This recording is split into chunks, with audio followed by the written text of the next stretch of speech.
Sup, my fellas. Don't forget to leave feedback, and enjoy the story.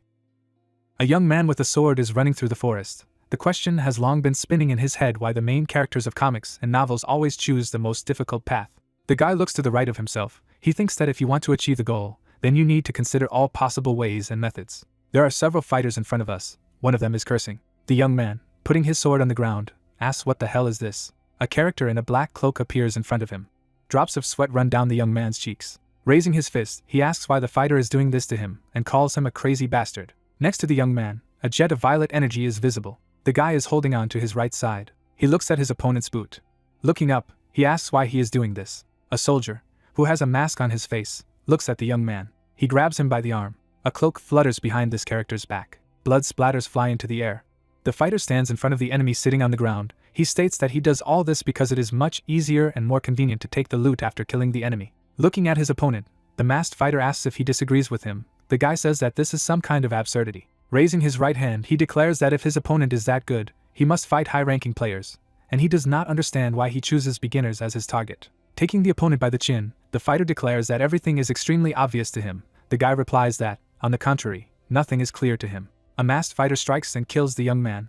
He lies on the ground, clenching his fists. The owner of the black cloak declares that, as he said, this tactic seems much more convenient and easier to him. He hums some melody. We see a bright blue glow. The hero thinks that the game with full immersion in virtual reality August takes place in a fantasy world. The guy goes forward. He stands in front of a cliff from which a waterfall flows and thinks that the game provides an incredible degree of freedom and has a huge world, thanks to which it quickly attracted the attention of gamers all over the world. Playable characters walk the streets. The hero thinks that now August has tens of millions of users and is recognized as the best game in the world. The corpse of the killed enemy disappears. A sword sticks out of his stomach. A guy in a mask looks at system messages. He learns that he has killed another user, causing the number of notoriety points to rise to 1000001. The system reports that the user has received the achievement Worst Offender in History. The young man takes off his mask. He does not understand why he was awarded such a title, because he seems to have killed not so many opponents. Raising his index finger, the guy says that at best he has killed about 100,000 enemies. The young man rubs his chin thoughtfully, trying to remember how many victims he really has made in 2 years of playing. The guy smiles. The system informs him that the achievement allows him to deal an additional 100% damage when attacking a person. The player learns that he has become the record holder for the number of kills and he is now known throughout the continent. He is feared by representatives of all races, and people shake at the mention of his name. It seems to the hero that double damage to people is just perfect for his tactics. The guy is standing with his hands on his belt. He thinks that since there were no witnesses, and the dead man was in combat mode, no one can take a screenshot, and that's just great. 2 system windows are visible next to the young man's head.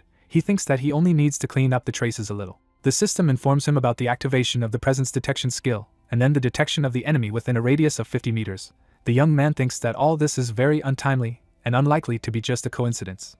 He rushes forward, realizing that most likely another bounty hunter has appeared next to him. The guy peeks out from behind a tree, thinking that he needs to hide well first. He hears some sounds. The young man notices a dark figure. Above the head of his potential opponent is the name Gu Wai. The guy understands that he has never heard of such a player.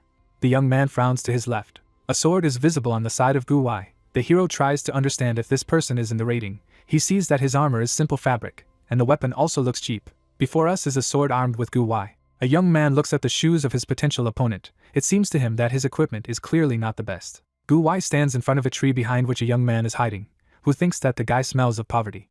The hero looks over his shoulder. Raising his right hand, he walks away, thinking that it would be nice to find some more prey. Gu Wai states that he has found the guy. He listens to the voice in amazement. He holds out his sword in front of him, not understanding how his opponent noticed it while using his disguise. Crossed bright lines are visible in the air.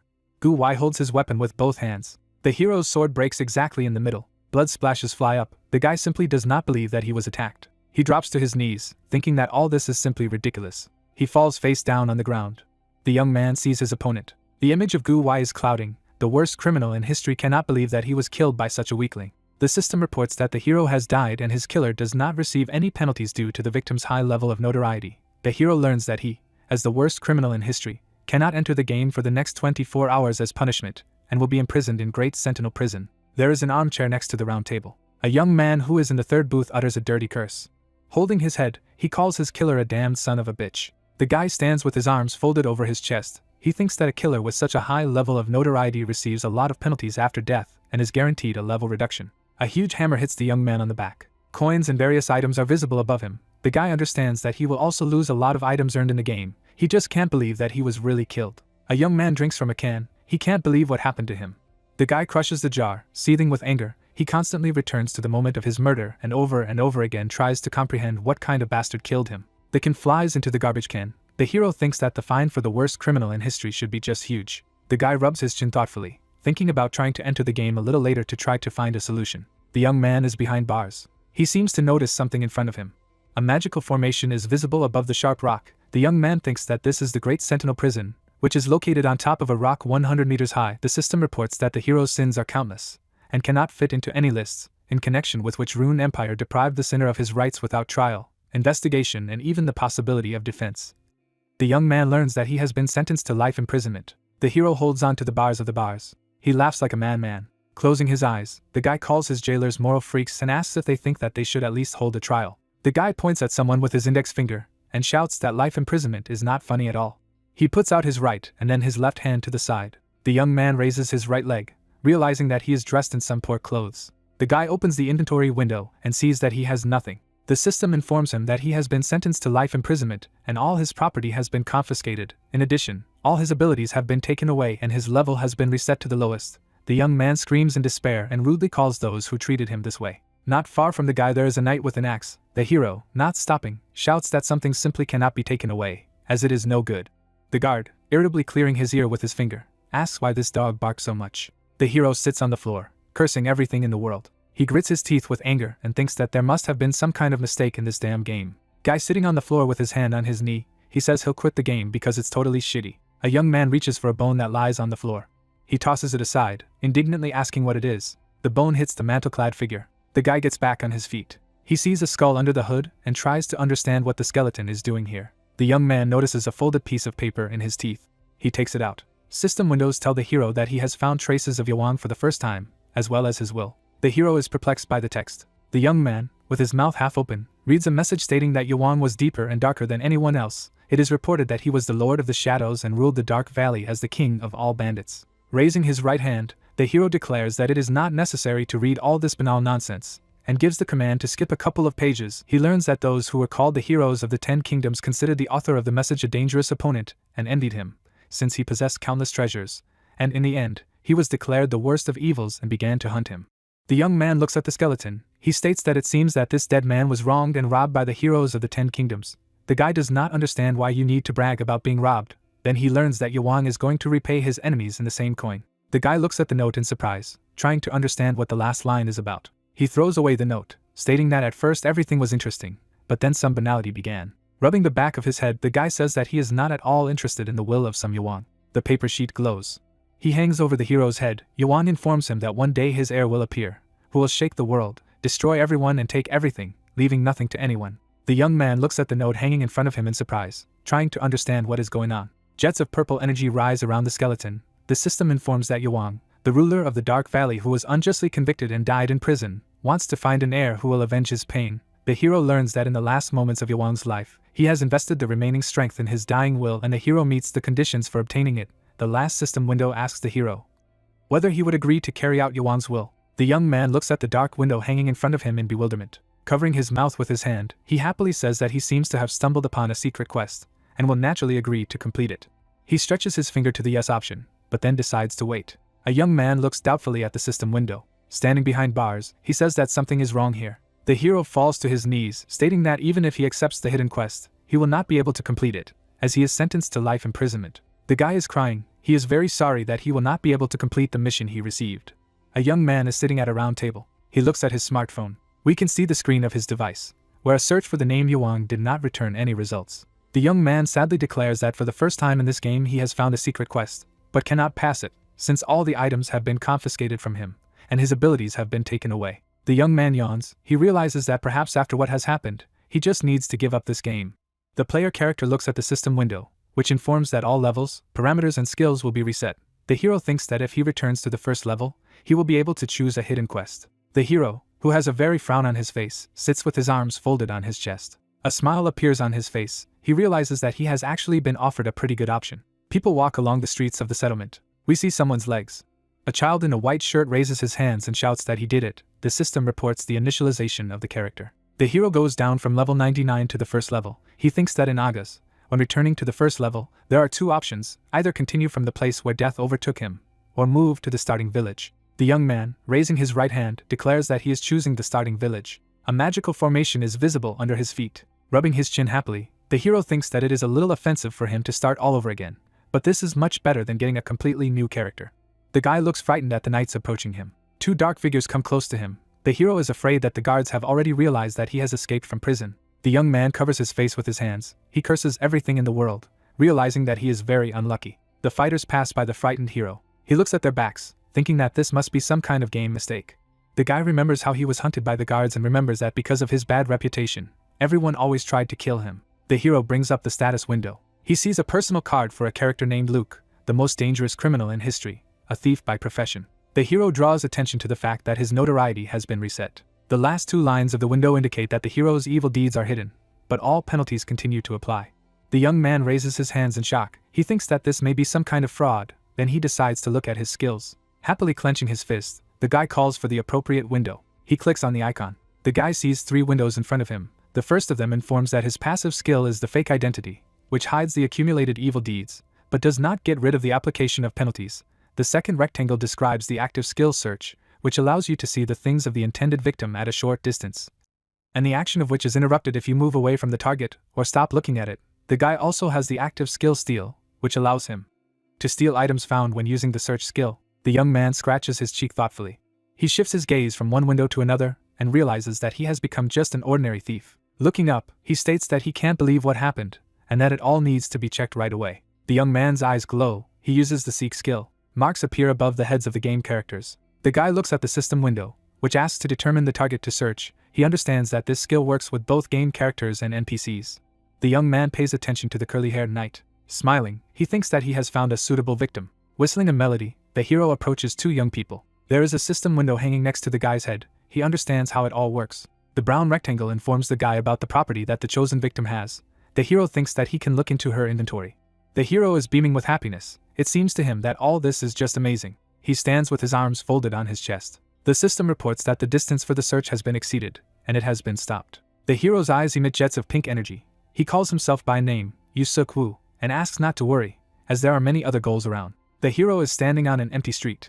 As Wu walks down the street, he thinks that over time he will figure out how to avoid unwanted glances, find objects and places, and control the situation around him. He understands that the more observers there are, the less likely he is to commit a successful theft. Wu turns his head. He sees the cook sitting by the wall, covering his mouth with his hand. The hero thinks that he will certainly learn to steal so that no one suspects anything. Jets of dark energy appear around the hero's hand. He uses the search skill. The system reports that he is an NPC. In front of him, the villager William.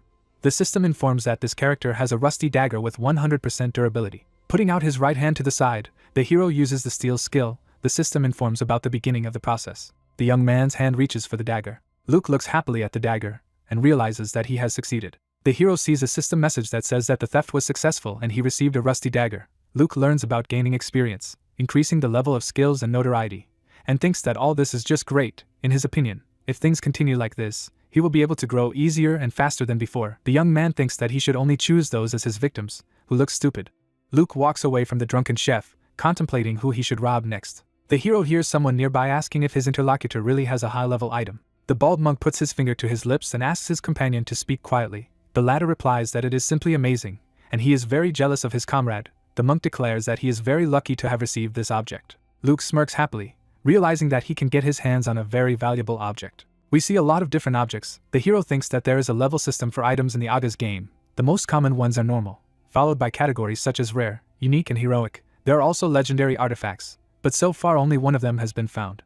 The characters of the game stand on a mountain of gold. The hero thinks that even if the item he can now steal is one step above normal, then he can still have unique qualities that prove useful even at high levels, which means that it can be sold very expensive. Luke looks at his potential victim, smiling. He thinks he already has a high-level item in the starting village, which is just wonderful. The hero slowly follows his victim. He listens to the conversation. The friend asks the monk if he is going to use the object himself or wants to sell it. The priest replies that he will first find out the price, and then decide what to do. Luke, smiling, looks at the bald character. He realizes that he is very careful, and this means that he will need to choose the right moment to commit the theft. We see a queue. The appraiser examines the items that people bring him. Someone says that the queue is quite long. The answer follows that nothing can be done about it, and you need to wait. The hero who stands behind the bald character understands that this is his chance. His eyes emit pink jets of energy. The guy uses the seek skill. The system reports that the selected character has useless junk, bandages and broken swords. Luke does not understand what the hell this is and why this person is carrying all this garbage with him. The hero continues to scan a potential victim. He already doubts that the monk has some high-level item. The system informs about the detection of a snail shell, beautiful pebbles and barley bread. Only in the third window, under the bitten apple and glass shards, the unidentified object item appears. The hero pays attention to the green color of the text and realizes that this is what he needs. The system tells the guy that this item cannot be stolen. Luke tries to figure out what it is about. The next window informs that some items cannot be stolen until the identification is complete. The hero realizes that he will have to carry out this process. The appraiser calls the next client to the table. The hero thinks that he will go crazy from all this. But he realizes that he cannot give up, and he will have to try to do what is required of him. Raising his left hand, he uses the identification skill. The recognition percentage rises to 46. Luke realizes that he has almost done it, and he needs very little more time. Happily clenching his fists, the guy stands behind his victim. The companion of the bald monk, who has a purse with money in his hands, says that he is finished. The hero, gritting his teeth, asks that the identification process go faster. A window appears in front of the guy informing him about the successful completion of the procedure. Luke uses the steal skill. The monk reaches into his knapsack and, after greeting the appraiser, asks him to evaluate something. The young man asks to see the object. The minister of religion cannot find the object that was in the bag. He asks where it could have gone. The appraiser says that if the young man has nothing to show, then he must give way to the next in line. The hero roughly elbows the monk in the back and demands that he move and not delay the line. The priest apologizes in fright. Clenching his fists, the hero asks if the young man is deaf. He looks frightened at the impudent man. Luke hands the appraiser a weapon and states that he wants to sell it. The young man says that it is just a rusty dagger.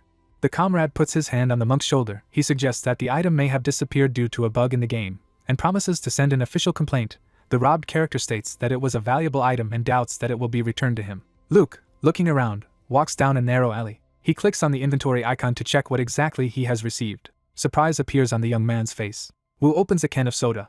The guy smiles. He thinks that he got an object that he could not get, even by killing people. Above the hero's head, an elegant ring can be seen. He thinks that he got a bracelet of the wind, a special item with an illusory option to increase any attributes of speed, including attack and movement. The hero thinks that there are no restrictions on its use, so it is a very expensive item. Smiling, Wu closes his eyes. He begins to think that he should become a great swordsman. The guy decides to look for the best market price for this item. We see the edge of the screen. The hero is sitting in front of the monitor. He watches the news. One of the presenters says that recently there has been interesting news about high-ranking players. Or rather, that there is a new player who is hunting for them. Wu, smiling, says that this guy seems to be copying him. The TV presenter states that Luke, who is also known as the worst killer, seems to have used exactly the same tactics. The second announcer suggests that this could hardly be a coincidence. A portrait is visible on the screen in front of the presenter. The man says that thanks to one of the players, it was possible to confirm the appearance of the hunter for high-ranking players. He offers to take a closer look at the image. Before us is the same young man who killed the hero. Wu recognizes this character.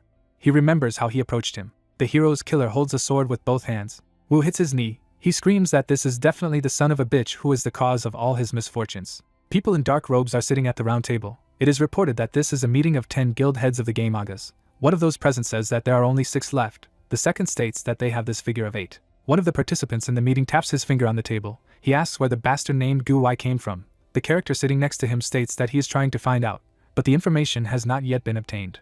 The third guild leader, laughing, reminds everyone what they say about an unofficial high-level player. We see 2 more participants in the meeting. One of them says that Gu Wai should be killed as soon as possible. He is told that this guy still needs to be found. The man in the black hood raises his index finger and declares that Gu Wai is somewhat similar to Luke. The eyes of the 3 guild leaders turn round in amazement. One of them puts his right hand forward, swears rudely and asks why his colleague suddenly called the name of this bastard. The second, rubbing the back of his head, declares that he is sick at the very thought of this bastard. Above the guild leaders, the hero can be seen folding his arms on his chest, all of whom think that Gu Wai is just an angel compared to Luke. One of the participants in the meeting, raising his hand, calls on everyone to calm down. The head of the Goblin Guild Rishner declares that they must try to stop this arrogant man for the sake of their great cause. People walk along the streets of the settlement. Luke imagines the face of his killer. He thinks that it is not for nothing that this guy with short hair seems so strange to him. The hero understands that Gu Wai was not afraid to attack him, a high-level player, having the cheapest equipment. A guy passes by talking people. He understands that it may take him a long time to develop from scratch. He commits a theft right on the move. The young man's eyes glow. He thinks that one day he will take everything he has from Gu Wai. The system informs the hero that the theft was successful. Luke walks down an empty street. It brings up the status window. The hero sees that he has already reached the 4th level. and such progress in just 2 days seems to him just madness. The guy happily clenches his fists. He thinks that if everything goes on like this, then he will get to the 10th level in just a week. The hero frowns to his right when he hears that he is being called out. A big man with a dagger in his hand asks if the guy can spare him a couple of minutes. The second young man asks why the young man is silent when the elders address him. Luke tries to understand what kind of assholes they are. The scoundrels look at each other. The bald man asks his brother why he frightened this guy. The big man asks the hero not to be afraid, assuring that they are very kind people. He points a dagger at the hero and declares that he is in a difficult situation, after which he invites the guy to join forces with him. Luke, putting his hands in his pockets, leaves, stating that he is not interested in the offer. The system informs the guy that he can complete an unexpected mission. A system window appears in front of the young man with a description of the quest: clear the city of bandits. Luke learns that he needs to destroy 2 criminals, and he will receive rewards from the head of the village after completing this mission. The hero, smiling, thinks that since he is here anyway, he may well try. Luke turns to the guys and calls them bastards. The bald character asks in amazement. The protagonist, pointing his finger at the villain, asks why he has such a long tongue. Luke demands that he immediately put it back in his mouth. The bare-chested guy looks at the cocky young man in shock. He rushes to attack, threatening to kill the hero on the spot. Luke dodges the blow. He trips up his opponent. He falls and does a somersault over his head. The sword flies aside. The guy looks at the hero angrily and calls him a bastard. Luke raises his leg above the enemy's head and asks them to repeat their words. He steps on the back of the young man's head. A smile appears on the hero's face. He declares that he really likes what he feels now. A bald guy is frightened, calling out to his brother. Raising his fist, he demands that the son of a bitch remove his leg from his comrade's head. Luke looks menacingly at the frightened young man. He asks for clarification on what exactly he needs to do. He presses his foot on the head of the big man. He screams in pain. A sword appears in the hero's hand. Luke, smiling, looks at the weapon, and states that he hasn't felt this feeling in a long time. The hero holds a blade firmly in his hand.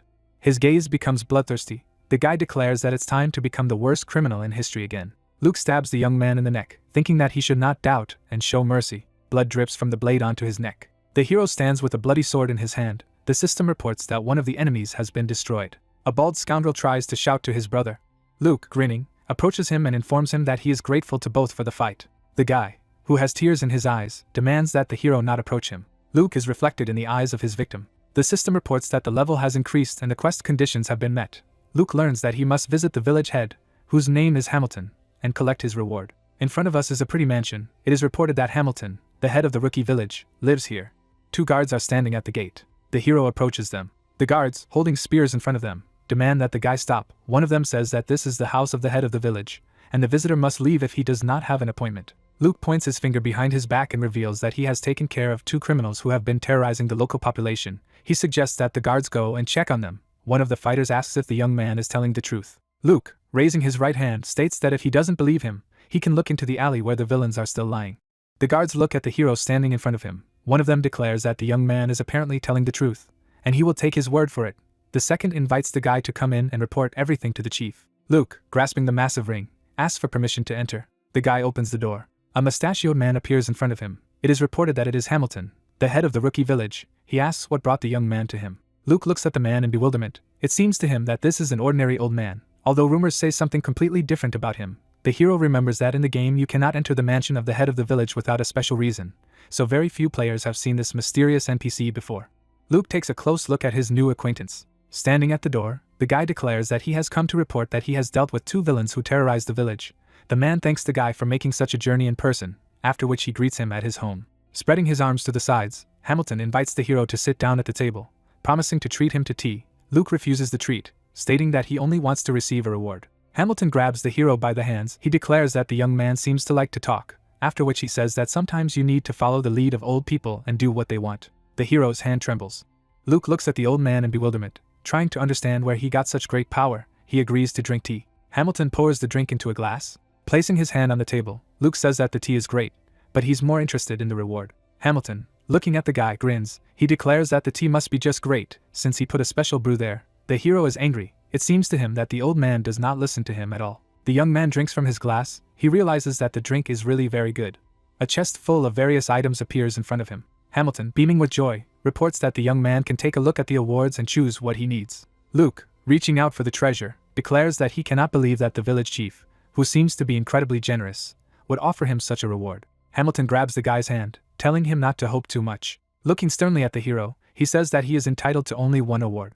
Resting his hands on the table, Luke indignantly declares that this must be some kind of joke. Hamilton declares that he is completely serious and offers to choose just one item. The hero looks indignantly at the head of the village and mentally calls him a notorious scoundrel. The guy frowns at the items in the chest, realizing that he can't even steal anything from there right now, since his search skill doesn't work with these objects. Raising his right hand, the young man asks if he can carefully examine what is in the chest. Hamilton, sighing, declares that, of course, the hero is given such an opportunity.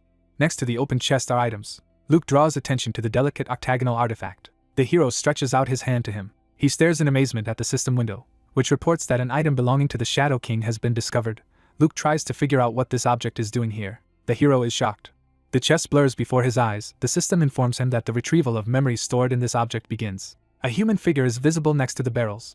A character in a robe, emitting jets of black energy around him, declares that all this is a lot of fun. He holds in his hand an object that drew the hero's attention, and declares that he has collected many values of this world, but this is the first time he has stumbled upon something like this. It turns out that we have a compass in front of us. Its owner thinks that this artifact will fulfill any wishes of its owner.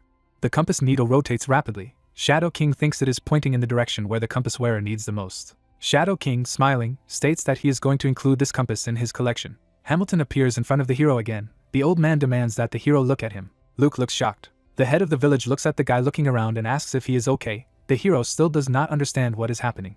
Luke pays attention to something. A system window appears in front of him, which informs him that a long time ago, Shadow King, overwhelmed by endless desires, collected treasures and put his emblem on them. The hero learns that he inherited the power of this character, but now he is too weak. While he can gain power by collecting treasures that Shadow King possessed throughout the continent. Luke looks at the messages in front of him in bewilderment. He realizes that by leveling up, he did not gain any skills related to quests or unique traits. The guy concludes that he can only develop by collecting such items. The system informs the hero that from now on, he will be able to see the Shadow King emblem engraved on the items in his collection, and some of these objects will hide memories. The young man, looking at the compass, understands that it must point to the objects he needs most. Hamilton, raising both hands, declares that he is very surprised that the hero chose a broken compass from all the variety, after which he calls the hero a very original character. Luke looks at the old man in amazement. A system message is visible on the chest that the reward has been selected and the hero can no longer receive anything. Luke, raising his hands, mentally calls Shadow King a complete scoundrel. In front of us is the object chosen by the hero. The system describes it as the Eternal Compass, which belonged to the adventurer, but for some reason broke. The hero literally has no face. He does not understand what the hell is happening. Raising his hands, Luke asks to wait a minute, and states that he lost his mind when choosing the bounty. He asks to be given the opportunity to choose again. Hamilton, rubbing his chin thoughtfully, asks if the hero really wants to take something else. Luke begs for permission. Looking sternly at the young man, the village chief declares that he refuses. Luke looks at him in shock. Folding his fingers in a special way, the old man declares that refusing requests to change the choice he has already made is part of his functional duties. Luke curses mentally. He raises his glass. The hero drinks. He declares that in this case he will just drink a little more tea and leave. The young man praises the delicious taste of the drink. Hamilton, laughing, thanks the young man for the compliment. Luke tries to figure out what to do. The guy sees a systemic message in front of him, which says that the head of the village of Hamilton is satisfied with the praise he heard, and his favor for the young man has increased. The hero mentally curses, thinking that he does not need the favor of this old man at all.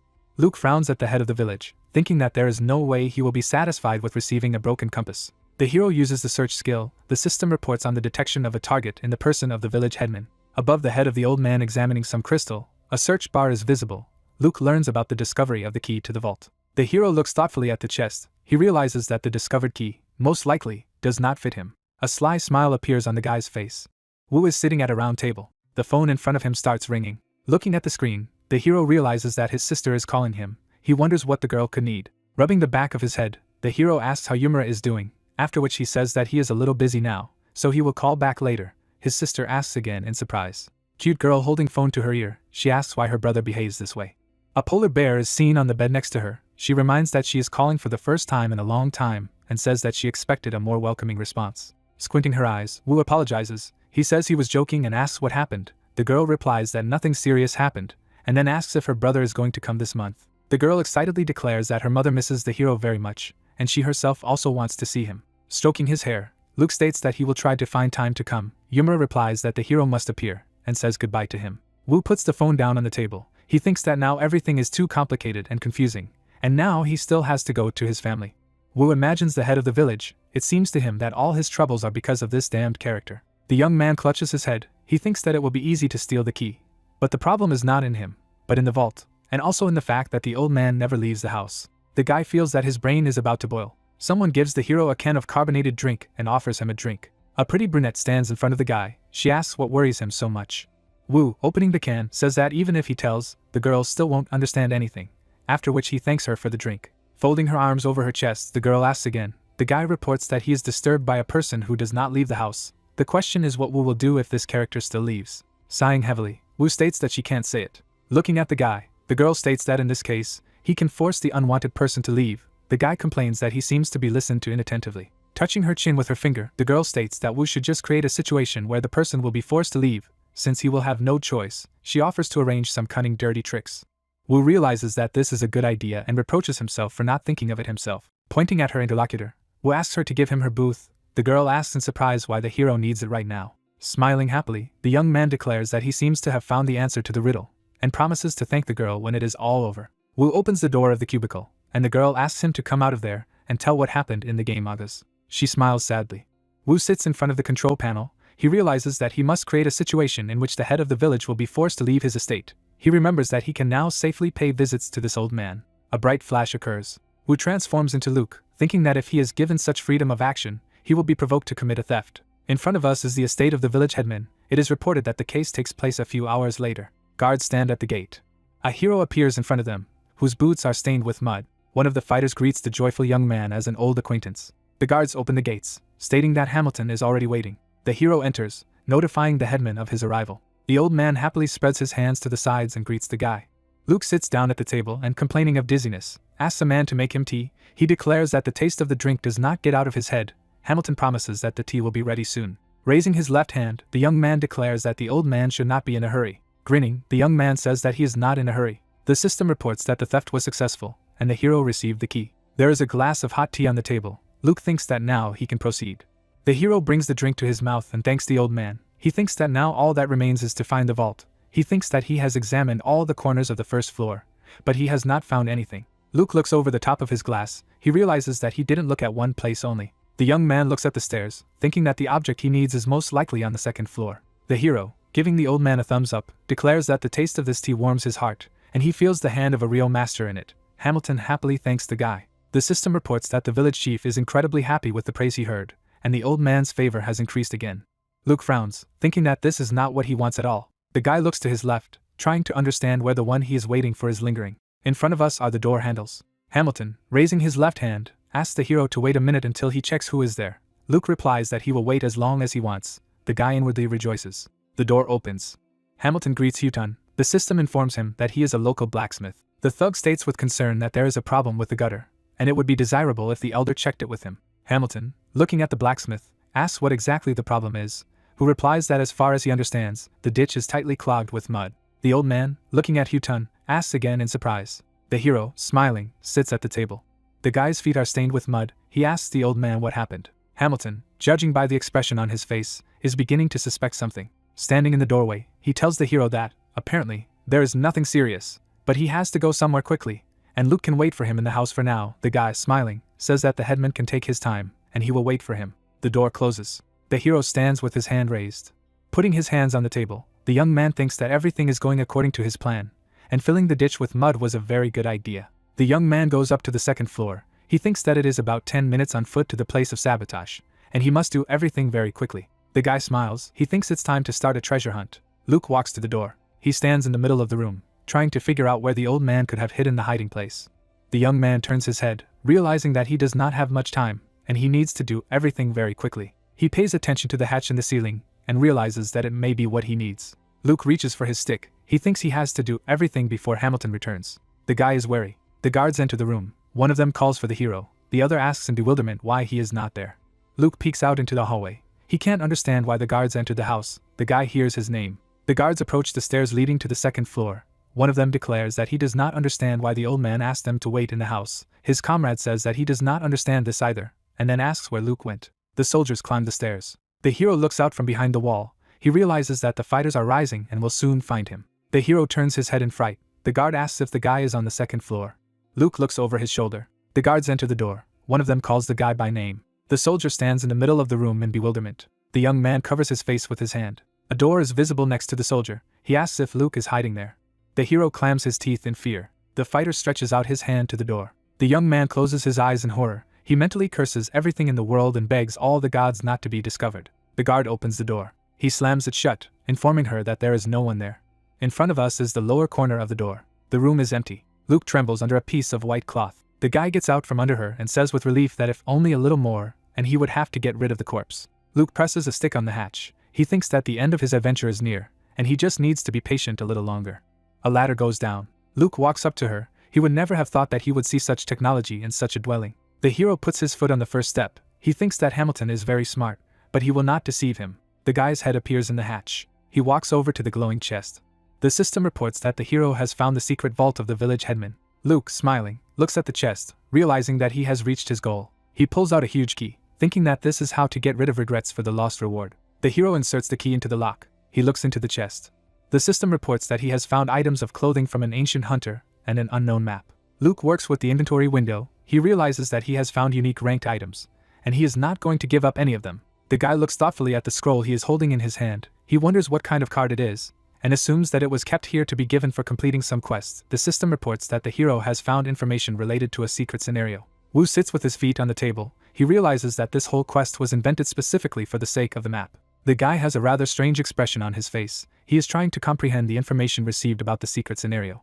There are 3 playable characters in front of us. Wu recalls that a year ago the first main scenario appeared in the game Magas. It was a quest dedicated to the history of the continent, which instantly captured everyone's attention. Then a huge number of users entered the game, but the pioneers, of course, were high-level players and the top 10 guilds. The fighters stand against the background of the fortress. The hero recalls that most users thought that the strongest players monopolized quest rewards, but these expectations were not destined to come true. Smoke rises over the burning fortress.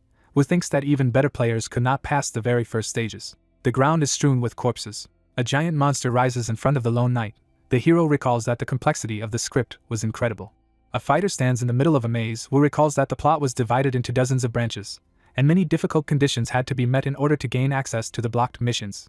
An hourglass towers on the gold bars. The hero thinks that users did everything in their power to complete the main plot. They spent a huge amount of time, money and effort, and eventually managed to find the answer. A scroll hangs in the air in front of the joyful players. We see him up close. The hero recalls that the answer was a secret scenario that had to be passed in order to be able to continue advancing according to the main scenario. A lot of hands reach for the scroll. The guy recalls that when it became known about this condition, top players tried to find information related to the secret plot, and they are doing it to this day, even a year later.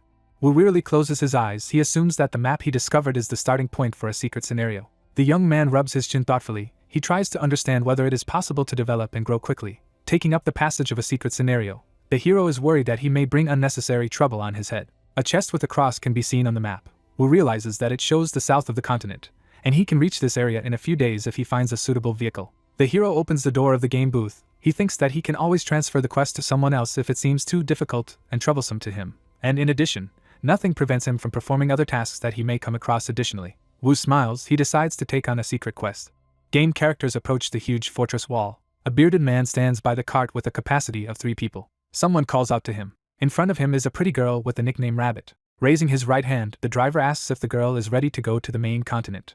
Smiling, she raises her sword and states that she has already reached level 10, so she may well try to do so. The man declares that there is no place for doubters on that land at all. He asks the girl to confirm that she is confident in her abilities. Rabbit first asks in surprise, and then confirms that she is very determined. The driver points his finger behind him and says that in this case, the girl should follow him, and he will see if she can safely pass through the forest of trials accompanied by him. Rabbit looks at the man in surprise and says that he will do so. Rabbit climbs into the wagon. The system informs him that the departure will take place soon, and the squad is formed. The girl, sitting down on a wooden bench, sighs heavily. She raises her clenched fist, thinking that she needs to collect her thoughts, and that it would be a good idea to get to know the members of her group first. Rabbit resolutely looks forward. The girl thinks that she cannot always remain a fragile modest, because she is a warrior with a huge heart. Rabbit recalls getting to level 10 and realizes that it was very difficult. Closing her eyes, she thinks that she needs to drive away heavy thoughts and think about good things. Someone next to her declares that he is ready to climb into the carriage. The coachman looks at the young man climbing into his cart. He declares that the guy seems to have prepared well, but only the coming trials will show what he is worth. The young man asks to stop unnecessary conversations. Luke and Rabbit look at each other. The guy and the girl look surprised. The young man raises his hand and timidly greets his companion. She embarrassedly greets the young man. Rabbit turns away from the guy, embarrassed that she greeted him. Luke is lost in thought. It seems to him that he should have checked everything again, as something is still bothering him very much. In front of us is a chest with game items. The hero sits with his hands folded on his chest. he thinks that nothing can be fixed, and there is no point in regretting something. We see a system window that informs us that the hero is wearing an ancient hunter set, which increases his agility and critical hit chance. Luke sees a status window in front of him, informing him of the application of the effect of the ancient hunter set and the increase in the specified abilities. The guy looks at the coachman driving his horse. He tries to understand whether he can overcome the forest of trials in his new clothes. Under the huge trees, someone's red eyes are visible. The cart passes through the forest of trials. The hero thinks that only by driving through it can you get to the main continent. With many predators lurking among the trees, Luke thinks that, as the forest's ominous name suggests, there are many scary monsters lurking in it, and the only way to get through it is to take a seat in a cart driven by holes. The coachman in question is holding on to the reins, Luke thinking that the users should protect the man and his carriage from the monster's attacks. We see armed fighters. Monkeys appear in front of the horse. Luke thinks that he needs to survive 5 waves of monsters in total, and their difficulty gradually increases, becoming unbearable even for owners of the 10th level. The enraged primates rush to attack. On the cart, and next to it lie the dead members of the expedition. Luke thinks that if the trip ends with the elimination of the participants, the journey must be started over.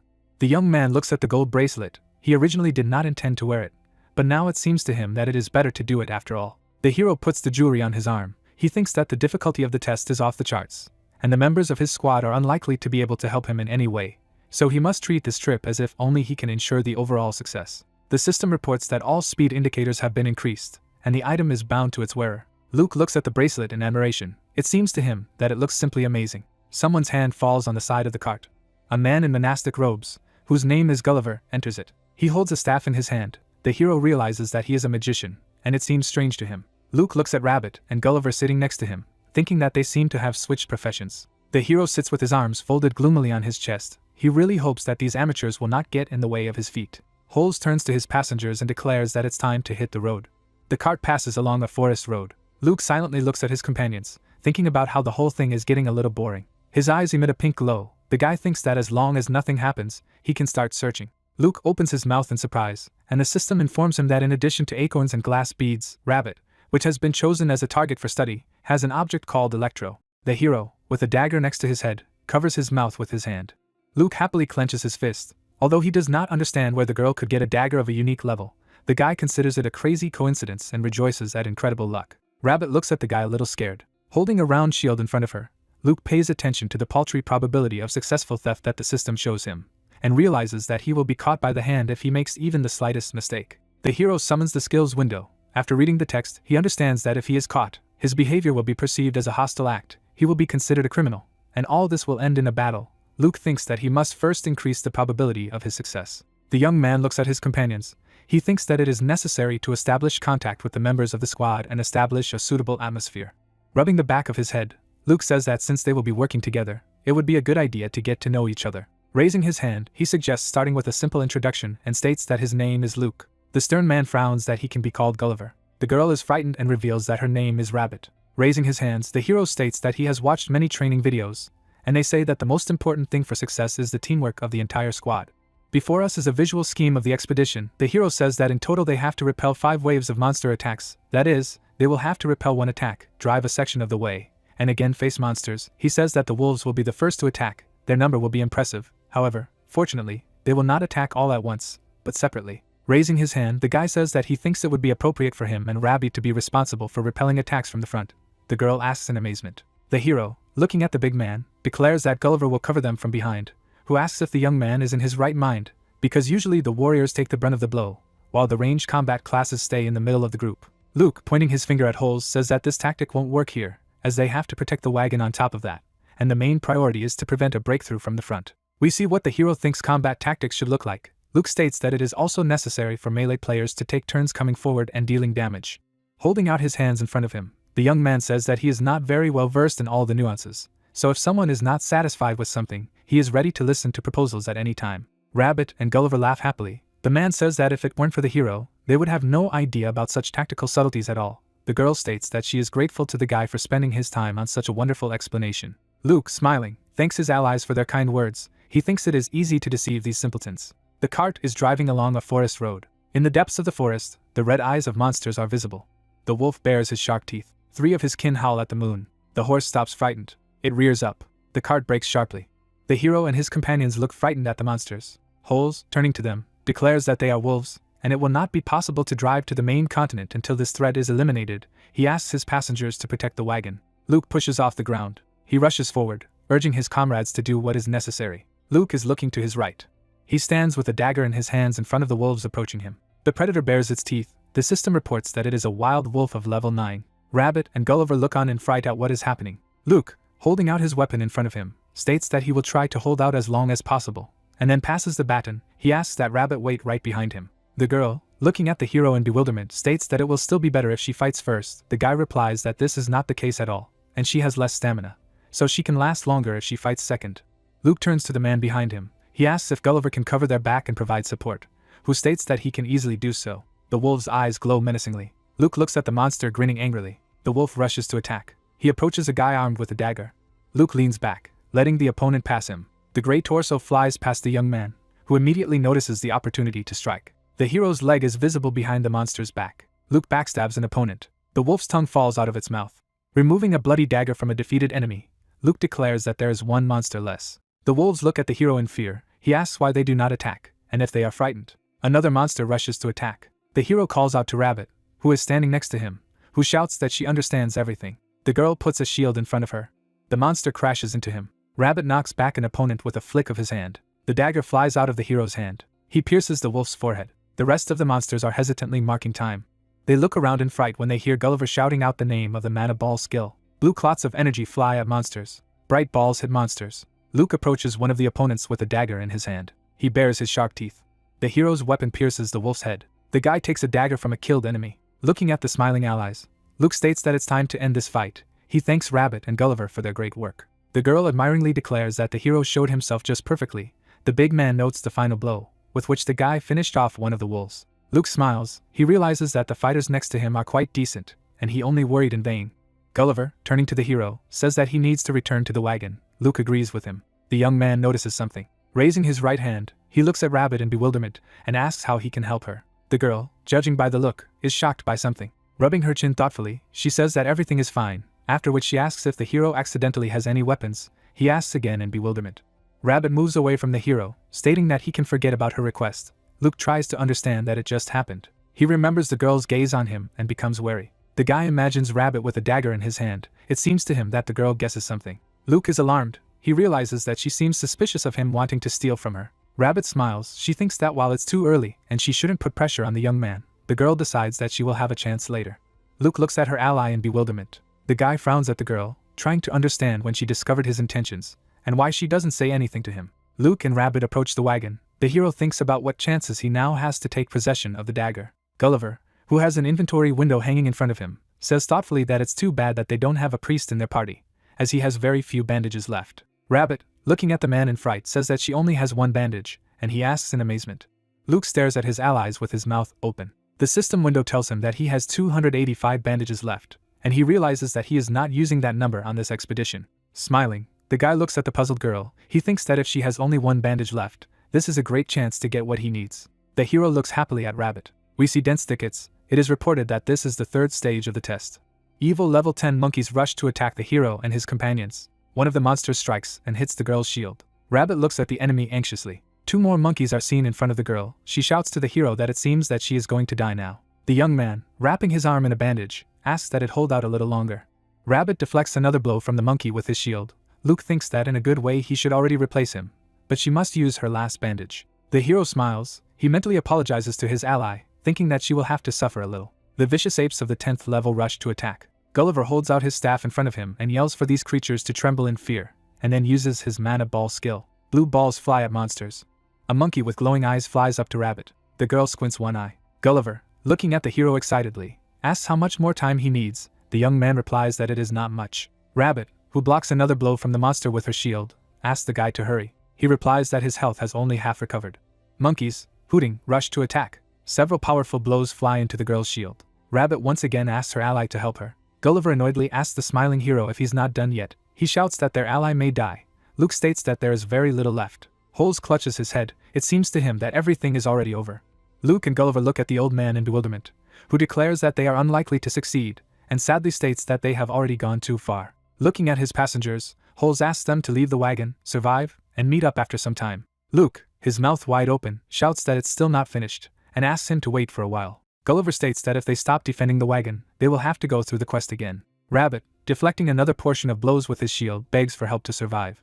Winged creatures resembling bats are visible above the forest. The rays of the sun peek through the trees. Rabbit, sighing tiredly, leans on the wagon. In front of her, she can see system messages congratulating her on successfully surviving the third wave. She learns that when all the members of the squad are loaded onto the wagon, the journey will continue. Luke and Gulliver look at the girl.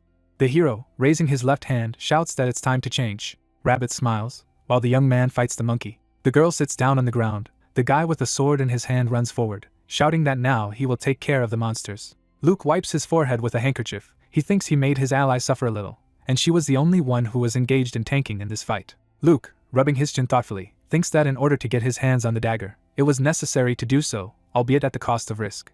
Gulliver points his finger somewhere. The hero asks him what happened. He states that Rabbit has a small problem, since she ran out of bandages. A girl with a sad look sits on the ground near the cart. She, almost crying, apologizes and admits that all this happened only because of her. Luke says with concern that this is a serious problem, as they need to fend off 3 more waves of attacks. Inwardly he is elated, realizing that everything is going according to his plan.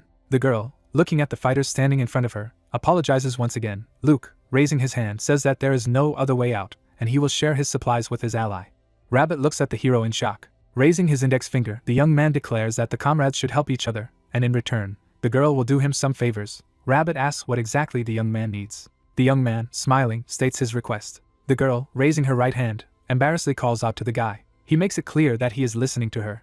Closing her eyes, Rabbit states that she is a little embarrassed. Luke, who is holding a bandage in his hands, asks what to be ashamed of. The system reports that the hero is helping a member of his squad, and his skill increases. The guy puts a bandage on the girl's wrist. Smiling, he says that he is only bandaging his ally's wounds. She states that the guy is too close to her, but then falls silent and pretends that she did not say anything. Looking at the hero with huge eyes, Rabbit asks if he is sure that he has only one request for her. She states that she would like to repay for the bandages he provided her. Rubbing the back of his head happily, the young man declares that everything is fine, and he has just increased his skills in first aid. Looking at the young man in amazement, the girl thinks that he is incredibly kind, and thanks him. The system reports that the search has been carried out. Luke smirks happily. He learns that the chance of successfully stealing Electro has increased to 25%. The guy thinks that the probability of a successful theft has increased significantly, but it needs to be increased a little more. The girl, looking at the guy embarrassedly, calls him by name. She cannot believe that there are such kind people in the world. Luke beams with happiness. Looking at him admiringly, the girl thinks that he is just a magnificent young man, and she wants to give him some kind of return gift. Rabbit shakes her head. It seems to her that if she gives the hero something, he will think that she is very strange. The girl resolutely clenches her fists. She thinks that she should give her best and tank even better. A large boulder is visible under the trees. The system reports the beginning of the 4th wave. In the depths of the forest, you can see the burning eyes of monsters. These are level 11 poisonous snakes. One of the reptiles bites the girl's hand. Another snake bites into her leg. Sobbing, Rabbit screams that he is bleeding and asks the hero to replace her. The next monster grabs her forehead. The girl begs the guy to help her. The snake opens its mouth wide. Monsters attack the girl from all sides. She continues to beg the guy to replace her. Smiling, the young man rushes forward. He thinks that everything is going according to his plan. The guy sees 2 system messages. The first of them says that the 4th wave has been successfully repelled. The second informs that when all the members of the squad gather in the wagon, the journey will continue. Rabbit wearily sinks to the ground. She says that everything is over. Gulliver, holding his face, tries to understand what is going on around him. Looking over his shoulder, he praises the hero for his excellent work, after which he says that he will go to the carriage first so that his 2 allies can slowly recover from their wounds.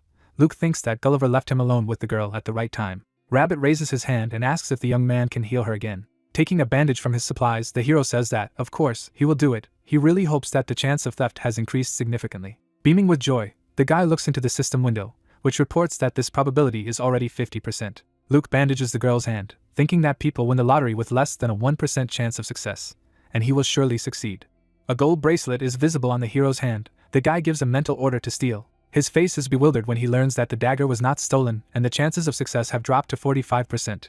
Luke thinks that this simply cannot be. The hero helplessly clenches his fists. He sees several more notifications about a failed attempt. The last system window says that the chance of stealing the Electro is 10%. The guy realizes that this is a complete failure. Rabbit, smiling, says that this is enough and thanks the hero. The guy grabs her hand and asks her to wait at least a second longer. The girl embarrassedly agrees. Looking into the eyes of his patient, the guy says that just in case, he must replenish her health, as they will have to face the last wave of monsters. A flushed Rabbit mumbles something incomprehensible. Looking at the girl, the hero declares that he is very worried and cannot banish bad thoughts from his head. The girl, raising her right hand, says that in this case the guy can do what he wants. Bandaging his ally's arm, Luke thinks this is his last chance. He looks at the system window, where it is reported that the chance of theft is 10%, and realizes that he must make a last attempt. A faint glow can be seen under the hero's hand. He mentally begs all the gods to help him, after which he uses the steal skill. In front of us is a dark forest. The system reports that the 5th wave is beginning. We see a fang boar. The monster's eyes glow. It is reported that they are level 12 boars. The animals approach the hero and his allies. One of them, jumping, rushes to attack. The boar approaches the hero. The young man sees 2 more monsters. He jumps, letting the boar pass under him. With a dagger in his hand, the guy hovers over the boar. The system reports that he has masterfully avoided the enemy's attack, and therefore the dodge skill has increased to a certain level, and Luke also learns that he has acquired the skill innate evasion. The hero sticks a dagger into the side of the monster. The boar hits its head on the ground. The monster lies at the young man's feet. The guy is surrounded by several corpses. He thinks that it took him quite a long time to deal with only 3 boars. It seems to him that the strength of the monsters even for the last wave is somewhat excessive. Luke looks to his left, and hears Gulliver begging the girl to hold on with all her might. Rabbit stops the monster's attack with her shield. She demands that this nasty creature leave her behind. Gulliver tries to run away from the boar. He complains that this aggressive creature does not want to leave him in any way and makes an adult man run like some kind of child. Luke loudly calls the girl and suggests that she switch roles. Rabbit, with the boar scene next to it, readily agrees. Saliva spurts from the monster's mouth. The girl looks at him frightened. Jumping into the air, the boar flies up to her. Rabbit squints. At the last second before the collision, the hero pushes the monster away from the girl. The boar falls to the ground. The young man is breathing heavily. Rabbit looks at the guy with concern and asks if he is okay and if he was hurt due to trying to save her. Smiling, Luke says that Rabbit shouldn't worry and he's fine, stating that if he himself was in danger, the girl would come to his aid as well. Rabbit's eyes are filled with tears. The girl resolutely declares that she understands everything and will try her best. Luke, looking at the back of his departing ally, thinks that he was lucky to have managed to prevent the failure of this difficult mission. The guy pays attention to the boars that are still alive and informs his comrades that there are only 2 monsters left. The hero rushes to attack.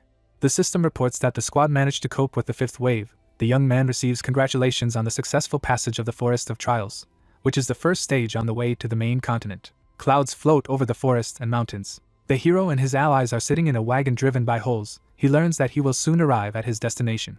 A blue portal appears in front of the cart. Rabbit happily shouts that he sees the gate. The young man sighs heavily. He thinks that it is finally all over.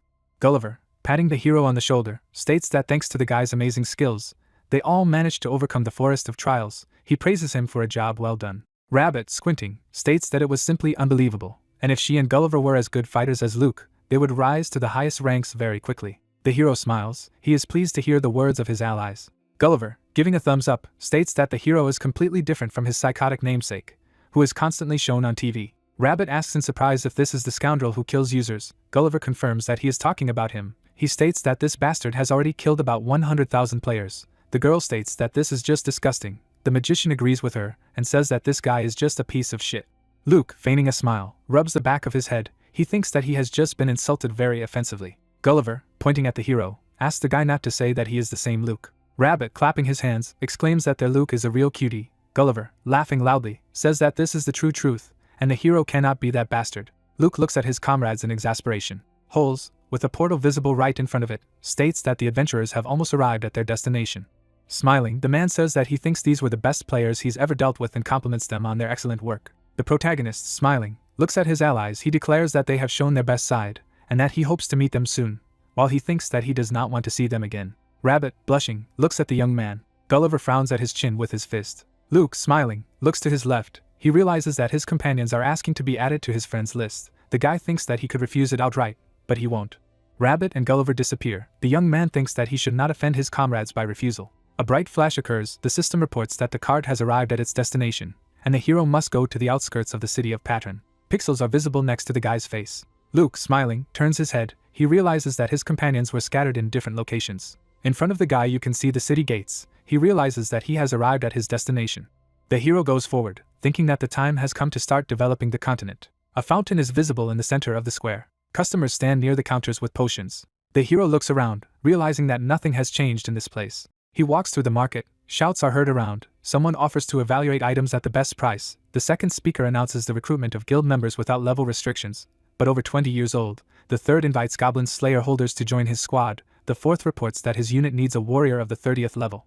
The hero runs his hand under the floor of his cloak. He wants to check something. Electro appears in his hand. The weapon seems amazing to the guy. The system reports that the Electro is a unique blade capable of generating lightning bolts that stun enemies.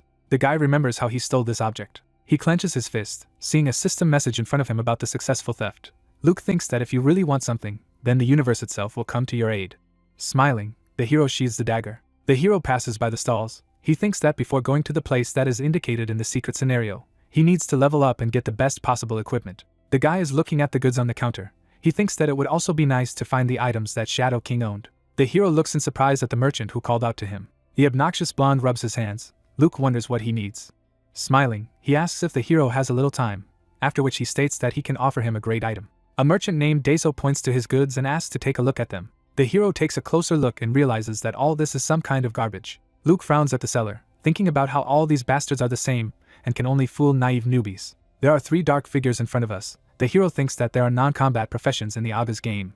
The knight passes a bag of money to the seller. The young man thinks that among such professions, users most often choose merchants, and not only because it is quite easy to play for them, but also due to the fact that it allows you to earn decent money. Coins fall around the pumped-up young man. Luke thinks that the more items the merchant sells, the more he earns, and he is also able to gain skills and experience points. Luke tries to escape from the clutches of the merchant. He says that he is not interested in the offered product. Daeso asks the hero to wait. Looking at him angrily, Luke demands that the huckster leave him behind, but then notices something. His attention is attracted by a dark cloak with a mask. He remembers the eternal compass he received earlier, and realizes that the cape has the same mark on it. The hero remembers the system window that said that from now on, he will see the marks engraved on the items belonging to the Shadow King, and realizes that the cloak is one of them. Folding his arms over his chest, the guy reflects. He can't believe that an item that belonged to Shadow King somehow ended up in this godforsaken place. Daeso, happily rubbing his hands, declares that he did not even doubt the excellent taste of the guy, after which he informs that the raincoat has an excellent price-performance ratio, and asks if the young man wants to buy this product. The hero with a thoughtful look stands next to the merchant. He thinks that he has more than enough money, but he is not going to give it to a person who does not like him at first sight. The hero looks at Daeso. He has a bad idea in his head that the merchant can be dragged to a deserted place and just nailed down. Daeso is trying to understand what else he should do to satisfy the needs of this strange buyer. A young man approaches the counter with a sword on his back. He picks up one of the items and asks Daeso how much he is asking for the item. Putting his hands forward, the merchant, whom the guy just called sir, declares that he is not so old, after which he says that he will sell this thing for 10 silver coins. The young man reaches into his wallet. He takes out a bag of money and gives it to the seller, stating that they are probably the same age. The hero's attention is attracted by a container for coins. Daeso smiles. The hero remembers that in the game, all the money is in such bags, and the number of coins in them is always a multiple of 10. The young man leaves the merchant and wishes him successful trading. The merchant thanks him. The hero works with the system window, realizing that he can use the search skill. Luke looks at the windows in front of him, which tell him that, among other things, there are wallets with silver coins in the merchant's inventory, which have a 25% chance of being stolen. A smile appears on the guy's face. He understands that this is what he needs. Raising his hand, he turns to Daeso, who asks how he can help the young man. The hero points his finger at the cloak and asks how much it costs. Daeso, raising 7 fingers, informs that the cloak belongs to the class of normal items, but has good protective properties, so he will give it away for only 60 silver coins. The young man rubs his chin thoughtfully. He says that it is too expensive. Daeso immediately reduces the price to 50 coins. The hero, looking at the merchant, declares that he is very interested in the product, but even this price for it is too high. Daeso replies that if he lowers the price by at least 1 more coin, he will sell the cloak at a loss. In the hero's hand you can see a bag with 50 coins. He gives it to the merchant, reluctantly agreeing to pay the announced price, and Daeso thanks the customer for the purchase. Rubbing his chin, the young man asks if Daeso would mind if he looks at other products, who states that the hero can look at his counter as much as he wants. Luke runs under the arch. A system window hangs in front of him. The guy thinks that he was a little late, but he was able to buy what he needs without spending even a penny. The purchase cape appears in the hands of a young man. Luke wants to see what characteristics this item has. System windows are seen underneath the clothing. They inform that the hero has become the owner of an item that belonged to Shadow King and now feels the power in it. Luke learns that he can absorb the remaining energy of this item, and finally, it is reported that the hero has absorbed the power of the cloak and gained a new skill. Luke, looking at the cloak, is eager to see what ability he has got. A system window hanging in front of the young man's face informs about the receipt of the passive skill parkour, which can be used until complete exhaustion of stamina. The hero looks a little discouraged. The cloak he is holding in his hands begins to disappear. The system reports that Luke is absorbing the energy left in the cloak. Jets of white energy are visible in front of the young man. He raises his hands. It becomes clear to him that now, after absorbing the energy, he can use the parkour skill. The hero rubs his chin thoughtfully, trying to figure out exactly how this ability is used. The young man draws attention to the brick standing out in the wall. He looks at them in surprise, trying to understand why they are different from others in their color. Luke looks at the wall. He touches one of the bricks with his finger, thinking that this is what is required of him now. The system notifies that the assistance function is turned on. His ghostly doppelganger appears next to the young man. Luke jumps up and down in fright. The hero's double climbs the wall. The guy looks at the silhouette with disbelief. He understands that this strange assistant seems to call for repeating his movements. Luke grabs onto the bricks that stand out on the wall. His doppelganger is directly above his head. The young man looks up, realizing that this is exactly how this training works. He climbs the wall higher and higher. A smile appears on the hero's face. He realizes that he is doing everything right. Luke rises higher and higher, and what he does seems simple and easy to him. The hero looks at his double in bewilderment, trying to understand why he suddenly turned around. The mentor jumps off the wall. Then he starts jumping from one vertical surface to another. Luke thinks it's just some kind of madness. He doesn't understand how this can be replicated in practice. The hero's doppelganger clings to the roof with his hand. Luke thinks that trying to repeat such movements is akin to suicide. The guy, pushing off the wall, shouts loudly that he should be fine. Luke flies to the edge of the roof. It clings to the upper edge of the wall. A ghostly silhouette stands next to him. The doppelganger disappears. The hero thinks that the stamina consumption of this skill is not too high, and if the desired indicator is high, then you can use parkour almost indefinitely. Luke looks out over the city, and the view that opens up in front of him seems truly magnificent. The young man, stretching his hand, understands that he must find a place where he can safely steal and improve his level. Before us is a primitive map, which, among other things, indicates the current location of the hero and the mansion of Baroness Valkens. People walk under the hero standing on the roof. He thinks that he could start with residential areas, but there are too many prying eyes and it is not very convenient to work. Luke looks at the magnificent building and thinks it would be a good idea to visit the Baroness's mansion. The hero sees several guards and realizes that the mansion may be too difficult to target. Luke sees an open window in front of him. He thinks that for some reason everyone in this city leaves their windows open, without fear that something will be stolen from them. He has the impression that he is literally invited to make a profit. Luke sighs heavily, realizing that it would be a good idea to get his hands on a safe-picking tool first. He imagines an area where the poor live and wonders if he should go there. Luke notices something. He sees a suspicious bald man who is in a hurry somewhere. Looking at him from the rooftop, the hero thinks that this person looks like a typical NPC from the slums, but there is clearly something wrong with him. The hero smiles. He understands that, most likely, this character has something valuable with him. We see the ruins. It is reported that they are located in the central part of the continent. In front of us is a wide open mouth. A shag user is running away from someone. He is chased by the players, the young man shouting loudly for Xfoot to help him. A fighter with a mask on his face yells that his comrades should not miss the fugitive. Looking at Shag, he demands that the young man surrender. Shag turns around, rudely insults his pursuers, and declares that they, the members of the top 10 guilds, will never be able to do what he is going to do. The blonde draws the bowstring. He shoots an arrow. A projectile flies into the back of a young man. The arrow scratches his cheek. Shag, continuing to rush forward, curses everything in the world. Gritting his teeth with anger, he says that he will never give up and will not give up what they want to take away from him. A sign with incomprehensible symbols appears in front of the guy. He thinks that this is the subject of a hidden scenario. Shag is standing in front of the appraiser's desk, reportedly taking place 2 weeks earlier. The old man, looking at the sign, declares that this is exactly what he expected. Shag, raising his right hand, asks what the appraiser can tell him about the artifact he saw. The latter, standing on his feet, declares that this is a lithograph describing the structure of some historical object. Shag asks if this object is located in the center of the continent.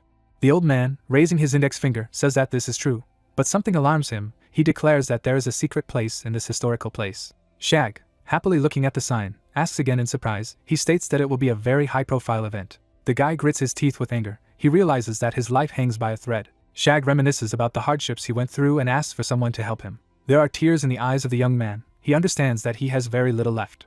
Shag sees a passage in front of him. He realizes that he has almost reached his goal. The blonde shouts to his comrades not to let the guy into the historical place in any case. Players open fire. Shells fly into the young man's back. Stones fly from under the young man's feet. He screams deafeningly. A bright flash occurs under his feet. The arrowhead is visible behind the back of the guy's head. The system informs you that special conditions have been met, and Shag can approach the first altar. A fiery flash occurs. Arrows stick out in the ground next to shallow craters. The blonde, raising his right hand, curses and says that they all missed. Shag falls to the floor. Holding his stomach, he looks around and declares that he almost died. Smiling, the guy says that his pursuers delayed him a little. Shag walks down the aisle, and he realizes he's finally found what he's been looking for. Clouds are visible over the evening city. Luke peeks out from behind the wall. A bald character, whom he is following, approaches a locked house. The hero realizes that he is a pathetic thief. The scoundrel inserts the lockpick into the lock. Luke notices the mark engraved on the instrument, and realizes that it also belonged to Shadow King. A bald man rotates a lockpick in a lock. The tool breaks in half. The hero cannot believe that this idiot broke the tool. The thief looks at the lockpick with round eyes. White and blue pixels appear around it. Luke looks at the scene in bewilderment.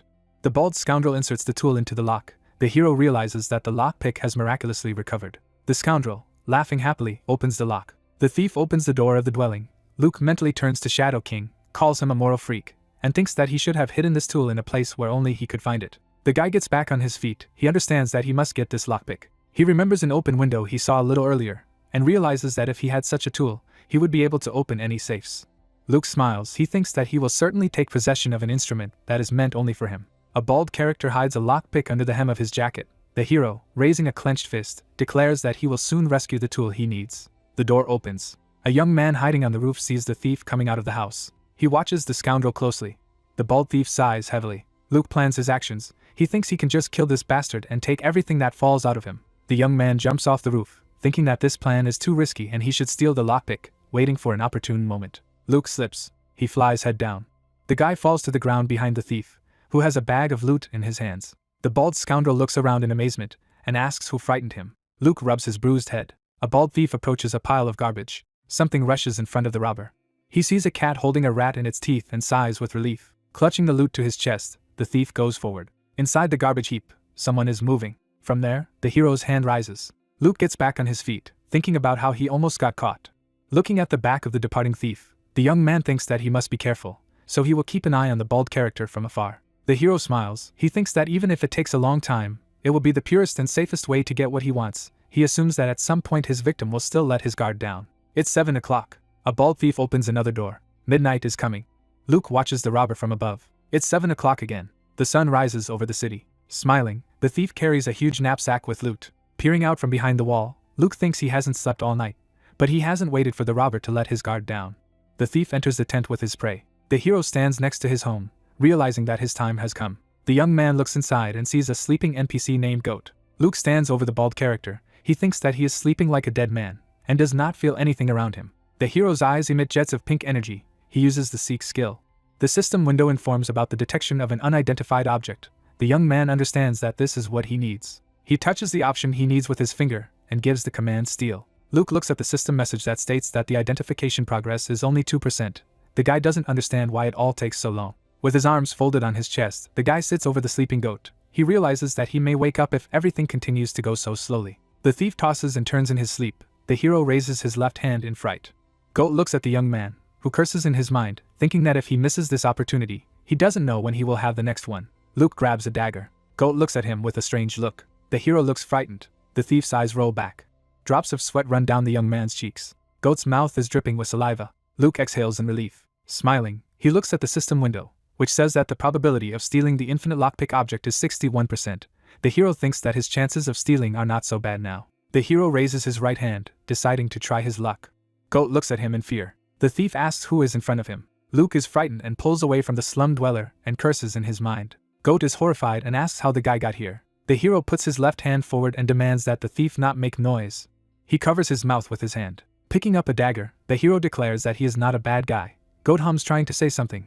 Luke tells him that it will be bad if the thief tries to make a fuss. He brings the dagger to the villain's temple. Smiling, the young man declares that he will not touch the slum dweller, but he has one small request. Goat, with his mouth shut, hums something. The hero removes his hand, pointing a dagger at the thief. The guy thinks that he must now start the procedure again. The system informs him that the search is impossible if the victim is looking at the owner of the skill, and in addition, the process is interrupted if the target notices him, or the distance is too great. The system informs that the probability of theft of the infinite lockpick object is 61%. Luke looks at the message in surprise, not understanding why nothing is happening. The hero scratches his cheek thoughtfully. He remembers that the search should have been interrupted if he was caught by the hand. Then he realizes what is happening, perhaps even for the best. The hero clicks on the steal option. Goat looks at the guy in surprise. The system reports that the theft has been successful, and Luke laughs, realizing that he enjoys stealing more and more. The hero happily looks at the rectangular window, which informs him that he has purchased the infinite lockpick item, and its level and notoriety have increased. The young man thinks that this is indeed a very exciting activity. In front of us is the item he received. It is reported that it is an infinite lockpick, a unique object that was crafted by an incredibly skilled blacksmith. The young man learns that due to the small size, the effectiveness of the tool is greatly reduced. However, it has the ability to recover infinitely. Goat, putting his hand to his chest, asks if he can leave.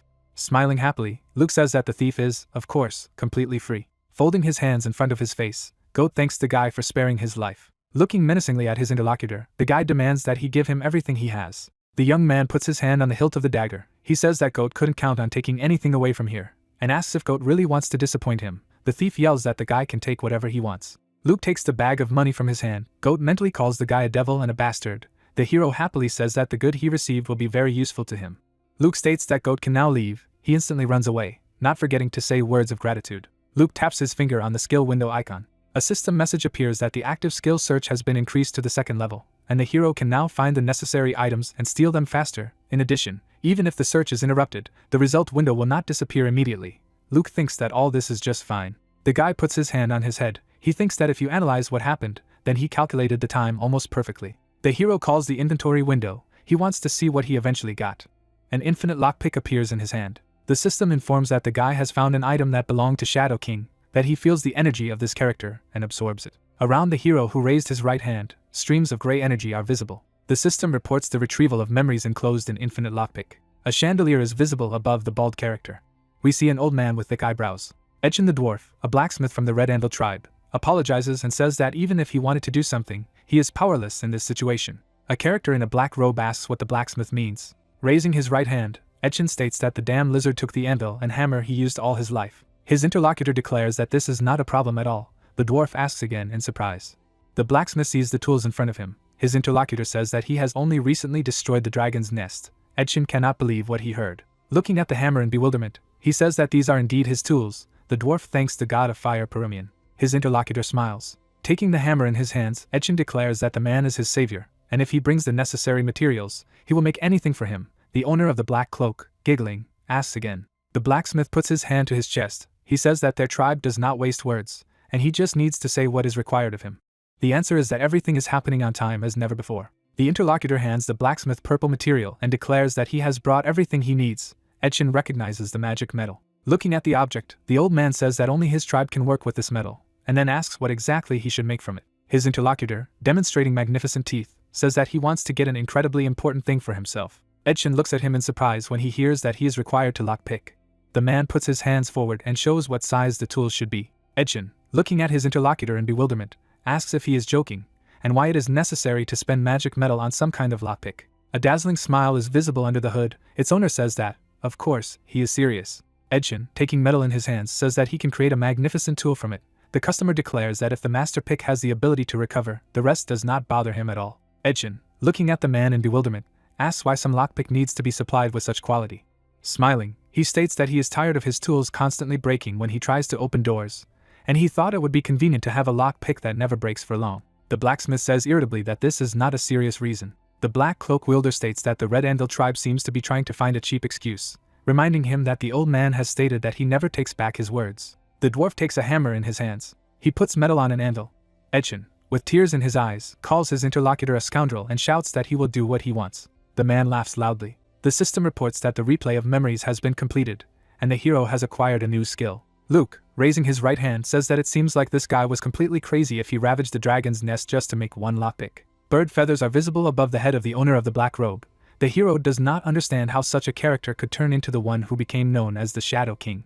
The young man clicks on one of the elements of the system window. He wants to check the unlock skill. The system reports that it is a passive skill that uses a special tool to pick locks. While at the first level of the skill only locks of the same class can be picked, in the last line it is reported that infinite lockpick is a tool currently in the arsenal of the hero, which makes the guy assume that there are some other devices that he can get. The hero stretches his finger to the system window. He also understands that locks can also be of different levels. Luke walks out of the tent, thinking that he has to test the skill he has learned. Grinning, the guy says that he will empty all the safes in this village. In front of the shag you can see a slab with an elegant ornament. He sees the recess and realizes that he must insert a stone tablet into it. The guy lowers the object he has into the recess. A bright light hits upwards. The young man sees the bow. The system reports that it is a sealed first hunter's bow. Shag is perplexed, trying to figure out how to print this weapon. A bright flash occurs in front of him. The young man looks up in amazement. The system informs him that the first test is about to begin, and he must return to the land where it all began and show what he is capable of. It is reported that the descendants will personally test the qualifications of the young man. Shag is amazed as he tries to figure out what this ordeal is and the land where it all began. A window hangs in front of him, offering to return to the land where it all began, and pass the test. The young man feels that he will have to face new difficulties.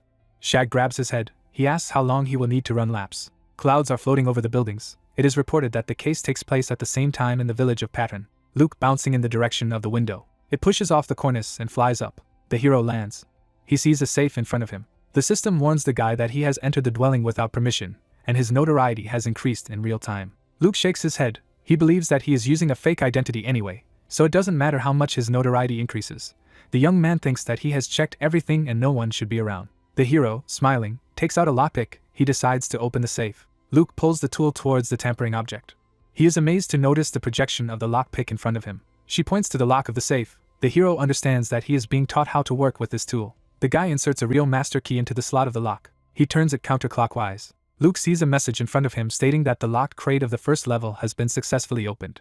The system informs him about the increase in the number of experience points and the growth of mastery of working with the lockpick.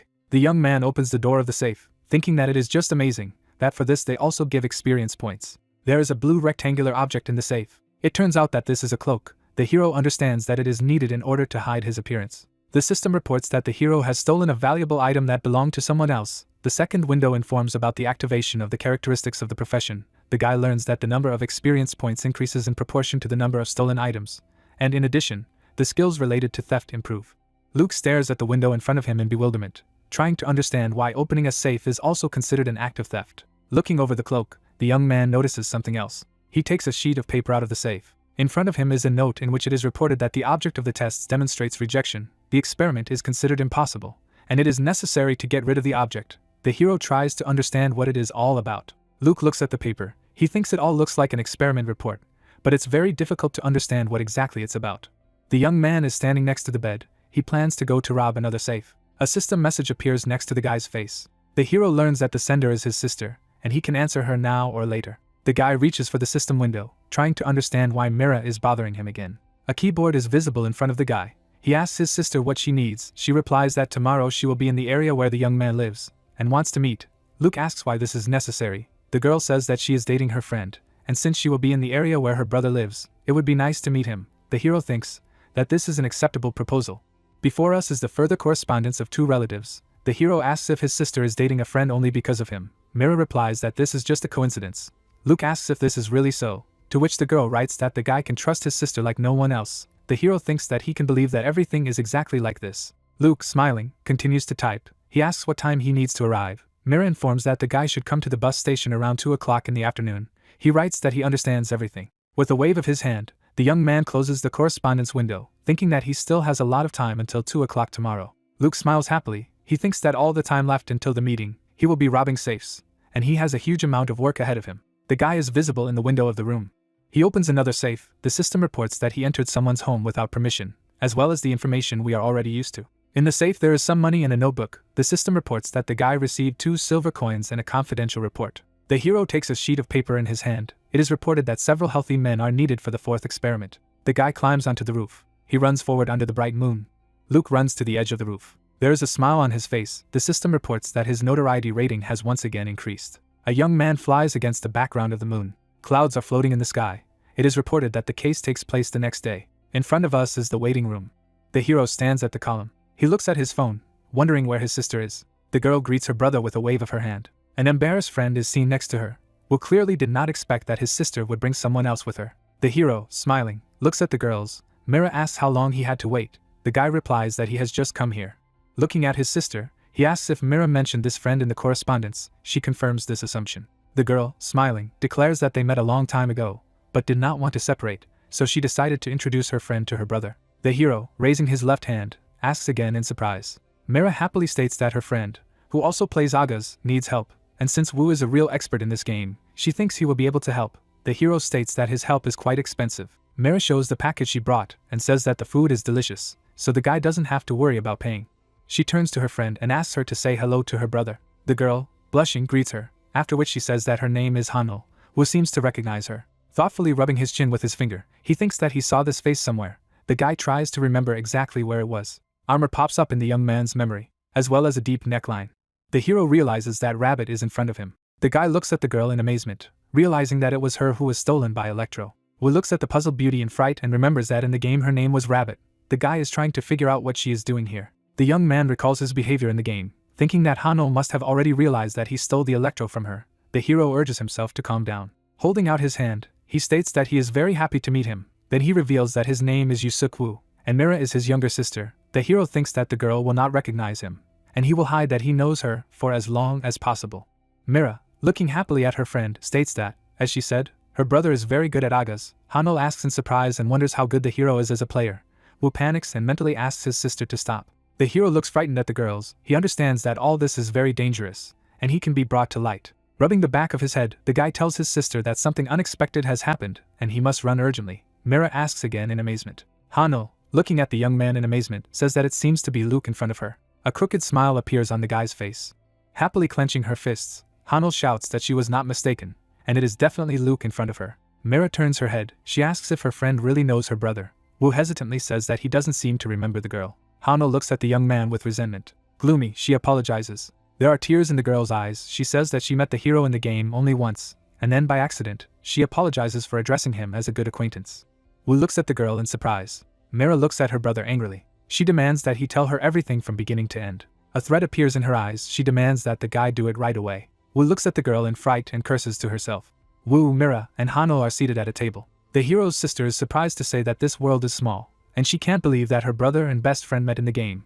Hanul states that she is also very surprised. The hero, sipping a drink from a straw, asks if he was able to eliminate the misunderstanding. Mira apologizes, after which she says that her brother's past was so amazing that it was not difficult to understand everything wrong. Woo spits out the drink he just took into his mouth. Hanul, looking at the guy, asks for clarification on what he is talking about. Mira explains that her brother showed his fists to a huge number of people. The young man, covering his sister's mouth with his hand, says that she seems to talk too much today. Looking at his new acquaintance, the guy asks if he can call her Hanul. The girl replies that, of course, he can. Smiling, Woo thanks the girl for being his sister's best friend. Mira looks at Hanul with a strange expression, who states that she should be the one to be grateful to the hero, as Luke, or rather Woo, helped her a lot. Drinking the drink again, the young man asks in surprise. Folding her arms over her chest, Hanul says that when they passed through the forest of trials, she was almost incapable of anything, and only caused trouble. Lowering her eyes, the girl says that she was ashamed of it all, but Woo helped her a lot. She remembers how the hero behaved during the journey through the forest, and says that Woo was very kind, courteous, and thanks to him, they coped with the test perfectly. The girl's eyes are shining. She once again thanks the guy. Woo, squinting, declares that now everything is clear to him. Hanul, looking a little frightened at the hero, states that she wanted to give him a thief's weapon, but it somehow disappeared. Woo, who stole the dagger, is happy that he is not suspected of anything. Mira, looking at her in bewilderment, states that she should have asked the system where the item went. Hanul says that everything is fine, and most likely she lost the dagger by mistake. Woo smooths his hair, a little embarrassed to hear this conversation, as it turns out that he robbed not someone, but his sister's friend. The hero looks away from the girl. He realizes that he still cannot admit that he was the one who stole the electro. Looking down, Hanul says that she is a little uncomfortable calling the guy by his first name. Moving her fingers in front of her face, she asks if she can call the young man an older brother. Raising his right hand, the hero says that the girl, of course, can do this. She happily asks again. Beaming with happiness, she thanks her older brother. Woo looks at her in bewilderment, trying to understand how such an innocent child can exist in this world. Mira, smiling, looks at her brother. Looking intently at her relative, the girl asks what he is up to. Woo is surprised to ask what Mira means. She replies that the guy is acting a little strange after all. Hanul looks surprised. She gets up from the couch and says that she will talk on the phone and will immediately return. Mira replies that there is no problem with this. The hero asks his sister what he did wrong. She replies that she is not completely sure, and that is why she asked him her question. Hanul, holding a phone, walks away from the table. Mira drinks from a straw. She says that her brother is too boring and her friend will have a hard time with him. The guy looks at the girl in bewilderment. It seems that Mira is remembering something. Holding a glass in her hands, she asks her brother if he and her friend are in the village of Pattern in the game right now. The hero replies that they really are. Lifting her index finger, Mira says it's just fine and asks if she can ever play Agas with them. Woo asks in surprise if his sister plays the game as well. Mira happily says that she has already played with Hanul and asks if this will be enough. Woo asks a little disgruntled if they will have to play together. Mira, looking at him offended, asks if the hero wants to say that he is happy to play with Hanul, and he does not want to do this with her. Woo gives a thumbs up and shouts that she really wants to play with her sister, who happily states that she now recognizes her dear older brother. Hanul asks if she's been too late, and Mira replies that it's fine. She gets up from the couch and says that Hanul arrived at the right time. She looks at her in surprise. Hanul puts his hand on his friend's shoulder. She asks her brother if he would like to share his phone number with Hanul. Woo, looking at her sister in surprise, asks why the girl needs his number. Mira explains that this seems to be not such secret information to sell for a lot of money. Hanul, looking at her friend embarrassedly, asks what she should do. Mira explains to her brother that exchanging contact with friends is an act worthy of respect. The guy sighs heavily. He does not like this idea very much. but he understands that we are talking about his sister's friend. Wu holds out her hand. He asks for something so that he can quickly write down his number. Hanul instantly hands the guy the phone. The hero enters his number in the contact list. He gives the device back to the owner, who thanks him. Hanul beams with happiness. Mira, smiling, looks at her friend, thinking about what seems to be witnessing the birth of a new relationship. There are buses next to the young people. Wu wishes the girls a good trip home. Mira states that she was very happy to see her brother after a long separation. Her friend thanks the guy for seeing her off. Wu walks away from the girls, waving goodbye. They wave after him. Mira asks her friend if she likes her brother. Hanul asks in amazement. Wu, rubbing the back of his head tiredly, realizes that he is very tired. Hanul admiringly states that the guy is very kind and has good manners. Mira asks if this is all her friend has to say. Raising her right hand, the girl says that she would very much like them to have a closer relationship as brother and sister in the future. Mira clutches her head. She realizes that her friend is still a child. A bright flash occurs. Luke materializes inside the game. He walks wearily down the street. Paying attention to the open windows, he thinks that today is a great day for robbery. The hero clicks on the system window. An inventory appears in front of him. The young man thinks that first he must understand what all these notes are about. The guy opens the safe. He thinks that yesterday all day long he was doing nothing but opening vaults of this type. In the safe, in addition to a small amount of money, another note is visible. Luke thinks that he has already accumulated a decent number of these notes. The guy looks at the next message. He remembers the content of other notes, which, in particular, talked about the failure of the experiment, necrosis in the 4th test D, the capture of test objects in Area A and the successful raid on objects in Area D. The hero realizes that it seems that all these notes are about experiments on humans. The guy looks at another note in surprise. It seems to him the most important, since it says that it takes a lot of strong people for trials. The hero is holding about a dozen folded paper sheets in his hands. Now he has almost no doubt that we are talking about cruel experiments. Looking at the city spread out in front of him, he thinks that all this is happening here, in Patron. The hero imagines intruders leading a tide man. He tries to understand how the villains catch their victims, and thinks that this can hardly happen in the middle of the street, where there are many prying eyes. Luke imagines how the intruders lead the victim to the manhole. It seems to him that there may well be a system of secret communications in the city. The hero clutches his head, thinking that nothing is clear yet, since he clearly does not have enough reliable information. He stands in the middle of the street. Looking around, the young man thinks that he must search the area for more evidence. Luke jumps on the wall. He flies in through the window. The young man lands on the floor. The system informs him that he has illegally entered someone's home. There's nothing in the room. Luke thinks he shouldn't have climbed here. The guy stands in front of the window, thinking that he needs to search the next house. Suddenly, something catches his attention. He presses his ear to the floor and begins to listen, as it seemed to him that he heard something. Luke is trying to hear something. He kneels, realizing that someone is definitely moving below. An open hatch is visible in front of the young man. Luke stares at him silently. The guy stands in front of the hole, realizing that this may be exactly what he is looking for. The hero, smiling, thinks that he must definitely check what is down there. The system reports that Luke has discovered a hidden underground passage for the first time. A staircase is visible under the young man. We see this object up close. The system reports that the guy has discovered a mysterious passage in one of the residential buildings in the village of Patron. While the game does not know where this passage leads and what it is intended for. Luke descends. The system prompts the guy to figure out all the necessary information on his own. Coming down the stairs, Luke looks around. The guy smiles, thinking that although nothing is clear yet, he has made some progress. In his imagination, a picture of villains leading away their victim resurfaces. He realizes that, most likely, the passage is used to transport objects for testing. Tied up people sit on the floor. The hero thinks that somewhere nearby there must be a place where the bastards keep their prisoners. The system informs the hero that he has set fire to the torch. The hero raises the torch above his head. Grinning wryly, he states that the place he finds himself in immediately seems very suspicious. The young man takes a step forward. He goes through the tunnel. Luke holds the torch above his head, thinking that he has been walking for quite some time. Frowning, the guy looks ahead, trying to understand how long he has been walking along this corridor. A torch hangs on the wall. The young man hears someone's footsteps. He throws out his torch, which is immediately displayed by a system message. Luke peers out from behind the wall, wondering what those he hears are up to. The footsteps are slowly approaching. The guy sees 3 dark figures in robes. He presses his back against the wall. The scoundrels drag the sack behind them. Luke, peering out from behind the wall, realizes that the scoundrels are most likely dragging a man meant for experiments. He comes out of his hiding place, deciding to follow the people in robes. One of the corners of the bag is torn. A hand peeks out of it. The hero cries out in fear. The guy grabs his heart with his hand. He realizes that he almost got a heart attack. One of the villains notices that the bag is torn, and offers to tie it again. He calls on his comrades to hurry. Since they are short on time, the man in the bag asks to save him. A drop of sweat runs down the young man's face. He sees that the scoundrels are tying the sack again. The guy seems to recognize the victim. This is a bald thief with whom he had spoken a little earlier, and from whom he had taken the lockpick. The young man remembers how this man was walking down the street. A thief pulls a lockpick from under the hem of his jacket. Luke recalls that keeping an eye on this character in the slums was a very difficult task. An idea comes to the guy's mind when he remembers exactly where he followed the bald thief. The pictures in his head begin to form a single whole. In front of the hero's mind's eye there are slums. He thinks that lawlessness reigns in this place. Brutal scoundrels beat up the inhabitants. Luke understands that if someone disappears in the slums, no one will notice. The villains twist the arms of the tied bald thief. The young man realizes that the residents of this area of the city, most likely, become victims. The scoundrels are standing around the bag. One of them says that they are too late and must hurry.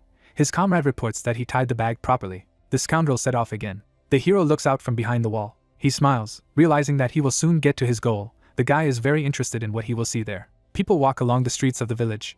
As city dwellers talk on the phone, it is reported that Agas, which has been voted the best fully immersive virtual reality game, has garnered a huge amount of public attention. Agas, whose playable characters we see, had a gigantic world, gave exceptional freedom and the opportunity to choose many professions. The knight stands in front of the castle. The windows are stacked on top of each other, and it is reported that Agas had a huge amount of content, adventures, and unique features. We see a girl with her eyes closed. It is reported that the cause of all of the above was artificial intelligence, or more precisely, the unique ego AI. The girl opens her eyes. She waves her hand affably. It is reported that the Agas game system was similar to a living creature, and even the developers of the game fully agreed with this. A man stands behind the podium. He says that the system and core of Agas is ego AI. Raising his hand, the speaker says that, in other words, the ego AI is like a growing child who thinks, learns, constantly develops, and evolves. The girl touches her temples with her fingers. The man declares that Robert will provide the best environment for the growth and development of this child, and this is what he sees as his role. Reporters take pictures of the speaker raising his hand. A man walks down the corridor. He sighs tiredly, realizing that he is very tired. The man drinks from a glass. He could not even think that he would have to give interviews on top of everything. An employee of the company mentally curses a man named Yusuk Woo, who is always the reason for being given unpleasant and annoying tasks. Someone says that he confirms receiving a message from the head of the department, Choi Mi Ryo. In front of us is a hall with many workplaces. Someone asks what happened to yesterday's report. The answer is that it will be delivered immediately. A man, continuing to drink from a glass, thinks that this day is no different from others, just as tense and difficult. A young man with glasses runs up to Ryo, and the man recognizes a worker named Kim Sang-shik. The guy, holding out the tablet, declares that this is the data that the boss asked for yesterday. Ryo praises the subordinate for his hard work. Unrevealed secret scenario quests are visible on the device's screen, with Ryo noting that they all belong to level 3 and above. Adjusting his glasses on his nose, Shik states that these quests have a very incomprehensible structure. Ryo replies that he also does not quite understand what they are. Looking at the tablet, the head of the department says that, as far as he can see now, the difficulty of the levels is completely off the charts, and not a single person will be able to pass them. Shik points his finger at one of the points and draws attention to the quest that he thinks is the most annoying. On the tablet screen, the name of the quest is visible, RMT 1004, and its starting point is Patron. Ryo asks if it is an adventure that requires you to join a secret royal organization, complete 10 missions and return to Patron. Shik reveals that this quest was originally intended to be impossible to complete, as even if someone manages to return to the city, the difficulty increases depending on the user's level. Looking at his boss, Shik states that this is why the unsolved secret script quests keep piling up.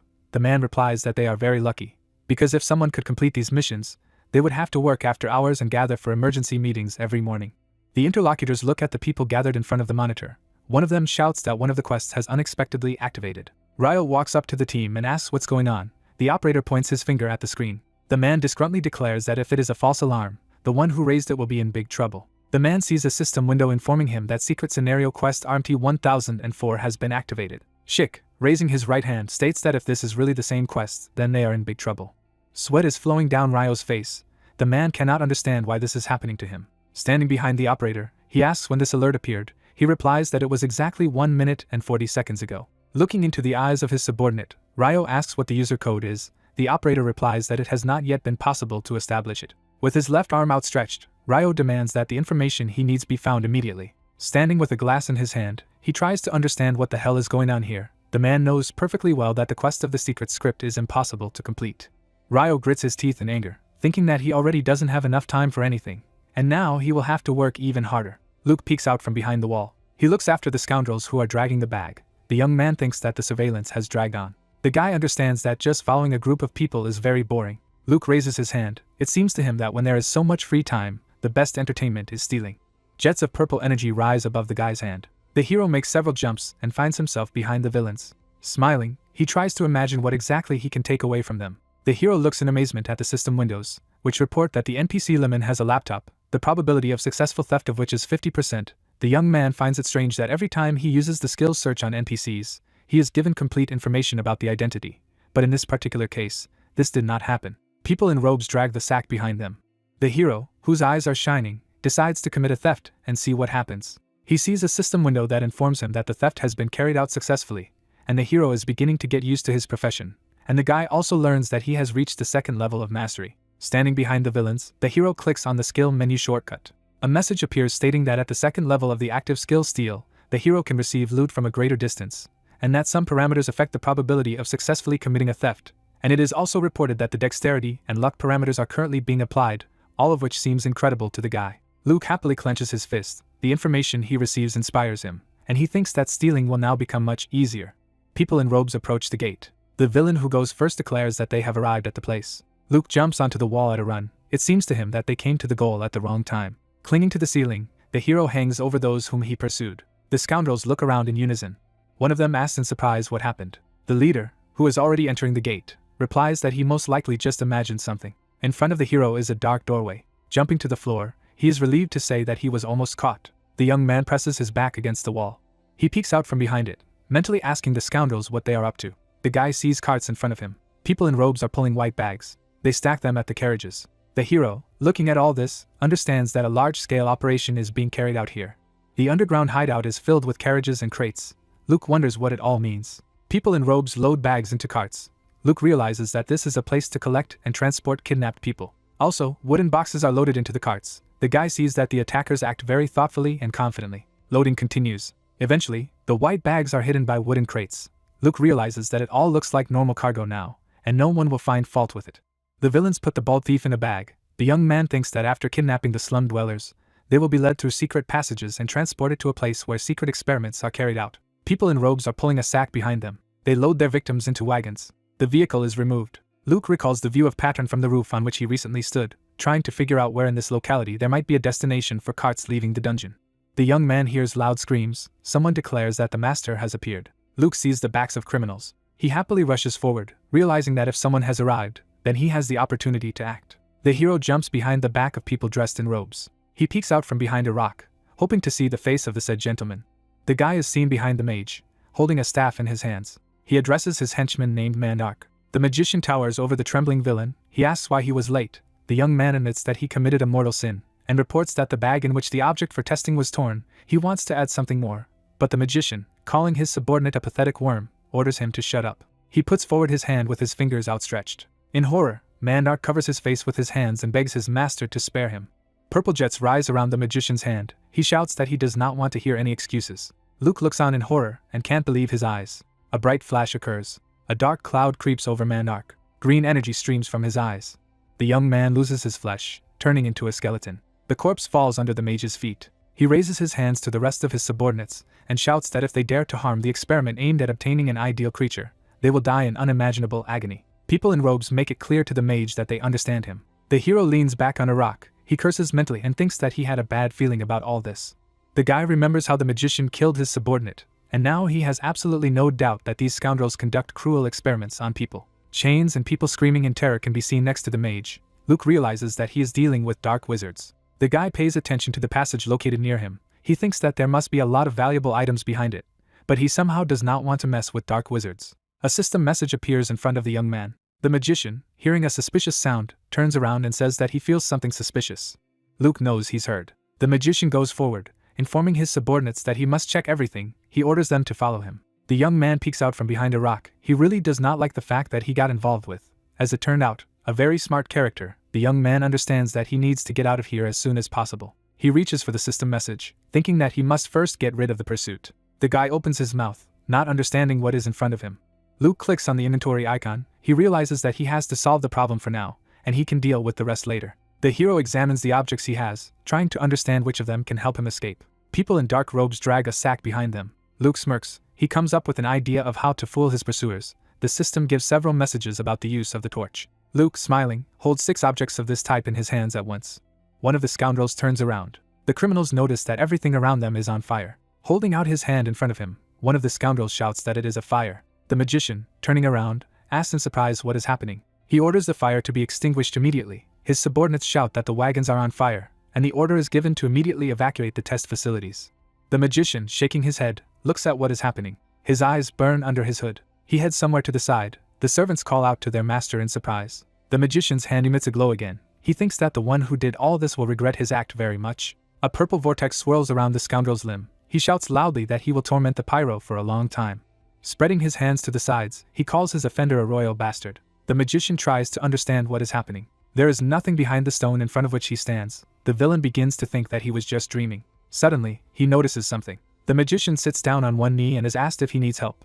Footprints are visible on the ground. The magician rises to his feet. One of the henchmen asks him what happened. He replies that nothing special. He turns to his servant and asks how much damage was done, and the answer is that the objects for the experiments are intact, and only the carts and wooden boxes burned down, so serious damage was avoided. The magician, smiling, declares that this is not bad. People in robes are trying to save boxes and bags. The magician, who has a wand in his hand, declares that the place where they are now must be left. He orders to immediately evacuate everything that is left to the remaining carts. His henchman asks in amazement. He states that if they refuse this object, in the future it will be difficult for them to obtain bodies for experiments. The magician looks at his subordinate, calls him a fool and asks if he does not understand anything, after which he declares that this object has been revealed. The servant, with a fire burning behind him, begins to guess what it all means. We see the tunnels lit by the light of torches. The magician says that the one who has entered here now knows perfectly well what is happening here. People in robes are pulling a white sack behind them. Raising his left hand, the magician declares that it is very dangerous to use this object in the future, and this must be reported to everyone who knows about it. The henchman makes it clear that he understands everything and will do what is required of him. He runs away in the direction where the fire is blazing. In front of us is the magician and the face of the hero. The scoundrel would very much like to know who set this arson and followed them. The mage is standing near the passage. He suspects that this spy works for the royal family. He imagines a young man running down the corridor and suggests that it could also be an ordinary thief, that is, one of the rats that are full of them in this city. Under the outstretched hand of the magician, a fleeing hero is visible. The villain thinks that the intruder could not have run far, and if they meet again, he will make him experience incredible suffering. People are walking next to the fountain. The hero looks at this object of the urban environment from the roof of the building. In front of him is the palace of the ruler of the city. The young man sees a lot of armed fighters. He thinks that there are very serious security measures for a tiny town. The guy looks anxiously into the distance. Everything that is happening seems very strange to him. Luke looks at the notebook, thinking that what he learned from it may be true. The hero tries to put magicians, bags, an experiment capsule and the ruler's palace into one picture. He realizes that he is most likely dealing with dark wizards who pretend to be residents of the city, and secret experiments are carried out in a mansion that rises on the main city square. It seems that some idea comes to the guy's head. He looks at the notebook and remembers that it described the weaknesses of his likely opponents. The hero's hand rises from the hatch. It is reported that the case took place a few hours ago. Breathing heavily, Luke climbs out. He leans wearily against the wall, thinking that he could have been caught and turned into a lab rat. The young man understands that he can do something. He reaches for the system window, intending to check the status of the quest once again.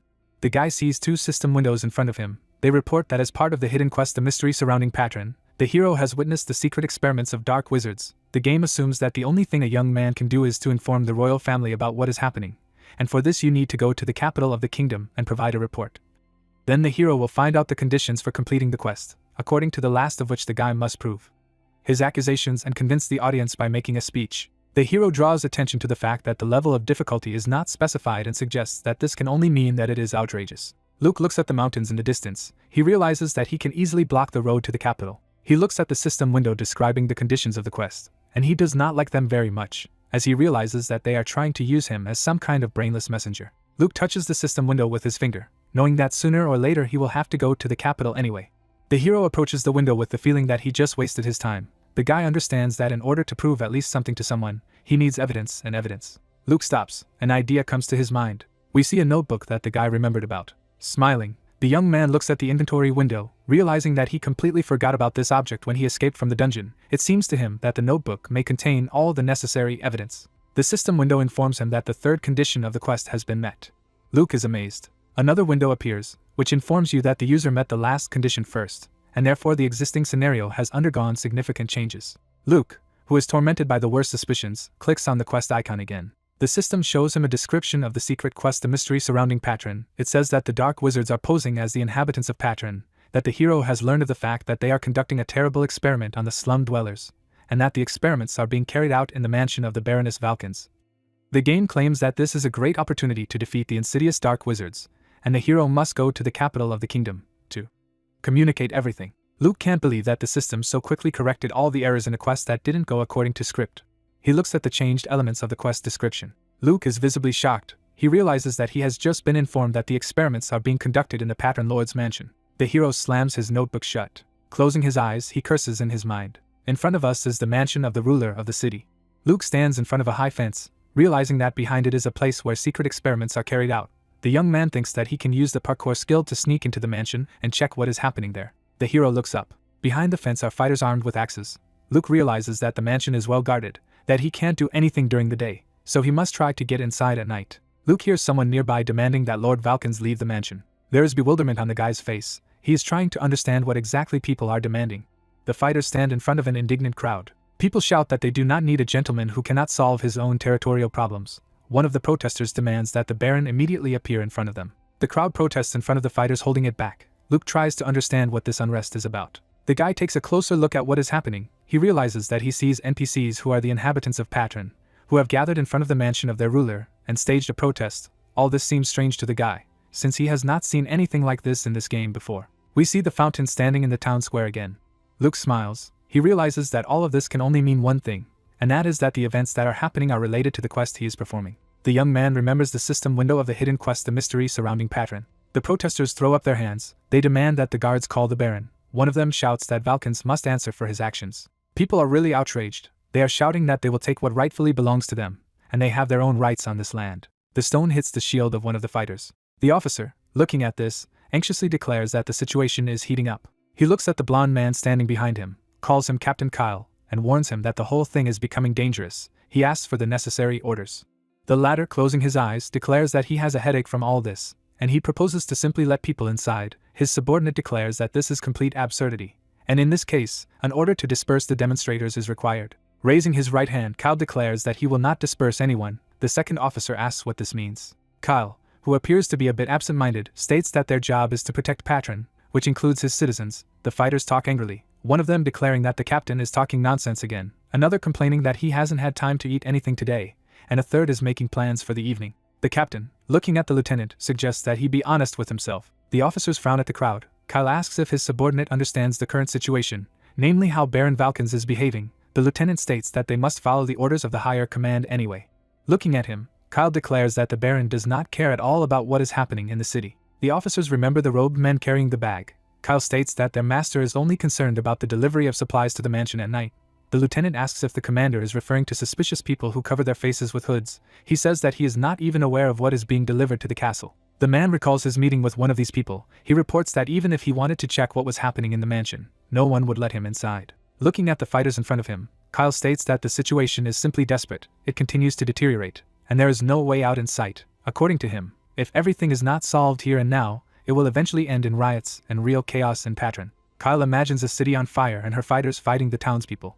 The officers notice something. Behind the guards, a dark figure is visible. Its owner says that Captain Kyle has had to go through a lot. He states that the Baron has finally decided to get out. A gray-haired old man approaches the officer and asks to report on the situation at this point in time. He replies that the fighters are holding back the protesters, but there are no direct clashes yet. People point fingers at the Baron. They shout that this man has finally decided to show his face. Someone exclaims that he really sees Baron Valkans. The system reports that we are facing the NPC Baron Valkans, the ruler of the small town of Pattern. Luke, looking at this man, cannot believe that he rules the city. It seems that the young man understands something. He pays attention to the staff and realizes that he has already seen it somewhere. A man dressed as a priest comes out to the Baron, asks how the ruler of the city could have let the situation go so badly, and accuses him of sitting idly by and paying no attention to anything. Putting aside his right hand, the Baron declares that they have not seen the noble priest for a long time. He, raising his finger, menacingly demands to skip all the formalities and explain his actions. The Baron asks what explanations the priest needs. He angrily tells the Baron to stop pretending. He asks why the ruler ignores the suffering of the city's residents and merchants, after which he reminds that all this has been going on for many months. We see figures of unpleasant personalities. The priest says that the root of evil is in the slums, and because of the scoundrels who live there, Pattern is becoming more and more dangerous. The man states that if the Baron gave the order not to touch the scoundrels living in the slums, he must provide everyone with a convincing explanation. Luke looks at the interlocutors in surprise. He cannot believe that it was the Baron who ordered the slum dwellers to be left alone. The protesters, throwing up their fists, demand that Baron Valkans give them an answer, and here and now.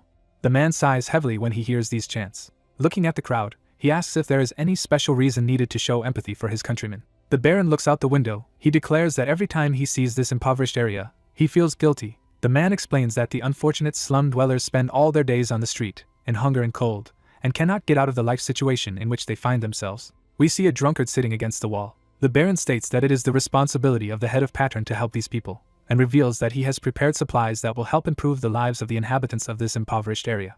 Kyle remembers people in robes dragging some loads. Standing in front of the crowd, the Baron declares that he is well aware that the inhabitants of the city experience certain inconveniences, after which he promises that such incidents will stop happening in the future. He urges to show a little more patience and give time to solve all problems. The clergyman, clenching his fist, declares that he does not believe in these excuses, and demands that the Baron immediately get rid of these lousy scoundrels. A fist fight takes place on the street. The priest says that the scum from the slums go to other parts of the city and cause real chaos throughout Pattern. Turning to the crowd, the man says that these are pests that have already annoyed everyone, and the decent residents of Pattern are not going to feel sorry for them. He states that the Baron has already turned a blind eye to what these scum are doing for too long. Protesters raise their fists when they hear the priest's words that the slum dwellers should be punished severely. Looking at the Baron, the priest declares that all those gathered here want only one thing, namely that the ruler of the city should use the stick more often than the carrot. He offers the Baron to make a wise and reasonable choice. The man looks at the priest. Luke, looking at what is happening, begins to have serious doubts that inhumane experiments are being carried out in the Baron's mansion. He recalls a system message that claims that the atrocities take place in the mansion of Baron Valkens. We again see sinister figures of armed people. The hero thinks that the Baron did not pay attention to what the slum dwellers were doing. Then he remembers the staff. The guy imagines the Baron in two different guises and suggests that perhaps this old man allows arbitrariness in the slums in order to take advantage of the chaos to make it easier to get people for his experiments. Baron Valkens stands in front of the protesters. Luke waves his hand, thinking that this is a hidden scenario, so the plot must be confusing, and there must be some surprises waiting for him. Smiling, the hero walks away from the mansion in front of which the protest is taking place. He thinks that he must wait until the evening, and now is the time to visit the shopping district. A man in a bandana passes by the hero. A stone is visible in his hand. He appears behind the backs of the protesters. The man swings. The stone flies right into the Baron's head. Kyle rushes to the ruler of the city. Luke turns around in surprise. Baron Valkens is on his knees, holding his forehead. The priest asks him if he is okay. People look at the ruler, who has blood flowing down his forehead, and try to understand what happened and who threw the stone. Kyle shouts loudly that there is a man in the crowd who tried to kill the master. He orders everyone to be detained and find out who did it. Soldiers rush at the protesters. The order to catch everyone is heard. People are frightened. Some of them shout that they don't know anything. Soldiers detain protesters. The lieutenant opens the gate and shouts for the Baron to evacuate immediately. He takes the gray-haired old man to the mansion. Soldiers beat one of the people caught. The order to close the gates sounds. Luke looks at the fighters chasing what they think is the intruder. The hero notices something. Behind him you can see a high fence. The young man looks up. Smiling, he thinks that it seems that he will not have to wait for the evening. Luke runs up to the wall. He jumps on it. The guy finds 4 points of support at once. He peeks out from behind the visor. The hero sees the mansion and realizes that there is no one next to him. Luke jumps over the fence, thinking it's time to check what's inside this building. The guy lands on the ground. In front of the hero hangs a system window for the characteristics of the work, which is called field formation. It is reported that Luke has infiltrated the territory of a named NPC, as a result of which a field was formed, accessible only to thieves. The young man is trying to understand what all this means. We see the system window up close. Luke can't figure out what this field is, which is available only to thieves.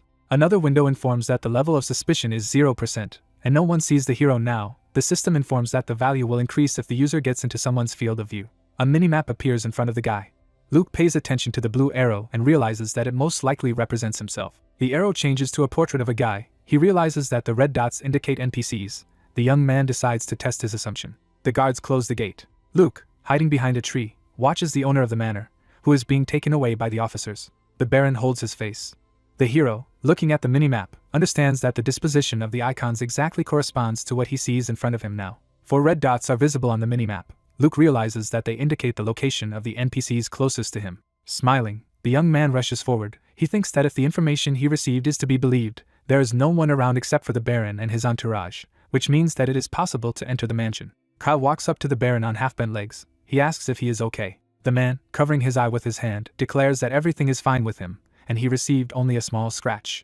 The captain is frightened and says that the Baron's face is covered in blood, and he must get medical attention immediately. The fighters look at their master excitedly, who states that the wound really needs to be treated, but he can handle it on his own. Continuing to clamp the wound with his hand, he says that his subordinates are free. One of them offers to accompany the Baron to the mansion. Judging by the tense posture, the man does not like this idea at all. Raising his right hand, Kyle says that his master must be dizzy from the loss of blood. He angrily replies that he seems to have already said that he is fine. The officer puts his hand on the Baron's back and says that the adrenaline rush may not make him feel pain, but to prevent unwanted consequences, it would be good if he allowed himself to be escorted to the mansion. The man angrily interrupts the officer's speech. Covering his face with his hand, he declares that he does not intend to repeat the same thing endlessly. Looking angrily at the captain, he declares that he will go to his dwelling on his own. Kyle looks at the Baron in surprise. He looks down in embarrassment and apologizes for overstepping the boundaries. Looking out from under his palm, the man says that he should apologize since he was unacceptably rude. Turning away from the captain, the Baron asks him to return to the protesters and settle the situation. Kyle states that he understands the order. The man walks away from the officers. The guard asks if the captain is okay. The lieutenant asks him not to be too upset.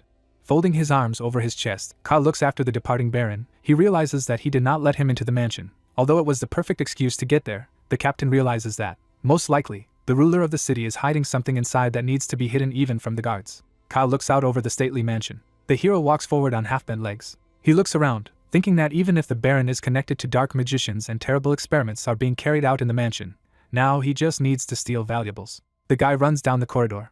He imagines untold riches. Smiling, the hero looks up, thinking that he must endure everything that his greedy hands can reach as quickly as possible, before the guards arrive. The young man runs from one column to another. He sees a corridor in front of him. The hero is wary, not understanding why he has not noticed anyone yet. He understands that, on the one hand, this is good, but he is tormented by bad premonitions. Luke remembers how many guards are standing in front of the mansion and realizes that logically, at least one person should be guarding the building inside. Luke notices something. In front of him is a staircase leading down, most likely to the basement. The hero sees several flights. He goes down, not understanding why the stairs are so long. The young man notices a door in front of him. He tugs at the handle, hoping that he won't be disappointed. Luke peeks into the room behind the door. Burning torches hang along the walls. The young man understands that it looks very much like a prison. The guy notices something next to him. The system informs him that the mini-map has been updated and new landmarks have been added to it. The young man is frightened. He tries to understand what is happening. Dozens of red dots are visible on the minimap around it. Their number continues to increase. The system reports that the level of suspicion has increased to 31%. The hero leans his back against the bars. He realizes that he is in a completely disgusting situation. A hand reaches out to him. She grabs the hero by the leg. A multitude of hands reach out to the young man from behind his back. Luke is just terrified. Many hands can be seen around him. The guy grabs a dagger. He is about to strike at the hands that grab him and shouts that he will not surrender to some bastards so easily. Electro is visible above the young man's head. The guy hears that no one is going to do anything bad to him. The dagger touches his hand. Someone shouts loudly that this is not a kidnapper. Hands let go of the young man. The hero puts his weapon back into the sheath and asks who he is dealing with. A man appears behind bars who asks if the hero remembers him. Luke takes a closer look and seems to recognize the other person. He sees a bald thief in front of him. The criminal, standing behind bars, finishes his explanation. The protagonist, pointing at him, says that, according to what he has just heard, all the people here have been kidnapped from the slums. 4 people are sitting in a small cage. The hero continues to retell what he heard and says that the kidnappers took away several prisoners. Luke sees a door at the end of the hallway. He asks if he understood correctly that the victims went there. The bald thief confirms the guy's words. The hero, putting his hands on his belt, asks when exactly it happened. The answer is that it happened quite recently. Luke thinks. He realizes that if he heard the truth, then the laboratory must be behind this door. A smile appears on the guy's face. He imagines a huge prey around him and understands that from now on he will have many reasons to rejoice. The young man looks at the prisoners. He imagines people who have already been taken out of prison and thinks that if the dark magicians took them with them, then the experiment is in full swing, and there must be many different kinds of servants. Luke asks the thief if he knows how many jailers and other scoundrels there are. Throwing up his hands in surprise, the man says that he does not know anything. The hero grits his teeth in anger and mentally calls the thief a useless bastard. Standing next to the cameras, the hero thinks that, given the possibility that there are many opponents, he has only one safe way to loot everything here and not get caught. The bald thief, smiling, attracts the hero's attention. He points to the lock and asks if the guy can open it. The locking device is shown up close. Luke asks if it is the one we are talking about. The man reports that there is only one lock for his cell. The hero thinks that he has a master key, and he can easily unlock the lock. The thief looks hopefully at the young man, who says that he will probably be able to release the prisoners. They rejoice violently. The thief happily thanks the young man. A palm appears in front of his face. Smiling, Luke states that he wants to be paid for his work first. The prisoners look at the hero in amazement. The thief asks if he really wants to get some money now. The guy calls the interlocutor an idiot and declares that nothing is free in this world, and if he wants to get help, he must express his gratitude in some kind of monetary equivalent. Folding his hands in front of his face, the prisoner declares that they were not only kidnapped, but also robbed, so none of those present here have anything. Luke waves his hand. He states that in this case he should go. The guy wishes the prisoners all the best. The bald thief begs the young man not to leave and help him. He asks if there is not a drop of pity and compassion in the guy. The hero demands that the man shut up, and declares that he can ask someone else for help. Someone says loudly that the prisoners are making too much noise. Luke covers his mouth with his hand. Someone asks from behind the door why there are screams in the cells. The hero stands in the middle of the passage and curses mentally. It works with the inventory window. The guy touches one of the icons. A man in a dark robe enters the prison. As he walks past the cameras, he asks if the captives are really going to disrupt a great experiment that could lead to a real revolution. Under the hood, you can see the face of an elderly man. He looks at another dark-robed man and asks what he's doing here. The hero, raising his right hand, points at the bald thief. The old man asks in surprise if his colleague really wants to say that he is checking the condition of the objects to be tested. Waving his hand, the man says that the guy is doing a completely unnecessary job, and it would be good if he went to the laboratory immediately. The hero looks at the old man's back. We can't see his face under the hood. The guy looks at the prisoners. He puts his finger to his mouth, asks them not to make noise and promises to save them a little later. Two robed figures walk down the corridor. The hero looks at the old man walking in front of him. Smiling, he thinks that thanks to his ingenuity, he managed to prevent the crisis. The young man recalls one of his thefts. He could not even imagine that this robe, which he found in the safe opened with the help of a master key, would have the same color and style as those worn by scoundrels who kidnap people. Luke examines the robe found in the safe. The system tells the guy that the suspicion level is 48%. He understands that this figure is not increasing, and thanks himself for keeping the robe in his inventory. The old man asks the hero if he can ask him for a favor. Turning to face the guy, he declares that his back has been hurting lately, and asks the hero to carry something. Luke realizes that he has a chance to wander around the estate on his own. The old man points to the cage and states that it is about the animal that is inside. Luke sees a trembling raccoon in front of him. Raising his right hand, the old man says that this is just an amazing creature. The hero looks at his interlocutor, who declares that the raccoon can use magic. The guy, looking at the cute animal, realizes that in front of him is an enchanted creature with magical powers. Luke, grinning happily, imagines how much money he can make if he sells this animal. The raccoon shakes its head from side to side. The hero looks at him in bewilderment. It begins to seem to him that this creature understands human speech. The old man, patting the hero on the shoulder, declares that if he agrees, he will leave the raccoon in his care. Luke looks at the animal thoughtfully.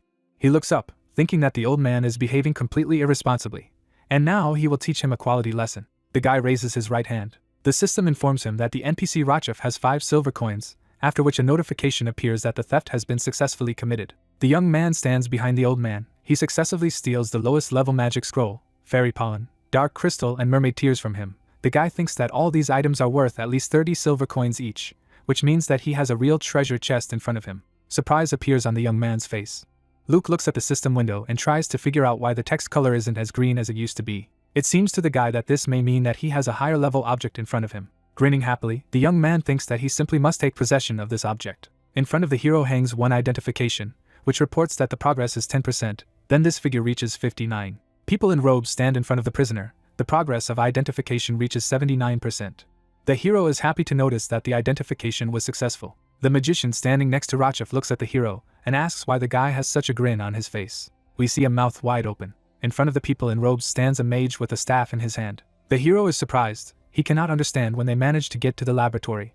The guy looks at the raccoon and mentally asks himself to calm down, realizing that no one has yet brought him to light. Rachef, raising his hands, tells the wizard that the guy is most likely just happy to help with the experiments.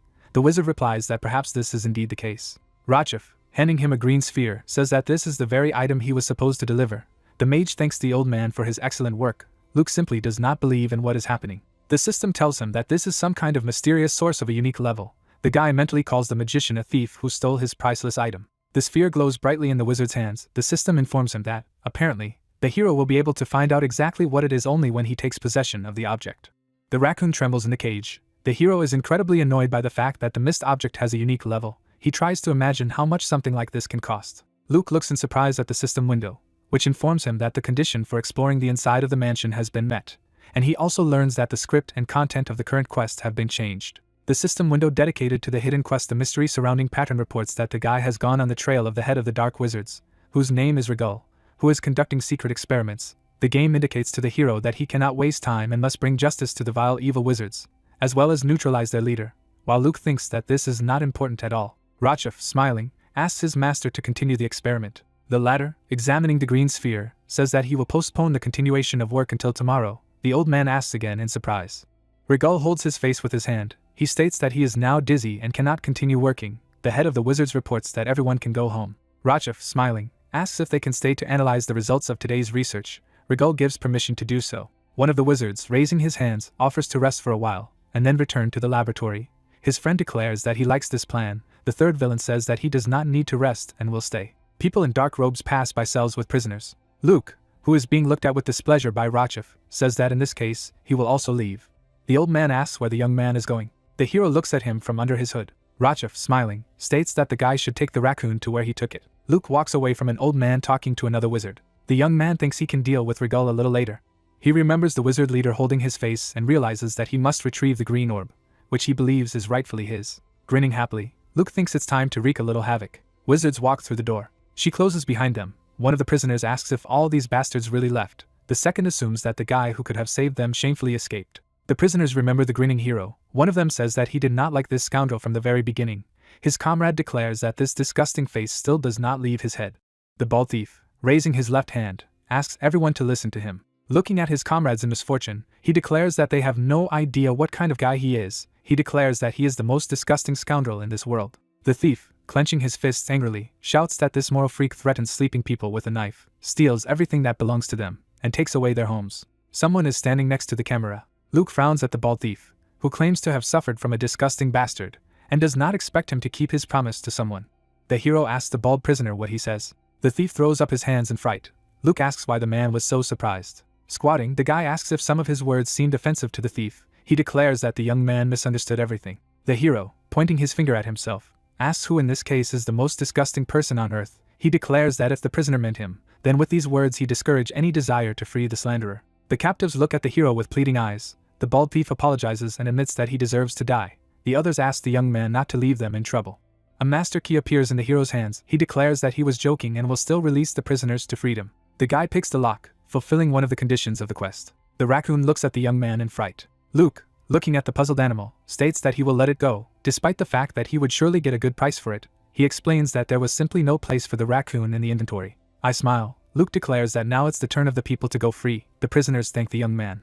The lockpick rotates in the lock. The hero says that as a return favor, the kidnapped must do something for him. Luke smiles. Next to the people chained to the wall, there are scoundrels in dark robes. Someone approaches them. Rachef looks around in surprise.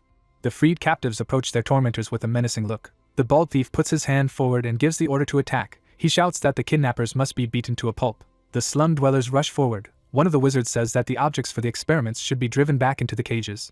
There is an objection that there are too many of them and the master should be summoned here immediately. The experimenters are very frightened. One of them shouts that they need to run away as soon as possible. The prisoners begin to beat their tormentors. Rachef, holding out his left hand, calls them a gang of scoundrels and shouts that he will destroy them all. Electro rushes through the air. The dagger hits the mage's hand. Rachef does not let go of the green sphere from his right hand. The hero jumps. He kicks the old man in the jaw and demands that the bastard give him his thing. The ball flies out of the magician's hand. Rachef is lying on the floor with a dagger in his hand. He looks up and begs not to touch him. Luke lifts his leg to lower it onto the bastard. Luke dusts off his clothes with a satisfied look. He looks at the green ball with greedy eyes and asks why this priceless object has not been given to him for so long. The hero picks up the balloon. The guy looks at his prey in admiration and is happy at how radiant the sphere he got. Luke says that the uniqueness of this artifact is noticeable even by its color. The system informs the puzzled hero that he has obtained the source, and he also learns that he stole someone's property, and that the value of this object is difficult to even measure. Luke sees several messages about leveling up. He realizes the true power of the unique object he received. The system informs the guy that the item has been identified. Amazement appears on the hero's face. In front of it is a system window that informs him that he has obtained a source of poison of a unique level. The object is described as a pearl containing an extremely dangerous poison, inside which there is a constant generation of new poison. Luke holds the orb in his hand. The system informs the hero that the source of the poison is connected to the user. Then the game asks if he wants to use the object, warning that the object will disappear after use. A window appears in front of the guy, offering to make a choice. Luke curses, realizing that he has received an attached artifact and cannot even get rid of it. The hero stretches out his hand to the dark rectangle, realizing that he has no choice. A crack appears on the brightly glowing sphere. The system informs the hero that he used the source of poison. The young man opens his mouth in surprise. Above his head, the head of a ghostly monster is visible.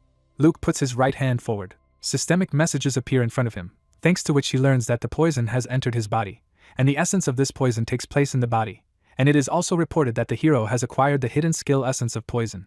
A brick wall is visible in front of the hero. The system informs him that the essence of poison absorbs all the poisons in the world, and as this happens, the user's resistance to all kinds of poisons increases, and he also gains the ability to use poisons. Luke, lifting his index finger, tries to comprehend what he will do with the absorption and use of poisons. Frightened prisoners run past him, one of them screams loudly, begging to be saved. Skeletons fall to the ground, someone claims to have come here because the lab was too noisy. The hero sees a magician with a staff in his hand, who declares that some scoundrels have made a mess here. People in robes rejoice at the appearance of their master, it seems to them that they are saved. The slum dwellers look at the mage in fear, they realize that they are the boss, and this can be very dangerous. The wizard raises his staff above his head.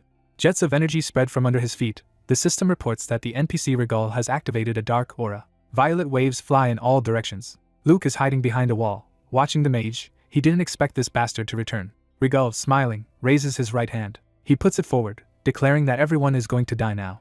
Violet energy strikes people. They scream heartbreakingly. One of the magician's henchmen happily thanks his master. In the next second, a wave of energy hits him too. People run to the door. They shout that it's crazy and that you can't stay here. Regal asks if the vile rats really think that someone will be able to escape. Luke looks at the people flying past him and realizes that the madman does not distinguish between allies and enemies.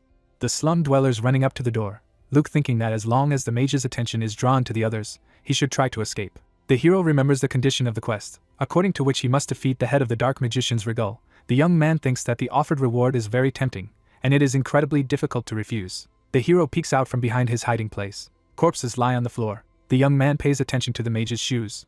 He lifts his index finger, trying to check something. The system searches. Luke happily looks into the system window, which reports the discovery of the Nightmare Boots object, which has a 5% chance of successfully stealing.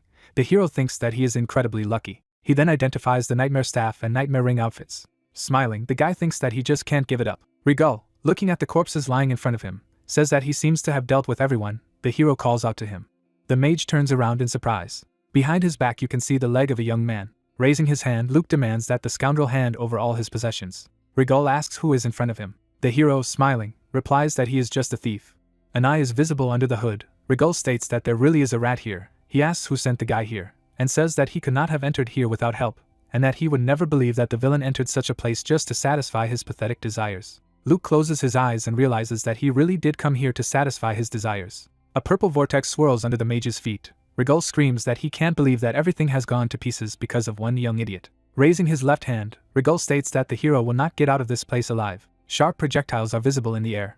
Pikes fly at the hero. Luke looks at the mage and mentally calls him an idiot. He makes a series of quick movements while avoiding punches. Purple formations are visible in front of the mage. Regal cannot understand how the young man managed to remain safe and sound. Luke looks at the minimap and happily realizes that he sees everything he needs. Another shelf flies under the guy's feet. Luke does not know when the guards guarding the mansion will run into the laboratory, but he understands that he must end this fight as soon as possible. The guy rests his foot on the floor, realizing that he must move to the left. A bright flash is visible in front of his hand. The mage looks at his opponent in surprise, not understanding how they got to him so quickly. Regal curses in his mind as the loud noises get on his nerves. A bright mark from the blow is visible between the opponents. Electric discharges are visible next to the magician's hand. He understands that the guy is attacking only his weak points, and this seems very dangerous to him. Regal puts a barrier in front of him. The hero exclaims that this is a real bone wall. The magician puts his hands forward. He plans to block the hero's paths and save magical power as much as possible. The bones and skulls fall right in front of the young man. Luke, frowning at his opponent, realizes that he, unlike others, knows how to gain an advantage in battle. Black balls appear above his head. They rush down on the young man. Gritting his teeth from the tension, the guy looks up. He realizes that he needs to come up with something before he runs out of stamina. Looking at the bone wall, he realizes that he can use the parkour skill. Black balls fly up to the young man. He curses. The hero takes throwing darts from his inventory. Holding the projectiles between his fingers, he plans to overcome the wall of bones and deal a fatal blow to the enemy with this weapon, although he doubts the accuracy of the darts. Enemies are separated by a bone wall. The young man, dodging the black spheres, tries to figure out what can be done to increase his attacking power. He notices a broken bottle next to him. A bubbling liquid spreads across the floor. Luke realizes that this is the potion that was used to conduct experiments here. A smile appears on the young man's face. Black balls fly past the bone wall. Regal thinks that he will not allow the hero to get out of this scrape alive. The mage puts a wand in front of him. He realizes that the experiment for which he worked so hard went to waste because of just one person. Regal wants to kill the scoundrel and take away from him the source of the poison that he got with such great difficulty. The old man grits his teeth with rage. Looking at the bone wall, he thinks he'll finish off the bastard when he appears from behind the wall. Regal uses his staff to send another black ball flying. He crashes into the wall. The magician realizes that his opponent was not in the place where he expected to see him. Luke, throwing darts in hand, stands on a mountain of bone. He throws his weapon at the enemy. The blades pierce the mage's torso. Regal thinks it hurts a lot, but he realizes that the darts haven't been able to penetrate deep into his body. The magician, laughing happily, declares that his opponent used a rather clever trick, but, unfortunately, simply disgraced himself. Luke looks at his enemy. The old man, grinning, states that he did not expect this attack, but he will definitely not die from his wounds, and besides, this trick will not work on him twice. Looking at the guy in front of him, he suggests that he just admit defeat. Rigol states that if the guy gives up and asks for his life, he will do it. Luke, rising to his feet, informs his opponent that the darts have been smeared with a potion that mages have been experimenting with. Rigol stares in shock at the blades sticking out of his body. The hero, smiling, declares that the toxic poison obtained from the source of the poison should be fatal even for a dark magician. Rigol, which is surrounded by several bone walls, states that this simply cannot be. Above his head, a system window is visible, informing him that a level 47 Rigol black mage has been confused and poisoned. Before us are the faces of two opponents. The hero declares that his attack was perfectly effective. The old man calls the enemy a disgusting son of a bitch. The bone walls are crumbling. The young man is a little surprised, but he understands that, given the condition of the one who erected these barriers, all this, in principle, is logical. White smoke spreads in front of the mage. The villain says that he simply cannot die here. He is surrounded by clouds of thick smoke. He declares that no one will force him to abandon his plans.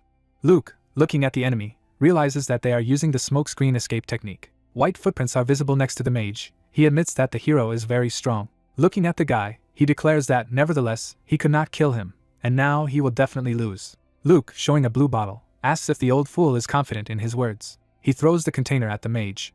Smiling, the young man shows his dagger. The blade glows brightly. The guy says that this is just an incredible weapon. A powerful discharge hits the floor in front of the hero. The floor in front of the mage cracks. Opponents stand close to each other. Luke, looking into the old man's eyes, declares that he is about to die. A powerful explosion is heard in the laboratory, above which even a mushroom similar to a nuclear one rises. Rigol is on his knees. Luke, towering over him, declares that he makes a fuss for no reason at all and uses violence where it is absolutely unnecessary. The hero kicks the mage.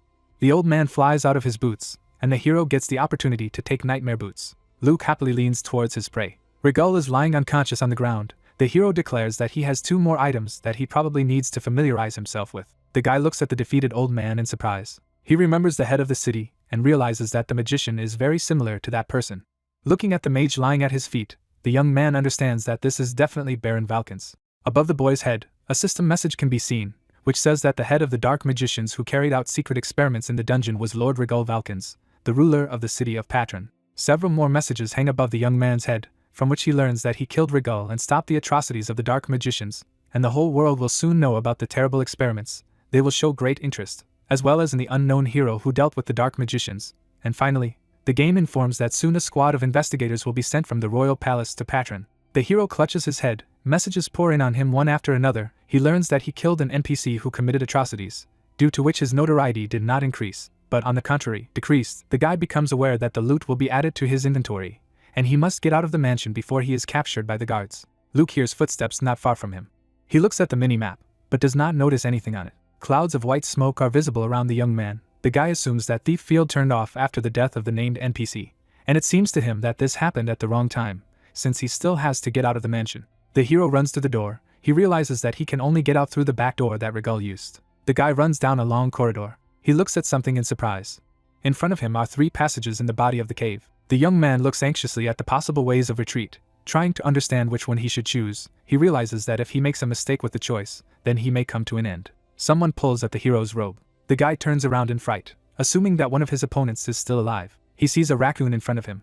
Smiling, the hero squats down and asks the animal why it didn't run away somewhere. Raccoon points the guy to one of the passages. Luke realizes that he must go through it. The young man looks at the funny creature, wondering if it wants to ambush him. The raccoon runs in front of the hero. He sits down in front of one of the passages. Luke trying to figure out if he needs to trust this creature this time. The hero runs out of the cave. He stands on the bank of the river and realizes that this is the same waterway that flows along the edge of the city. The guy did not expect that a secret passage would be made from the mansion here. Trees are visible on the bank. Luke realizes that this is the part of the river that is often visited by the townspeople. The young man looks around, trying to understand where the raccoon has gone. He does not see anyone and understands that the animal has disappeared. The guy rubs his chin thoughtfully, realizing that if it really was a magical creature, then it could be sold for a very good price. At the same time, he realizes that the raccoon would not fit in his inventory, and he wishes this animal good luck in later life. We see correspondence in one of the public pages dedicated to the game Agas. One of the users reports that yesterday there was a significant incident in the small town of Patron. She is told that the girl is most likely talking about secret experiments conducted in the mansion of a local lord. The man sitting in front of the monitor writes that the ruler of the city was also a dark magician, followed by the answer that a squad of investigators from the royal castle is heading to Patron. A long procession passes through the city street. One of the users writes that investigators will have to check what really happened in the mansion, and the developers of the game broadcast this event live. The knights lead the bound prisoners. One of the commentators reports that all the remaining dark magicians were apprehended. The townspeople point fingers at the intruders. One of them declares that these scoundrels used the inhabitants of the slums for experiments. The answer follows that the scum deceived the entire population of the city. A girl is seen behind the backs of the young people. Someone says that, according to the slum dwellers, they were freed by an unknown young man who single-handedly defeated the entire gang of dark magicians. The question is who really put an end to the inhuman experiments. Wu stares at her phone screen in amazement. It shows nightmare boots, which belong to the category of rare items. Wu thinks that these shoes can only be used by warlocks, so they can easily be sold for at least $500. The guy looks at something in surprise. Dark mages are seen on the screen. Wu realizes that he is watching a broadcast dedicated to the events in Patron. He realizes that his identity has not been revealed, but the incident is riveted by the public. The hero thinks that he still planned to bring everyone to Patron to the surface. The young man receives a message from Hanul, who calls him brother and asks if he can see him in the game again, along with Mira, of course. Wu thinks that the girl looks very modest in real life, but in correspondence she is quite determined. He tells her that perhaps they will soon be able to play together.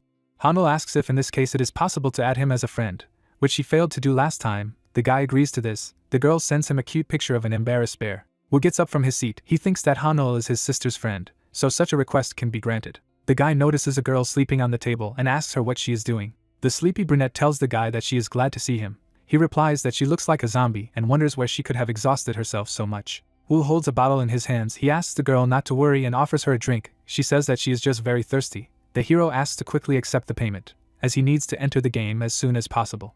The brunette, smiling, picks up the terminal. Wu hands the drink to the girl, who thanks him. Two young men are passing next to the hero, one of them saying that, as far as he heard, there will be a duel between Damien Domain and Calm Domain soon. Wu looks after the guys in surprise. The information he hears from them seems interesting to him. We see a bright flash and a blue window. Subscribers are greeted by the Aga's community. The players are shown to the audience. The author of the channel states that he begins his review dedicated to the best heroes of the game. The title reports that now viewers will see the top 10 players of this week. The broadcast is shown on the big screen. It is reported that the most promising newcomers will be presented before meeting the best players. In front of us is a young man with two katanas in his hands. It is reported that this is a newcomer Kotaro and, according to his profile, this is a representative of Japan, who uses two swords at once in battle. A pagoda can be seen behind Kotaro. The host of the broadcast reports that during the recent war between Damien Domain and Calm Domain, Kotaro acted as a representative of the first of these sides.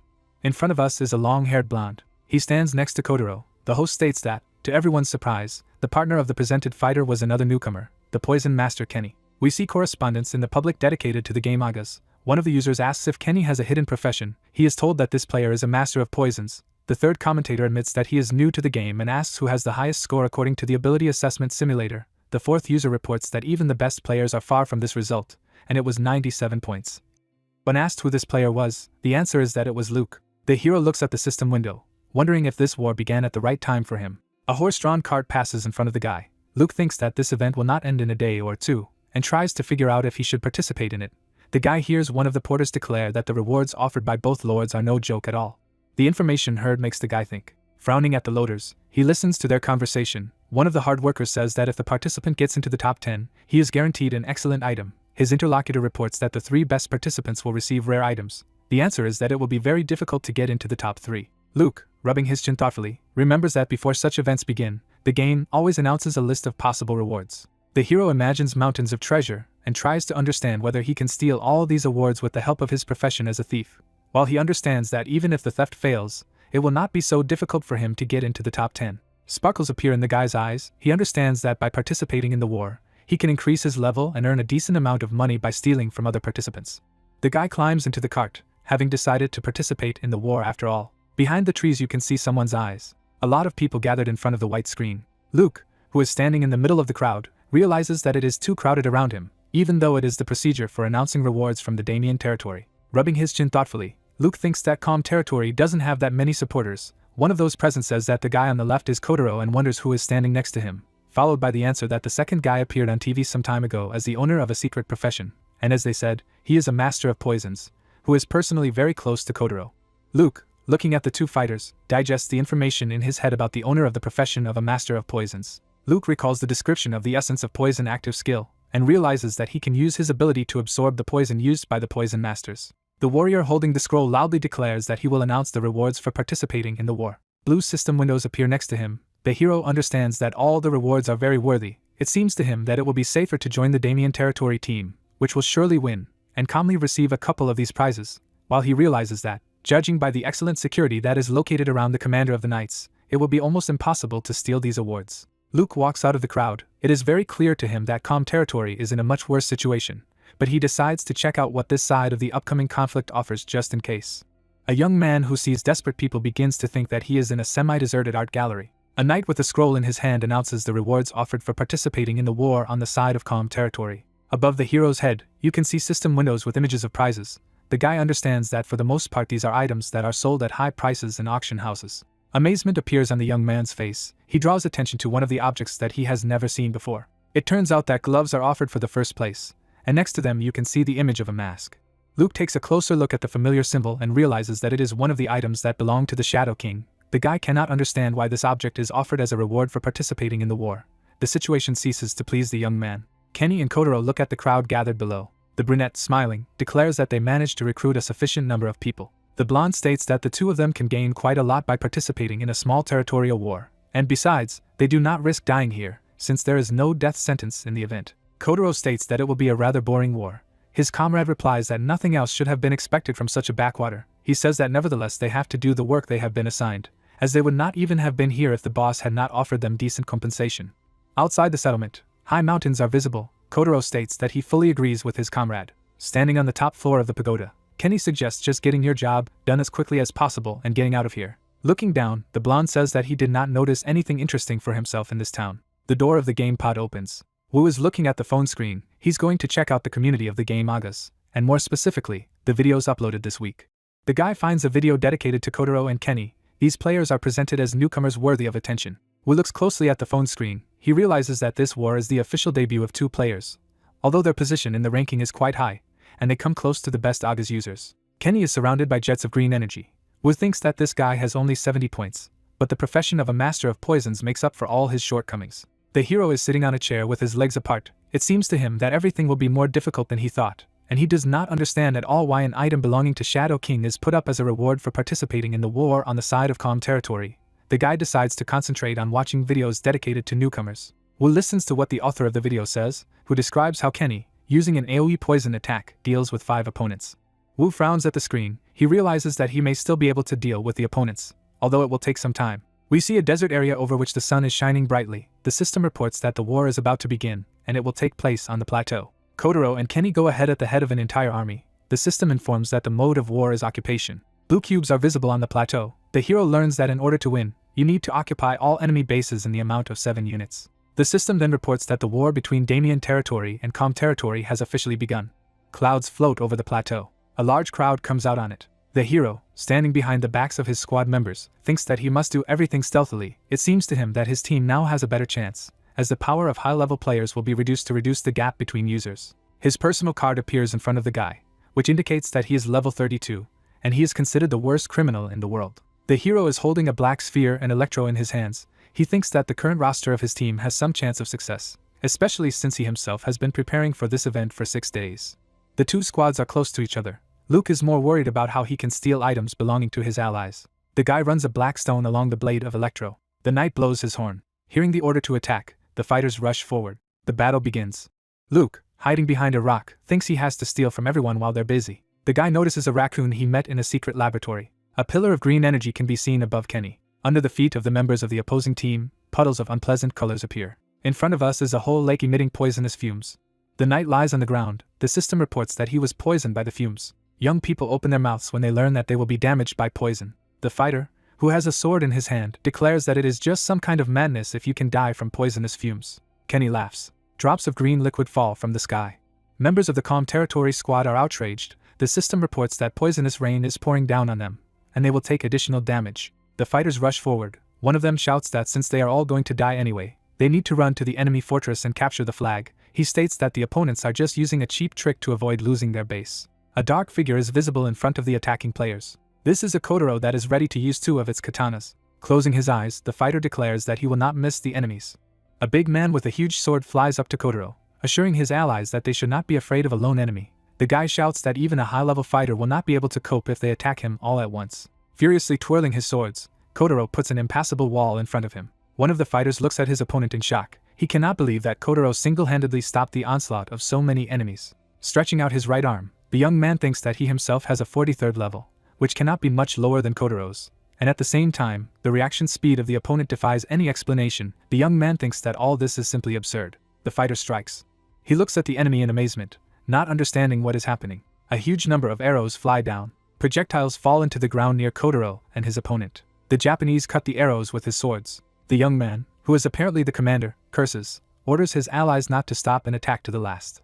Smiling, Kotaro states that his opponents surprise him as they were able to get to him even after being poisoned, after which he says that if they are done there, then it is his turn. Kotaro charges and sweeps through the ranks of his enemies. The commander who stands in front of the fighter states that there is nothing they can do while Kotaro takes the brunt of the blow, and Kenny casts magic spells while in the rear. As the battle continues, someone shouts that the rest of the Damien Territory squad is running to help Kotaro and Kenny. Players run up to a strange brick structure. The system gives a message to the Damien squad that they must capture the flag of Krau's stronghold. The hero looks at the fight unfolding before his eyes and thinks about how the two newcomers have become the center of everyone's attention solely due to their incredible strength. Then he remembers that he must hurry, and he does not have time to watch the one-sided beating. Luke throws darts at a soldier with a shield in front of him. The projectiles hit the head, and the system reports a critical hit. Bags are visible next to the corpse of the fighter. Luke, smiling, stands over the defeated warrior. The system informs him about the increase in throwing skill and the acquisition of the corresponding skill. The hero thinks that he intervened in the battle at the right time.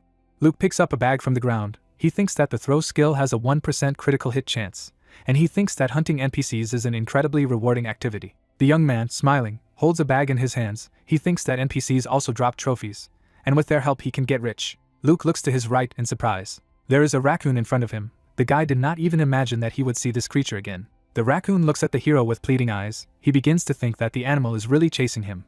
Luke wonders if the creature remembers what recently saved him.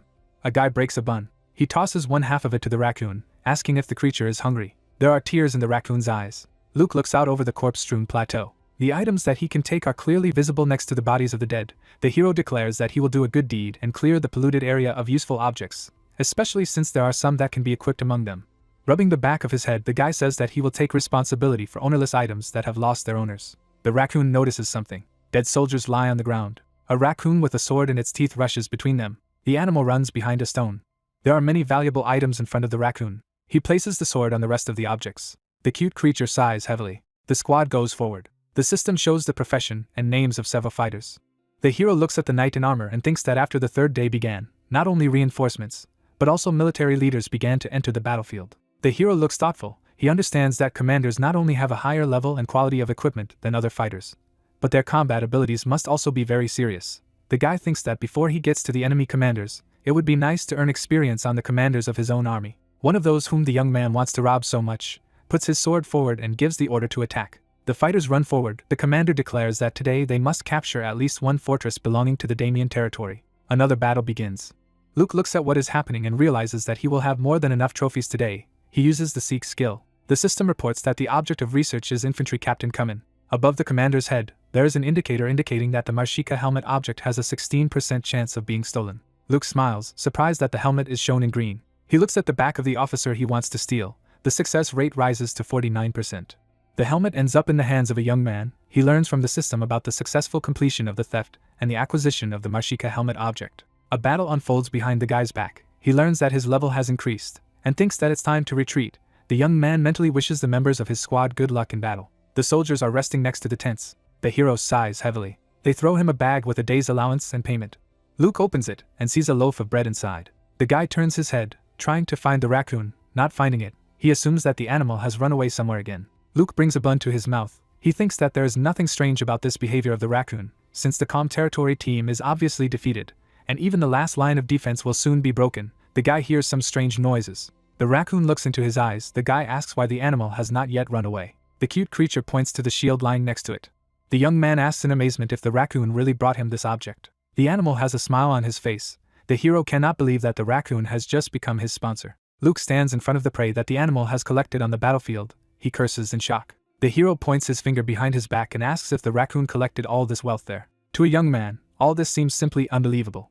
He examines the objects to which the raccoon led him. The animal stands at the boy's feet, its paws wide apart. Luke realizes that he is facing high-level equipment belonging to warlords. The raccoon greedily eats a bun. The young man calls him his lucky talisman. Apparently, the animal was very hungry. Luke shows him a bag full of rolls and tells him that the raccoon can eat as much as he wants, especially since there is plenty of food.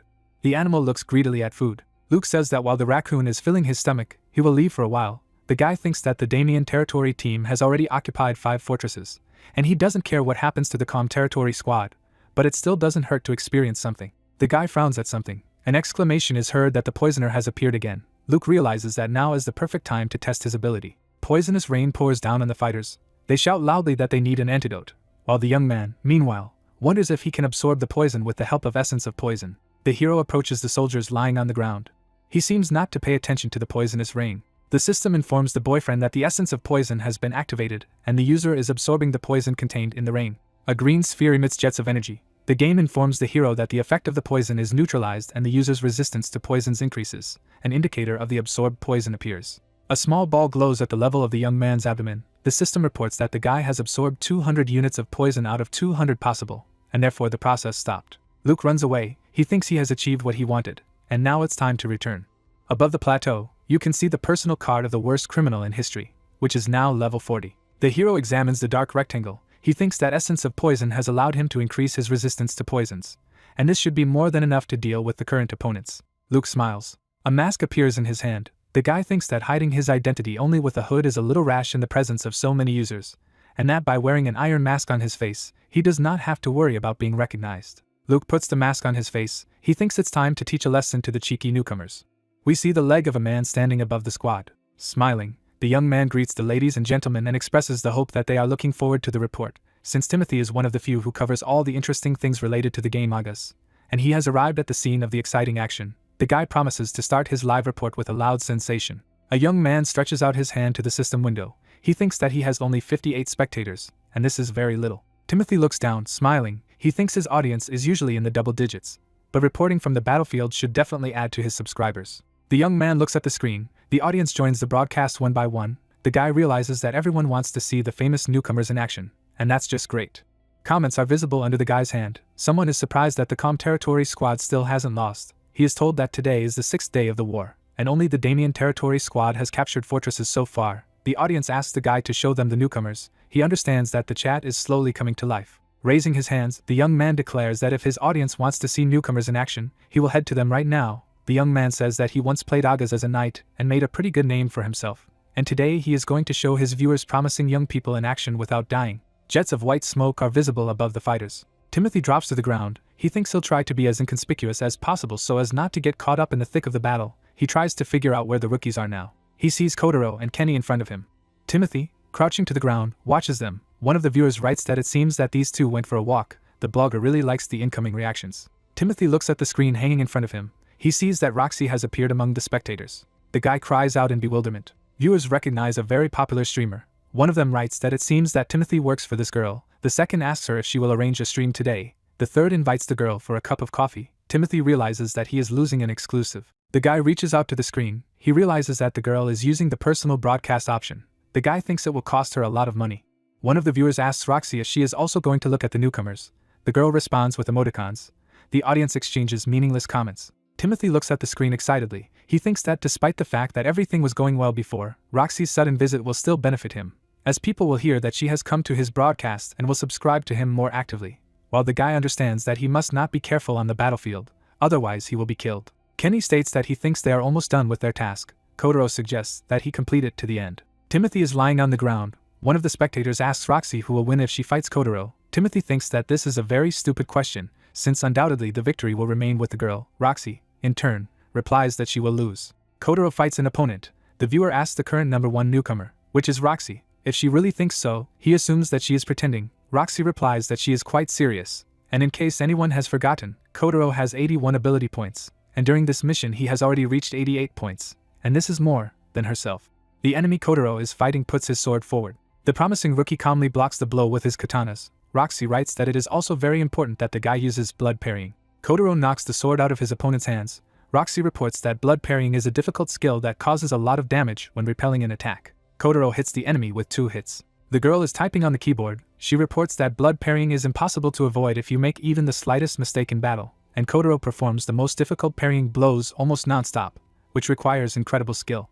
The young man in question holds his katana with his eyes closed. Roxy writes that she will surely lose, and other newcomers can hardly compete with this fighter either. In her opinion, there is no one in their generation more skilled than this young man. The girl sits in front of the screen. One of the viewers suggests that she overpraises the fighter. The second writes that she does not seem to have any self-respect. Roxy, whose lower face we can see, replies that she is just stating facts. Someone asks if there is a possibility of avoiding retaliation from Kotaro. The girl replies that there is such a possibility. Timothy reads everything that the viewers of his broadcast write. Kotaro fights with another opponent. Roxy replies that in order to avoid a retaliatory blow, you need to predict the direction of the blow and its moment, and then perform the appropriate movements. One of the viewers writes that this is probably a joke, and even artificial intelligence cannot cope with such a task. Roxy sits in front of a screen. She admits that whoever can do this can be considered a real monster. Timothy looks happily at the screen. Roxy writes that this is why she can't win. The girl admits that the ability meter is not just some meaningless number. It raises the question of whether other high-level players who have even more ability points, such as Luke, can avoid the retaliatory attack that Kotaro conducts. The girl rubs her chin thoughtfully. She replies to the viewer that Luke, in her opinion, is quite capable of this. The hero with a dagger in his hand runs forward. He runs up to Kotaro, Timothy trying to figure out what the kamikaze is. The young man holds a dagger in front of his face. One of the viewers calls him a sacrificial lamb. The second user writes that he is already tired of Kotaro killing his opponents one by one. Kotaro looks at the hero in surprise, and a comment appears that the desperate madman is about to find his death. A bright flash occurs between the opponents. We see the faces of two opponents. Roxy gets up from his chair to take a closer look at the screen. Raising her right hand, she asks what the hell it is. One of the viewers writes that it seems that this guy managed to avoid retaliation. Someone suggests that Kotaro simply did not answer. A third admits that he became scared. Kotaro crosses katanas in front of him. Roxy asks what he is doing. Luke flies up to the side of the enemy. Kotaro looks at the guy. He doesn't understand how he managed to handle his skill and then instantly attacked. The guy strikes with both swords. Electro flies up to his head. The hero throws forward a hand holding a dagger. The system reports that he managed to cancel the opponent's parry skill and perform a counter-attacking blow. The next window informs that the target is temporarily stunned and the user's skill increases. Luke thinks he's doing great. Roxy looks at the screen. It seems to her that this is just some kind of absurdity. White footprints are visible on the ground. Kotaro holds a katana in each hand. He thinks the hero not only mirrors his movements, which is incredibly difficult, but also completely neutralizes them. The young man deflects the dagger blow that the hero inflicts. He misses a blow to the arm. The system immediately reports that the fighter's wrist is wounded by the opponent's blade, and the attack speed of the left hand has decreased. Luke uses AoE attacks, and Kotaro learns that his heel has been damaged, causing his left leg to be temporarily numb. Swirling white jets are visible around the hero. Kotaro protects your face with your hand. He opens one eye, trying to find his opponent. The system reports that the sand raised into the air has penetrated his eyes and his vision is blurred for a while. Kotaro, judging by the expression on his face, is confused. He realizes that he needs to retreat. Luke puts his left hand forward. He runs past his opponent, who cannot understand where the hero is. Kotaro misses a punch to the nose. Luke stabs Electro into the opponent's body. His dagger pierces the enemy's left thigh. Kotaro screams heartbreakingly, his mouth wide open. A bright white circle is visible around the Japanese. The guy curses loudly. The system reports the activation of morale and the disappearance of the paralysis effect. Kotaro looks confident again. He rushes into the attack. The system reports that he has used the skills of haste and dragon rampage. Opponents exchange blows. With white marks visible around Kotaro's face, he speculates that judging by the way Luke uses the dagger, he is a rogue by profession. And if this is indeed the case, he needs to build up his punch power and invest it in one decisive attack. Luke flies back. The system reports that it has begun to rain poisonously. Green drops fall on the hero. Kenny, with a poisonous mist behind him, apologizes and reveals that he was too late as he was regaining his magical powers. Green puddles are visible behind the backs of the fighters. Kenny stands on a cliff above the melee opponents, shouting that the team attack is complete. The blonde, raising his hands, declares that he could not have imagined that the Calm Territory team would have such a strong monster. The guy reaches out to the system window, trying to figure out the name of his opponent, but the game says that it is unknown. Kenny is surprised to say that, judging by the absence of the name of this fighter in the ranking of newcomers, no one knows about his existence yet. The guy is going to fix this situation, while he does not understand why the hero made himself known only on the 6th day of the war. Luke is surrounded by punch marks. Kenny says that if a guy is wearing a mask, then he is trying to play the hero. The blonde touches his finger to his temple. He declares that the opponent clearly underestimated his opponents, that the skill of the young man is worthy of all praise, but it is clearly not enough to defeat two enemies. Luke leans back. Roxy looks sadly at the monitor screen. She thinks that a young man she does not know, who entered into battle with promising newcomers, overestimated his strength. The girl looks at the mask, trying to understand who is hiding under it. She guesses that in front of her is an experienced warrior who is able to neutralize the blood-parrying skill that Kotaro possesses, while she does not understand at all why the guy does not use his own skills. Anxiety appears on the girl's face when she realizes that the guy may simply not have skills. The hero puts his right hand forward. Roxy thinks that trying to deal with two strong opponents at the same time is too reckless. The girl looks at the screen anxiously. Luke holds a dagger in his hand. Roxy thinks that the guy has been exposed to the poison for 2 minutes, and his dagger cannot cope with the 2 katanas that Kotaro wields. The girl puts her hand on the mouse, thinking that this is definitely the end. The cursor is next to the window closure cross, at which point Timothy screams that he sees real madness. Luke charges again. Roxy's mouth wide open. She realizes that Kotaro is now using a double buff, boosting his attack speed with haste and dual swords. The hero makes active movements with his hands. Roxy realizes that the guy calculates his movements and angles of blows to the millisecond. She assumes that he manages to do this thanks to an iron mask. Timothy is shocked to watch what is happening. It seems to him that the hero has managed to hold on so far only thanks to a happy accident. The battle continues. Next to the hero's face, a trace of a blow is visible. Kotaro grits his teeth. Enemies exchange attacks in close combat. Roxy looks at the screen. She realizes that there is no accident here, and the guy once again adapted to the speed of his opponent, as if he received all the necessary information about his movements right during the fight. The girl looks at the screen in shock. She cannot believe that all this is really happening. Kenny watches the fight from a cliff. He holds his hands in front of him, trying to understand why the hero is still fine, although it has been several minutes since he used the poison, the effect of which, by the way, should soon end. Electric discharges sparkle around the hero. Kenny is just furious. He asks why his poison doesn't work. Kotaro grits his teeth in anger. He thinks that everyone should be affected by the poison except for the members of his squad, and he doesn't understand why the toxin his ally is using doesn't work. The hero's face is hidden by a mask. Kotaro, missing another blow, flies back. Darts appear in the hero's hand. The system reports that they are covered with ordinary poison, and when hit, they will cause additional damage. Luke sends the darts flying. They stick into his opponent. Kotaro falls to his knees. The hero approaches him with a dagger in his hand. The Japanese thinks that it seems that they could not win this battle in the first place. Kotaro disappears. Kenny looks at the action from the cliff. Luke stares menacingly at his second enemy. He trembles with fear, realizing that he is unlikely to be able to escape from the monster, which moves even faster than Kotaro. Kenny bursts out laughing madly and yells for the hero to stop playing pranks on him. Luke jumps from where the blonde man just saw him. He finds himself behind the opponent's back. We see a white flash. Next to the guy in a white shirt sits a man with a microphone. The young man puts his hand to his mouth and apologizes for the fact that the broadcast was postponed for a short time due to a sudden disconnection. He promises to resume the interview, but for now he apologizes for the inconvenience. A man in a black sweater asks to repeat the question. The guy reminds that he asked who would win if a high-level player and Luke faced off in a fight. The man declares that Luke may lose. The guy asks in surprise. His interlocutor immediately adds that, nevertheless, no one can kill the hero. The interviewer hums in surprise. The man states that there is a common misconception among the public that winning a fight and killing is the same thing. He says that high-ranking players are well aware that Luke often disappears during battle, regardless of whether he wins or loses. We see the hero running away. The young man asks if this means that many players have defeated this character at one time. Smiling faintly, the man says that everything is exactly so, since they are now talking about real monsters. We see the players that the man is referring to now. He asks if anyone really thinks that the world of apex predators can be conquered by just one character. Even if it is Luke, he immediately answers his own question, stating that it would be simply absurd. The guy raises his hand and asks why, in this case, all these apex predators avoid fighting the hero. The man replies that this is due to the fact that they cannot kill him. Then he informs that Luke never gets involved in a fight in which he can lose, and acts, carefully thinking through all the details, including the retreat.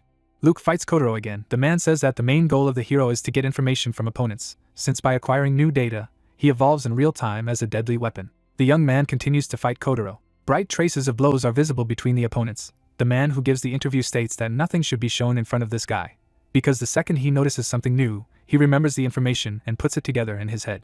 Kotaro misses a powerful punch. He thinks that his opponent reads his movements even faster than during their first fight. He realizes that he has been defeated again. Green puddles are visible in front of Kenny. The hero appears behind the enemy's back. The blonde man turns around frightened. The man says that if someone becomes the target of the hero, he must give up everything at all. Kenny, defeated, vanishes into thin air. He shouts loudly that it's just some kind of nonsense. White clouds float over the plateau. The man declares that Luke will most likely play with his opponent for a few days, and then achieve his goal anyway. Dead warriors lie on the ground. The young man who interviews thanks the interlocutor for the information provided. He states that if there is any news about Luke, he will definitely inform his viewers.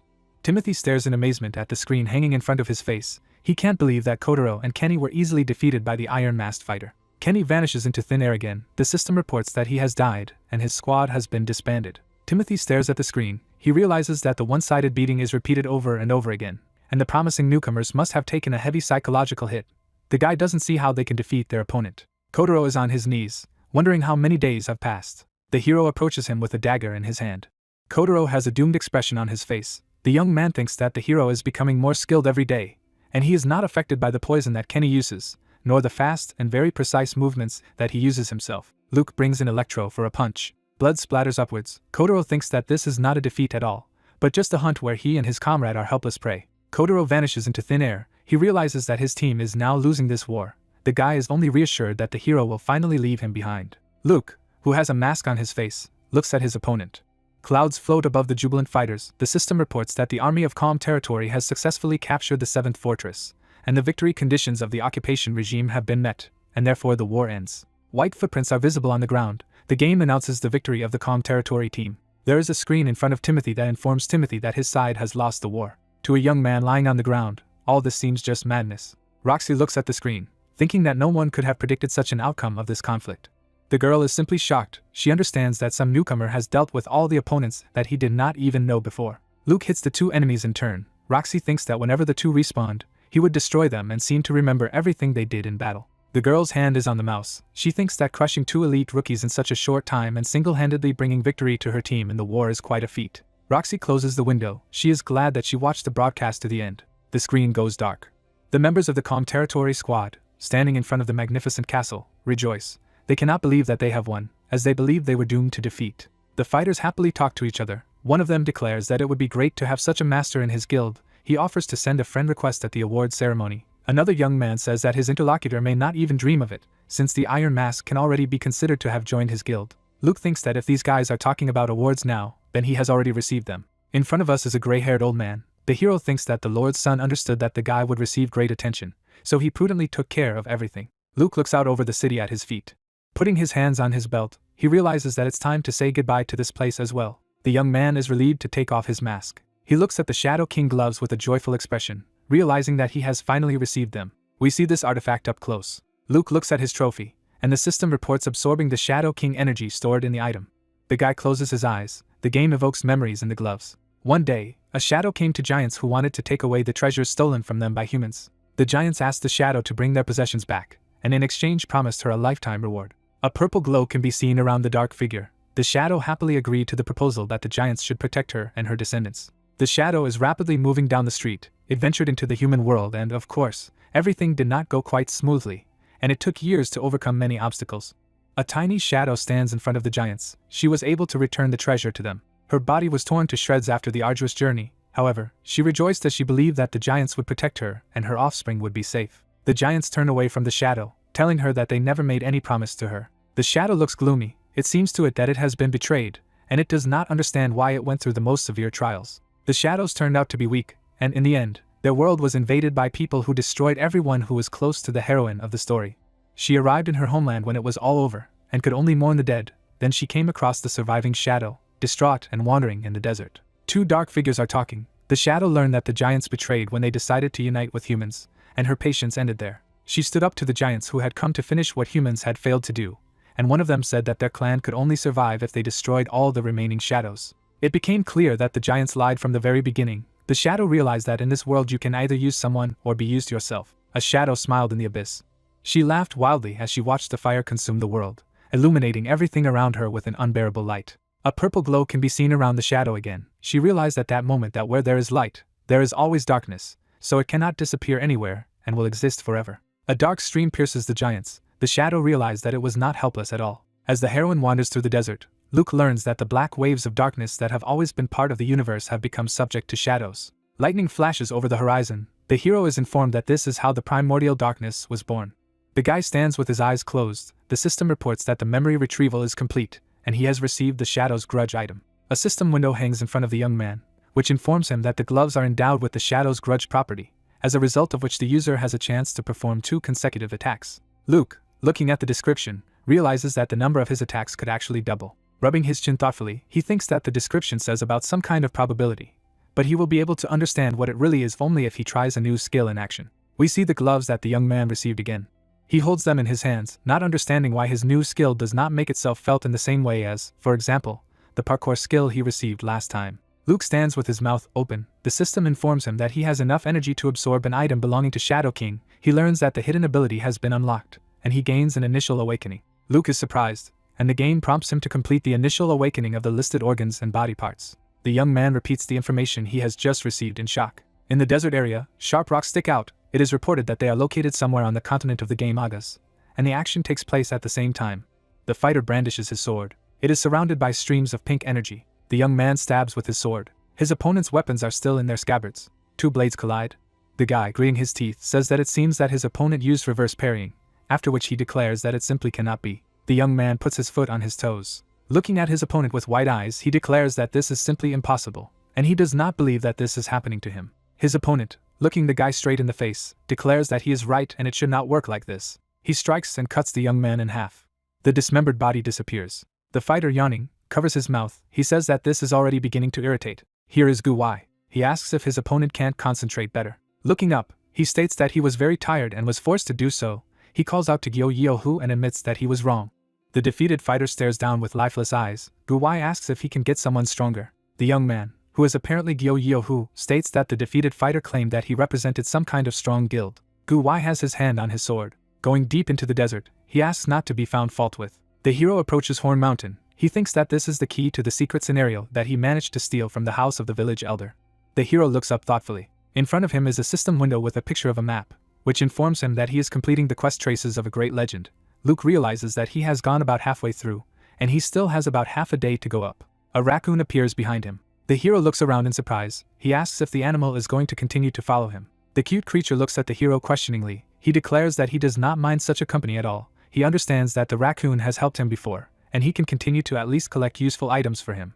Luke looks down in bewilderment. Its legs are surrounded by a white glow. The hero smiles. He thinks that the awakening skill was even better than he expected. The system window informs about the passive skill Shadow Step, which hides the presence and sounds of footsteps, allowing him to move like a shadow, and this skill also improves his sense of balance. The young man looks at his hands. The system reports the active skill Silent Kill, which allows him to quickly approach the designated target and hit it with a dagger. While the prepared skills of the enemy can be leveled, Luke thought that he would be able to use awakening only on his hands, but he managed to do it with his legs as well. The guy smiles happily.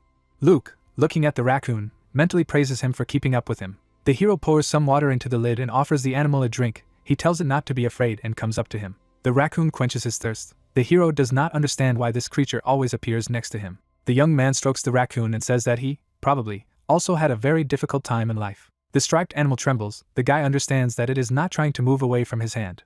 When the raccoon closes its eyes, it makes strange noises similar to Poco. Luke interrogatively repeats the sounds he heard. The animal makes them again. The guy wonders if all raccoons make such sounds. Smiling happily, the hero declares that from now on he will call the raccoon Poco. Luke looks up in surprise. The system informs him that this is the first time he has interacted with a spirit. He learns that he has achieved the corresponding achievement. Poco looks at the hero with loyal eyes. The system window informs that the hero has given a name to the spirit, and the favor of this entity has exceeded a certain limit, as a result of which the hero can view the Poco status window from that moment on. Opening his mouth in surprise, the young man thinks that he needs to open the status window and check his achievements. Luke reaches out to the raccoon and brings up the status window. In it, he sees information about his pet and its characteristics. The young man is surprised by a magic score of 147 and luck of 104 at the second level. The hero squats with his mouth half open. He understands that the raccoon has not only the ability to magic, but also intelligence, which is quite comparable to that of a human. We see a lot of objects around the raccoon. Luke thinks that the pocket dimension that Poco possesses allows you to store anything, and its capacity is many times greater than the user's inventory. The raccoon looks at his new owner with loyal eyes. He thinks that Poco will be incredibly useful to him.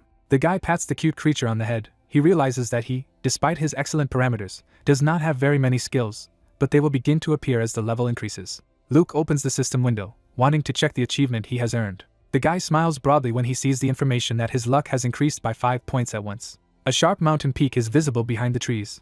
Luke asks Poco if he is hungry. At first he wants to give him some bread, but then decides to give all the food he brought with him. The hero clings to the edge of the cliff with his hand. Breathing heavily, he climbs upstairs, and declares that they arrived at the scene earlier than he expected. Poco climbs up after the owner. The guy says that now they must find something that has to do with the secret scenario. Luke holds the tired raccoon by the scruff of the neck. He tells him to get up faster next time. Poco lies on the ground, making sounds that sound exactly the same as his name. The young man works with the system window. He says that the mark on the map must be somewhere here, at the top. The guy looks around and sees only a desert with large boulders. The hero walks forward. Deciding to inspect everything a little more closely, he tells his pet to report if he notices anything interesting. Poco makes it clear that he understands the order. Evening comes. Luke and the raccoon sink to the ground exhausted. The hero thinks that he has not found anything, and besides, it is already dark. He does not understand why there is nothing on the mountain and cannot believe that the map is deceiving him. Not going to give up easily, he looks into his inventory. His attention is drawn to a compass that, as far as he knows, if it hadn't been broken, would have pointed in the direction the user most needed. Luke stares at the object in his hand in amazement. It seems to him that the needle has barely noticeably moved. The guy understands that perhaps the compass is still working. He brings up the system window with the traces of a Great Legend Quest map. The system immediately informs him that Eternal Compass is reacting to the map. The device emits a bright glow. The game informs that the current target has been determined. The state of the Eternal Compass has changed, and its arrow has begun to move. The hero stares intently at the glowing device. The system reports that the Eternal Compass is pointing to the target. Luke and Poco stand in front of the megaliths. The young man realizes that nothing like this has ever happened in this place before. He sees a staircase going down in front of him. The game informs him that the entrance to the hidden dungeon is open. A man and an animal stand above the stairs. The young man, smiling, thinks that for the first time in his life he has found a hidden dungeon. The system reports that traces of a great legend is guiding the hero. In front of us is a fountain from which water does not pour. Shag stands with his eyes narrowed. The young man thinks that he is in this place again. The fighter is holding a bow in his hand. It seems to him that life would be uninteresting without such plot twists. And it's time to do everything right. Starting from here, the system invites him to prove his worth on the land where it all began. It is reported that the heir of the clan will personally check the qualifications of the young man. He thinks that this is all an echo of the events that happened in the ruins, where he got first Hunter's bow. A brightly glowing system window hangs in front of Shag. The young man thinks that if his guesses are correct, then the clan's heir must be a comma somewhere in this village, and he must find this NPC to access the hidden scenario. The young man clicks on the helmet icon. He assumes that the top 10 guilds are already chasing him, trying to intercept the hidden scenario, so it would be wise to cover his face to hide his appearance. Luke and Poco stand in front of ghostly megaliths. The young man realizes that he has found a hidden dungeon. Jets of white energy swirl around his legs. The guy thinks that he changed his profession to great thief at the right time, and that if he hadn't cleaned out the safe of the village elder, he would never have been able to get this card. A system window that appears informs the young man that he has discovered a hidden dungeon. It offers to make this information available to the public. Luke clicks on the no option with anxiety on his face. He states that he is not going to do anyone a favor. The system informs that the publication of the achievement has been rejected and the discoverer of the dungeon will remain anonymous. The hero goes down the stairs. He asks Poco to follow him and not get lost anywhere. The raccoon makes the only sound available to him, indicating everything, including receiving an order. Luke is standing in front of a dark passage. The system informs that it is recommended to complete the quest The First Tomb of the Forgotten to be level 70, and it also informs that there may be many other similar burials on the continent, and that the condition for completing the quest is unknown. Luke rubs his chin thoughtfully, realizing that this is most likely not the first object of this type that he will encounter on his way. He thinks that this is a hidden scenario, and he would be very disappointed if it ended up with only one dungeon being completed. A young man walks along a narrow passage. He holds a dagger in his hand. The system reports that he feels an eerie aura emanating from somewhere, and a cold shiver runs through his body. There are tombstones along the walls of the cave. Luke realizes that he is dealing with the undead, who most likely awaken when someone comes within a certain distance of the tombstones. The young man wonders what he will encounter in this dungeon. The guy goes forward very carefully. He understands that the distance is already minimal, but no one has appeared in front of him yet. Luke guesses that this is due to the shadow step skill he currently has. A smile appears on his face. He realizes that he may be able to pass unnoticed. Poco looks attentively at its owner, who gestures to the raccoon not to make noise. The hero walks past the tombstones. Stepping out of the dark passage, he notices something in front of him. Underneath it are scary monsters, which the system identifies as level 70 vampire zombies. There are a lot of these creatures below, and the young man understands that he will die instantly if he goes down there. Luke sees that the distance to the stairs on the other side of the spacious underground hall is quite long, but it seems to him that there must be some way to get there. Looking down at the green monsters, he realizes that he can use his parkour skill. With a trembling hand, the young man touches the mark on the rock. He climbs up. The hero walks along a very narrow ledge, realizing that for the first time in his life he is overcoming such a dungeon. He approaches a hole visible in the wall of the hall. This entrance seems very suspicious to the guy. Luke squeezes between the rocks, wondering what lies ahead. The hero looks down. He realizes that the passage is very narrow, but it is still possible to pass through it. Luke wearily sits down next to the rock, sighing heavily. He says that it was very difficult, the raccoon making sounds indicating that he agrees with his owner. The guy looks around, realizing that you can usually find something very useful in such places. In front of him are two large treasure chests. Poco gives his name with a questioning intonation. Luke replies that he himself is quite pleasantly surprised. Grinning happily, the guy asks which of the chests to open first, as if Poco is trying to warn him about something. The guy's hand hangs over one of the chests. He says that he will probably start with the left. A huge tongue is visible under the lid. Poco looks frightened at the chest, which turns out to be nothing more than another monster. The toothy monster closes its mouth. The system informs that the hero is using the silent kill skill. Luke, dagger in hand, flies away from the monster that released him. The guy, looking at the chest in annoyance, states that he thought he was lucky, but in fact it turned out to be a trap.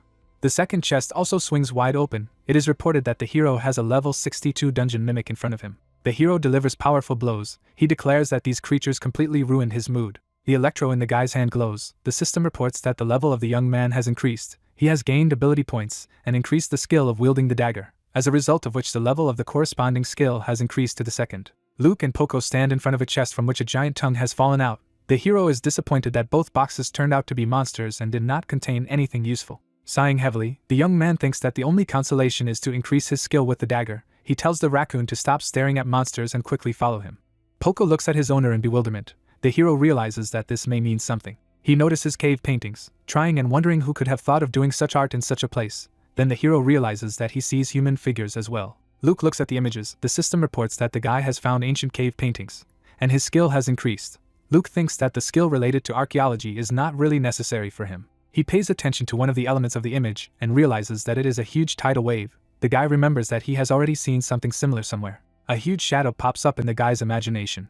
He looks down a little frightened. He is tormented by bad premonitions. Poco looks at his master, who wonders what the secret of this secret dungeon could be. Sounds come from the dark crevice. The hero, next to whom Poco is walking, states that he barely managed to get out and the road took a long time. Luke notices red rays and sharp peaks in front of him. The young man smiles, realizing that he can turn into another representative of the undead. He comes close to the crossed red rays, thinking about the fact that there are always a huge number of traps in such places. The guy asks that his pet stay in place and just watch his owner. Luke climbs over the dangerous beams, thinking that there must be a trap defusal button somewhere. But in order to get to it, you usually need to overcome all the dangers. The guy plans not to rush anywhere, but to disable the traps one by one as he progresses. The hero's leg is surrounded by red rays. The system reports that he managed to avoid the trap, as a result of which his skill increased. In front of the young man's face you can see a pike jumping out of the ground. Luke looks at her nervously, realizing that he almost died. The system informs the guy that if his health drops below 70%, he will die instantly, falling into a trap of this type. The hero thinks that now that he has seen how it all works, his ability score, which is 97 points, as well as previous experience will allow him to easily overcome such traps, if, of course, he maintains full concentration. Luke easily bypasses red rays. He presses the luminous panel. The boy manages to defuse the beams, and Poco runs up to him. The system informs the hero that he has passed the first hunter test and will be given a special reward, and an improvement in agility is also reported. Luke looks up in surprise. He can't believe that his stats have been boosted as a reward. The guy happily looks at his personal card. He thinks that if he can find and pass all 15 tests of this type, his parameters will increase by a total of 29 points, and this will be equivalent to increasing his level by the same number of points. The young man's eyes shine with joy. He thinks that the hidden dungeon, or rather, even the entire hidden scenario, is worth going through. The hero approaches the door. He looks at the strange cylinder, and it seems to him that he must somehow engage it. A text is seen in front of the guy, according to which whoever gets to this place can use the device on the pillar to cause an illusion. The guy learns that he will have to go through 20 combat stages to get to the end. Luke grits his teeth in anger. Such a number of fights seems to him clearly excessive. Poco looks inquiringly somewhere. Luke, looking at the door in front of him, thinks it's much easier to find his way out of the room. He draws attention to the keyhole. The system informs that the large iron gate of the hunter is closed. The young man tries to unlock the lock with a lockpick. The game immediately notifies him that the level of this door is too high compared to the user's skill level, and the chances of success are 0%. Luke continues to work with the thief's tool, thinking that if he is given the opportunity to make an attempt, no matter how much skill it takes to open the lock, he sees the numbers that the game tells him and realizes that the chance of success has increased, but only by 0.1%. The young man happily looks at the lockpick. The system reports that the infinite lockpick has been restored, and its durability is 100% again. Attempts to open the lock do not stop. Poco wearily closes his eyes. Luke looks surprised at the system messages stating that after a series of failed attempts to open the lock, the user managed to figure out the correct method, causing the lockpicking skill to reach a certain point and increase to level 2. Luke continues to spin the lockpick. He thinks the infinite lockpick lives up to its name, as he broke this tool 116 times and still managed to unlock one of the 2 locks. The door opens. The system reports that Luke has opened the door, and his skill in unlocking the locks has increased again. The young man states that this is just wonderful. The hero looks at something in bewilderment. The game informs him that he has defeated the illusions and passed all 20 combat levels, in connection with which he receives rewards. Luke sees a system error message in front of him that caused the wrong route to be taken. We have a black and red ribbon in front of us. The system calculates the degree of error, tries to correct it, but fails to do so. The young man is surrounded by alarm system windows. The guy is trying to figure out what the hell is going on. And is it really impossible to leave the room just by unlocking the door from it? Luke looks anxiously in front of him. The system informs him that Agas will make its own decision. Poco looks at the young man with large round eyes. The game informs the hero that the analysis of the method of completing the task and the existing condition does not allow for a verdict of error, and therefore the system settings change.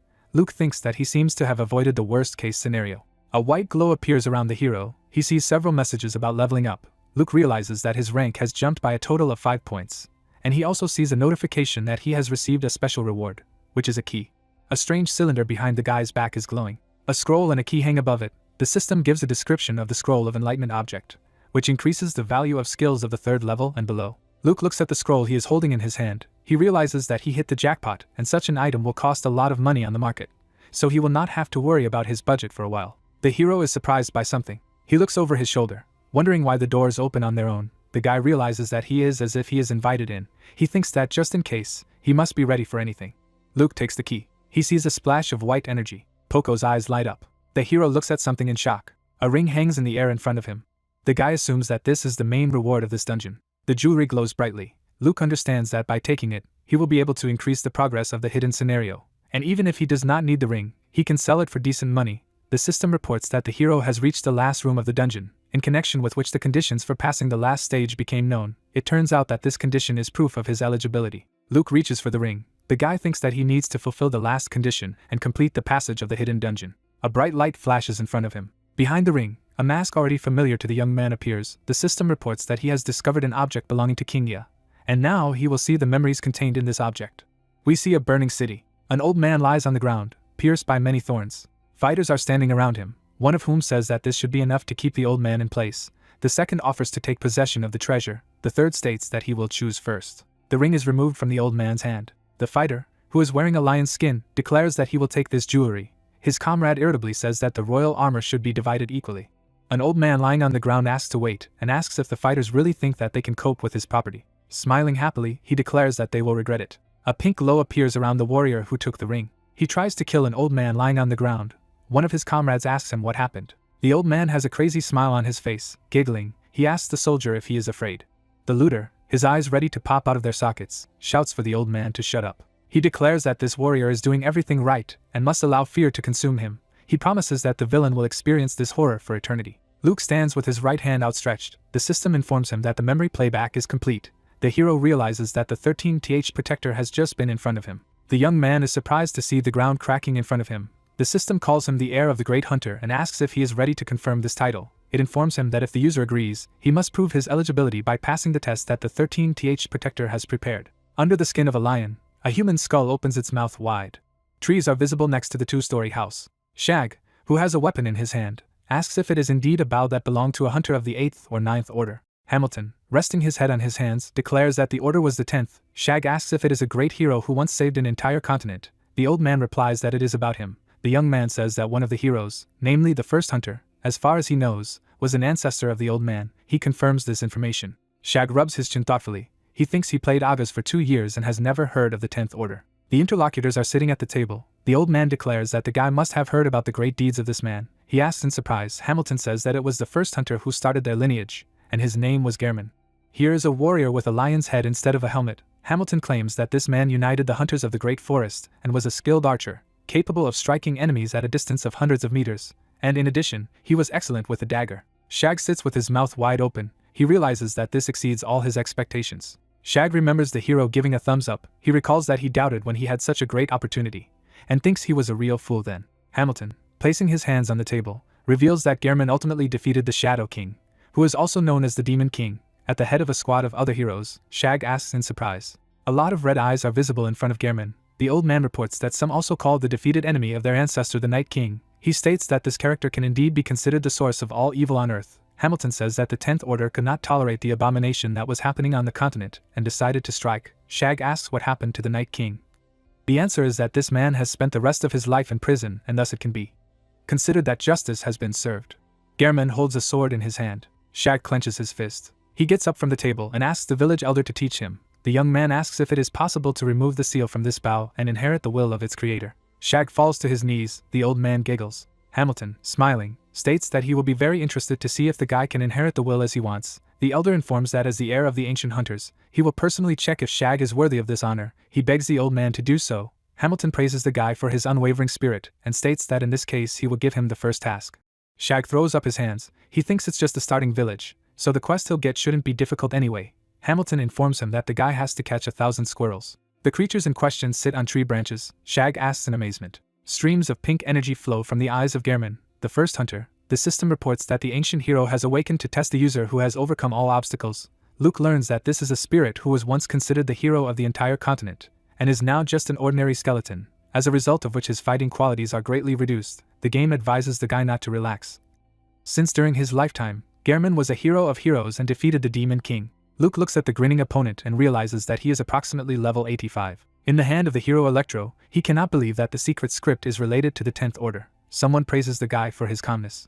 Skeleton states that the young man is like a hunter who came to inherit his will. He says that he hates those who do not have skill, and asks not to disappoint him. Luke stares at his opponent, trying to see if he knows that he is the heir to the Shadow King. A ring glows on the cylinder behind the skeleton's back. The young man thinks that he should just grab it and run away. A glow spreads around the ring. Gehrman asks the hero not to be surprised and says that this is just a preparation for the test. The hero asks in surprise. The ring dangles on the skeleton's finger. He declares that in order to inherit his will, the guy must understand him well, so he will give him a chance to experience everything on his own skin and feel the power of the first hunter.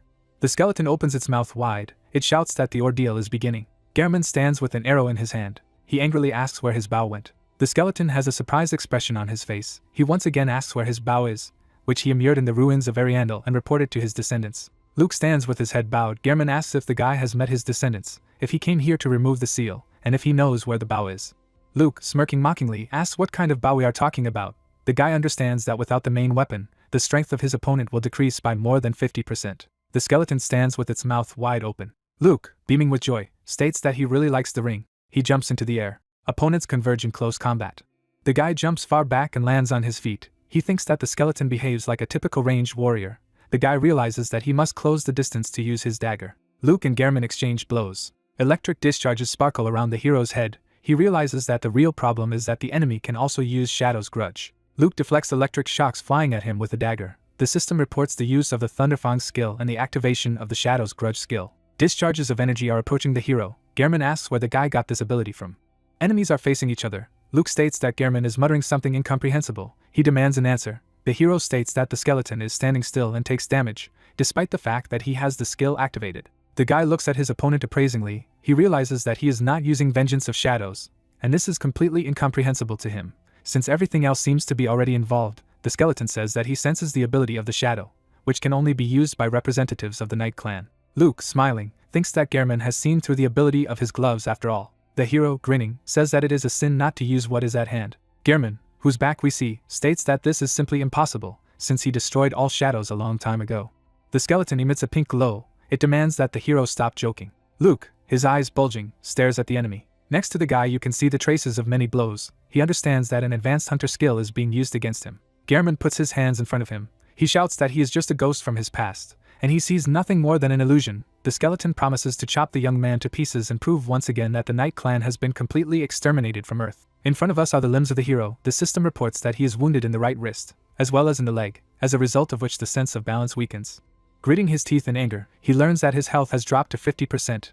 Luke cannot understand how the skeleton manages to hit him without good dagger skills. Darts appear in the hero's hand. The system reports that they are covered in poison. Luke throws projectiles at his opponent, who declares that this is a very insidious trick. The hero carefully looks at the enemy. He understands that the speed of the skeleton's reaction is comparable to that demonstrated by Kotaro, and if Gehrman had a bow, everything would have ended long ago. Enemies repeatedly converge in close combat.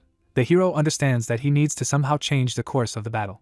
The hero's hand glows. He uses the silent kill skill. Gehrman hits him in the left side with a dagger. He shouts that the fake creature must disappear. Blood gushing out of the young man's mouth. He thinks that even if Gehrman was a member of the 10th Order, 100 attacks in such a short period of time is something unrealistic. The system informs the guy about bleeding and a temporary slowdown in movement. Luke uses the blink skill. Hunters are seen in the trees. It is reported that blink is a short-distance teleportation that allows you to disappear almost instantly. We learn that this skill is not used by hunters, as their fundamental physical abilities are not the same as everyone else's, and they can move through forests, mountains, and battlefields without using blink. Here is a ring. Luke thinks that the hunter can use blink in one single way. The guy crouches with his arms wide apart. He thinks that this skill gives the skeleton a ring, which probably has many other properties. Luke thinks that the legendary hunter from the 10th Order using blink is something truly disgusting. We see the skeleton's mouth wide open. He says that his opponent is very pushy, but he will not let him go. Luke is on one knee, knowing that he will have to resort to an extreme method. A blue object appears in the boy's hand. Luke calls the opponent a cowardly scoundrel and accuses him of trying to win with the luck that the item has. The skeleton looks at the guy in bewilderment. Luke lowers the staff of the white flag to the ground. He states that it was the skeleton that started all this. The system reports that the guy is using the banner of the brawler, in connection with which brawler's territory begins, inside which all effects are blocked for a certain period of time.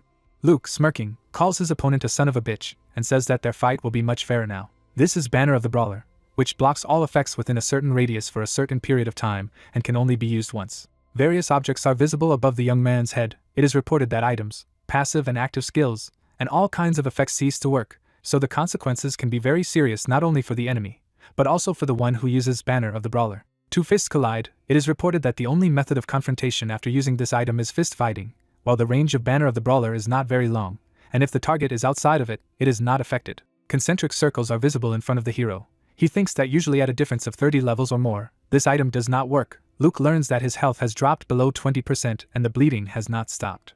The hero gets down on one knee. The skeleton raises his fist, on which the ring is visible. The young man thinks that, fortunately, the difference in levels is not so big, and since the room he is in is very small, there will be no problems with the radius. He understands that banner of the brawler does not last long, but believes that he will have enough time. The hero smiles. He intends to use his main weapon from now on. Skeleton looks at his ring in surprise. He realizes that it has stopped working. Luke asks if the opponent liked his gift. Smiling, the young man declares that he prepared it especially for his enemy. Gehrman, opening his mouth, looks at the hero. He says that his equipment has stopped working, but this effect will probably last very short. Blood flows from the corner of the hero's mouth. Luke pays tribute to his opponent, who remains calm even after his main power has ceased to work, while the young man realizes that everything is too late for the skeleton. Gehrman and Luke stand opposite each other. The system informs them that the item used has blocked all effects and skills for a period of time. The heroes ask the skeleton why he feels out of place. He states that the undead, of course, were not afraid, but now they are just a pile of fragile bones, although they were once a hero from the 10th Order or some other celebrity. The skeleton whose head we see continues to hear insults from the guy. Luke says that his opponent does not have a bow, but he can use a dagger, albeit without the blink skill. Luke asks if the hero from the 10th Order cannot surpass some green rookie in the use of melee weapons. Putting the dagger forward, the guy declares that it seems that he is not a real hunter at all. Jets of blue energy swirl in the air. Luke realizes that he cannot allow the skeleton to wait for the end of banner of the brawler, and he must provoke him further. The hero states that Gehrman is very wise to wait for the end of banner of the brawler, as otherwise he will lose shamefully. Luke defiantly taunts the skeleton. He realizes that he needs to tease his opponent. The young man smiles, realizing that he has achieved his goal. Gehrman puts his hand on the lion's head. He declares that he now sees that he is not an illusion or a ghost from the past. Two columns are visible between the opponents. The skeleton states that the guy is just a fake designed to deceive him. Gehrman puts his foot on the ground. He declares that this place will be the grave of the guy. The skeleton opens its mouth wide and rushes forward. Luke thrusts his dagger forward. He realizes that his ruse has worked, and the skeleton is now just furious. Gehrman strikes, but the hero manages to dodge. The skeleton chases the guy around the hall. Luke bounces off his opponent and slows down with his legs. He thrusts his sword forward. Gehrman looks at him in bewilderment. Electro leaves a bright trail in the air. In the chest of the skeleton, bare bones are visible. Luke rushes forward. Gehrman holds out a dagger in front of him. He asks why the guy is moving faster than him. The hero looks menacingly at his opponent, who thinks that just recently this young man was on the verge of life and death. The guy's weapon leaves a white mark behind it. A jet of white energy rises above the skeleton. He tries to understand what kind of opponent is in front of him, and how he has become stronger than he was just a few minutes ago. Gehrman suspects that the guy is getting stronger by the moment.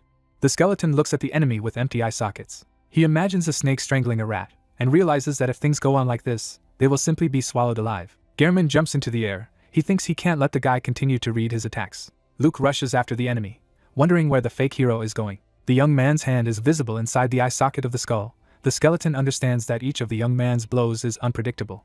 Gehrman puts up a block. Luke incredibly annoys him, because a second ago he was hit in the air, although he expected that the guy would attack on the ground. The skeleton crouches with his arms apart. He thinks that the hunters know the importance of strength and balance, but what is happening to him now is just some kind of nonsense. Gehrman desperately swings his dagger, trying to parry all the hero's blows. He realizes that the guy does not give him the slightest chance to break the distance, while the skeleton realizes that the young man must also be nervous, as the effect of the flag will soon come to an end. Luke rushes towards him with his left arm outstretched, Gehrman realizing that his opponent will soon be finished. Next to the skeleton's head, a mark from a blow is visible. The hero tells him that he forgot to say something.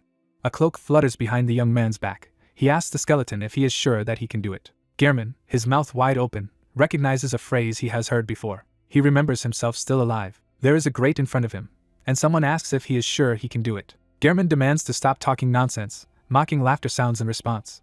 We see a smiling prisoner who says that his enemy will regret it. In front of us is the lower part of the skull. Luke, smiling, holds a dagger in front of him. The skeleton thinks that this simply cannot be, and this is some kind of trick designed to confuse him. The hero reminds that he warned Gehrman that he would regret it. It looks like the skeleton is very frightened. It seems to know who is in front of it. The left side of the hero's face turns black.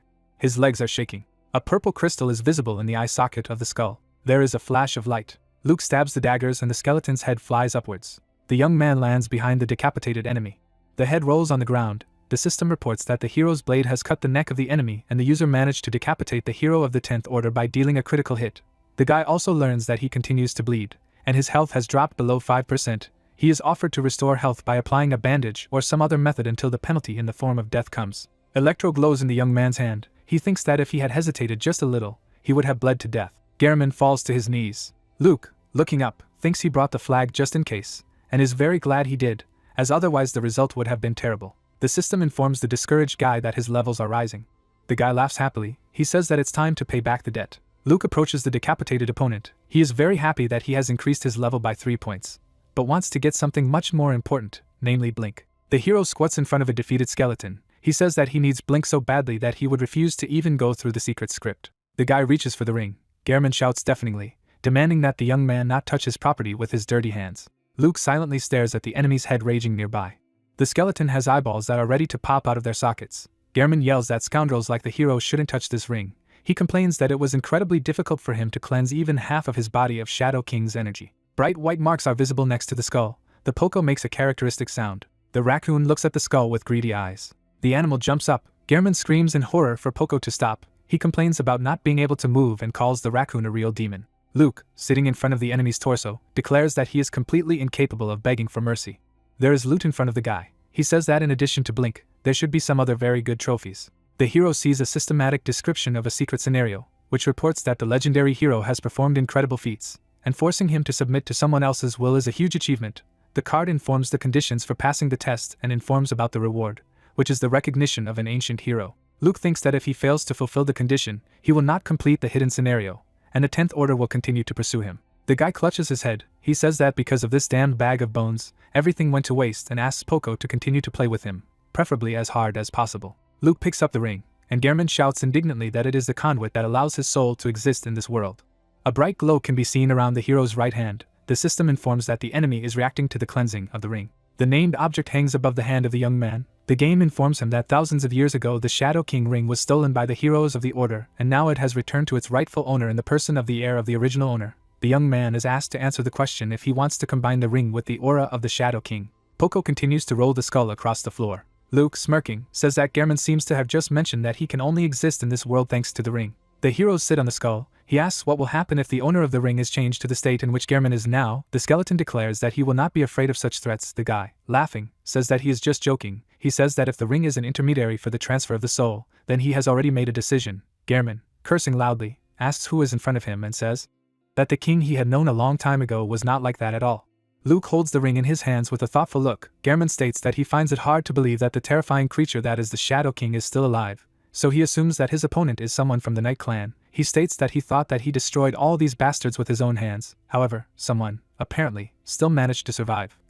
The hero states that the skeleton is too talkative and asks what he proposes to do with him. Luke gets up from the skull. He says that since the ring should belong to the heir, he takes it, and now it remains only to figure out what to do with the skull. The guy raises Electro over his head. He declares that a few good blows should put an end to the existence of this worthless skeleton. The guy thinks that the dungeons, which are created by the game in the most thoughtful way, serve only one purpose, namely to find heirs, since the creators of August strive to make sure that monsters, when they die, leave behind at least something. Luke unleashes a powerful blow. The tip of the dagger is visible next to the skeleton's eye. The hero says that he is not interested in conflicts between NPCs, and even more so he is not going to avenge any of them.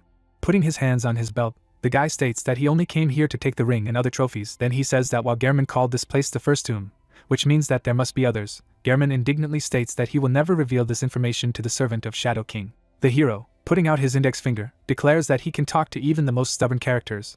The monster asks what the guy needs from him. A mad smile appears on the young man's face. He shouts that Gehrman will greatly regret his silence. He asks in horror if the guy wants to know about the location of the other tombs, what happened to the 10 heroes. Or maybe he needs information about other items that Shadow King possessed. The young man demands to tell him everything. Gehrman asks in fright. The skeleton's mouth is wide open. The guy asks his opponent if he wants to live. Luke raises the dagger again to strike. He states that he tried to be a gentleman, but his noble impulses were not appreciated. He demands that the skeleton tell him about the other tombs. Gehrman screams in horror that he will tell everything he knows if the guy promises not to destroy his soul. With his arms folded on his chest, the guy sits in front of the skull. He declares that, as far as he now understands, there are tombs in the world belonging to one or another of the 10 heroes, and on the continent where he is located, there are only 5 tombs, while the skeleton knows about only 2 of them, since they were built by his heirs. Gehrman replies that everything is exactly so. The young man realizes that the rest of the heroes are now waiting for their heirs, unless, of course, he gets to the tombs first. The guy declares that he has one last question. The skeleton calls him a shameless bastard. Luke asks the monster not to worry and assures that the question will be simple. Smiling, the guy holds the enemy's head in his hands. He asks if he admits his defeat. With his mouth wide open, Gehrman asks what the young man is getting at. He asks just to answer the question. The skeleton shouts loudly that this is some kind of childishness. Luke states that, as far as he understands, the monster is not going to admit that he has lost. The guy, smiling, clenches his fist. Gehrman shouts that it was the hero who lost. Luke asks again. The skeleton tries to repeat his statement. The hero asks him to think carefully. Looking at his opponent in horror, Gehrman asks why he would do this. As far as can be understood, the hero slams his skull on the walls. Gehrman shouts that he recognizes the great skill of the young man and that he defeated him. The system reports that the hero of the 10th Order has recognized the skill of the user, and the condition of the trial of the first hunter is met. The hero learns about the increase in his level by a few more points. Smiling, the guy states that if his opponent doesn't appreciate him, he can make him do it. Gehrman states that now the servant of the Shadow King must keep his promise. Luke asks what it is about. The skeleton demands that the hero bring him a ring and put it right in front of his head. The skeleton's eyes are ready to fall out of their sockets. Luke, who holds his opponent's head in his hand, states that in order to keep Gehrman's soul safe and sound, he will have to part with this ring. The monster shouts that this is the way it is, and the guy must do it very quickly, as the dungeon begins to collapse and they risk being buried here. The skull is missing several upper teeth. Luke states that Gehrman will not wait for anything in this case. He indignantly demands that the guy repeat his words. The hero states that he promised not to destroy the soul of the skeleton, but did not say anything about the fact that he will have to save it if it is doomed to disappear by natural causes. Gehrman shouts that this is just some unthinkable nonsense. Smiling broadly, Luke states that, in other words, he didn't promise the skeleton to return the ring. Pieces break off from the skull. Gehrman yells that the young man deceived him, and he will never forgive him. The skeleton rudely insults the hero and promises to tear him to pieces. Smiling, the guy raises his hands. He says that he has not deceived anyone and has never even lied. An explosion occurs inside the skull. Gehrman screams heart-rendingly. A fire is burning on the ground. Luke asks a raccoon standing next to him if this strange fire needs to be extinguished. The animal responds with the only combination of sounds he knows. The fire goes out. The hero invites Poco to see if there is a treasure box here. Pink energy rises above the animal. Poco looks in front of him. The system reports that the remaining power of the ancient hero seeps into the raccoon, and the pet becomes stronger. The game informs about the increase in Poco's level, after which the hero learns about the appearance of a new scenario. A mustachioed man is seen on the screen. He states that the company celebrates 2 years of successful operation of the game August, and he wants to thank all the players who have provided invaluable help. He says that a new map has been prepared as a thank you. The man, putting out 2 fingers forward, invites everyone to the new territory of August. The audience in the comments rejoices at the appearance of a new event. The man points his hand at the open gate. One of the users writes that the director Yong-ho Sip personally worked on the creation of this event. Someone notices that this time there were fewer developers of the game than usual. A screen hangs in front of Luke's face. The hero could not even imagine that he would see such a video dedicated to the game event. The hero looks out the window. He thinks that this time even beginners will be able to enjoy the gameplay, although previously only experienced players were invited to participate. The hero remembers his sister. Mira asks if her brother remembers his promise. The girl says that she will wait for the guy, so he must hurry. Luke, smiling, drops his hands. He says that promises must be kept. Poco, sighing heavily, lies next to the guy, who wonders where the animal was hiding before. The young man thinks that he made some kind of contract with him. However, even on Mount Horn, this small creature survived perfectly alone. The young man also mentally notes that Poco is quickly gaining strength. Above the raccoon's head, his personal card is visible. Luke examines the ring. He thinks that the rapid development of his pet is very good. However, the problem is that the raccoon cannot use the power of the Shadow King that he absorbed from the first hunter. The guy is a little offended that he has forever lost some amount of power that could have been transferred to him. For example, through the ring. The young man looks displeased somewhere. He thinks that another problem is that the purpose of the hidden dungeon was to find the heir. In front of him is the hidden scenario card of the death of 10th Order Ancient Hero. It says that the will and hope of the deceased ancient heroes, as well as the treasures contained in the tombs, are passed on to the heirs, while the heirs of other ancient heroes can also claim to fulfill the will of the fallen. The system invites the young man to take this opportunity to nip potential enemies in the bud. At the end, the condition is announced, according to which the hero must discover several graves of ancient heroes and remove treasures from there. Luke now has little doubt that the information he received earlier is true. A carriage is driving along the road.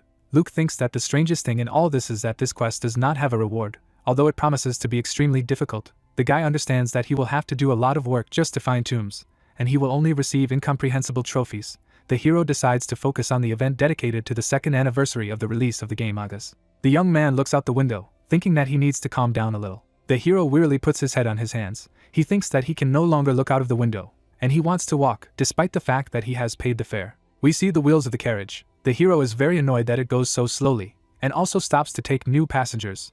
Luke wonders what kind of fool decided to get into the carriage in this place. The guy frowns out the window.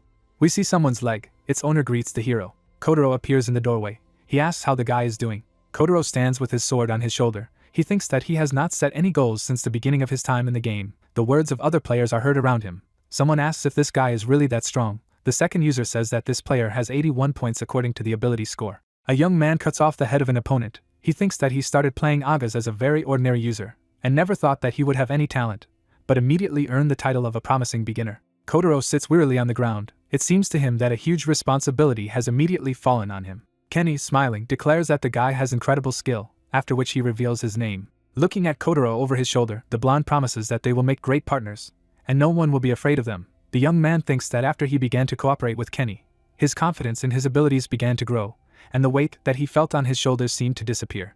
The guy destroys another group of enemies. He thinks that he is strong, so it is quite natural to demand recognition of his abilities. Kotaro recalls that then it seemed to him that the era of his greatness was just around the corner. Luke, who has a mask on his face, holds out a dagger in front of him. Kotaro remembers the words he heard after being defeated by this character. Someone shouts that the man in the iron mask crushed two newcomers. Another player states that he did not expect Calm Territory to win.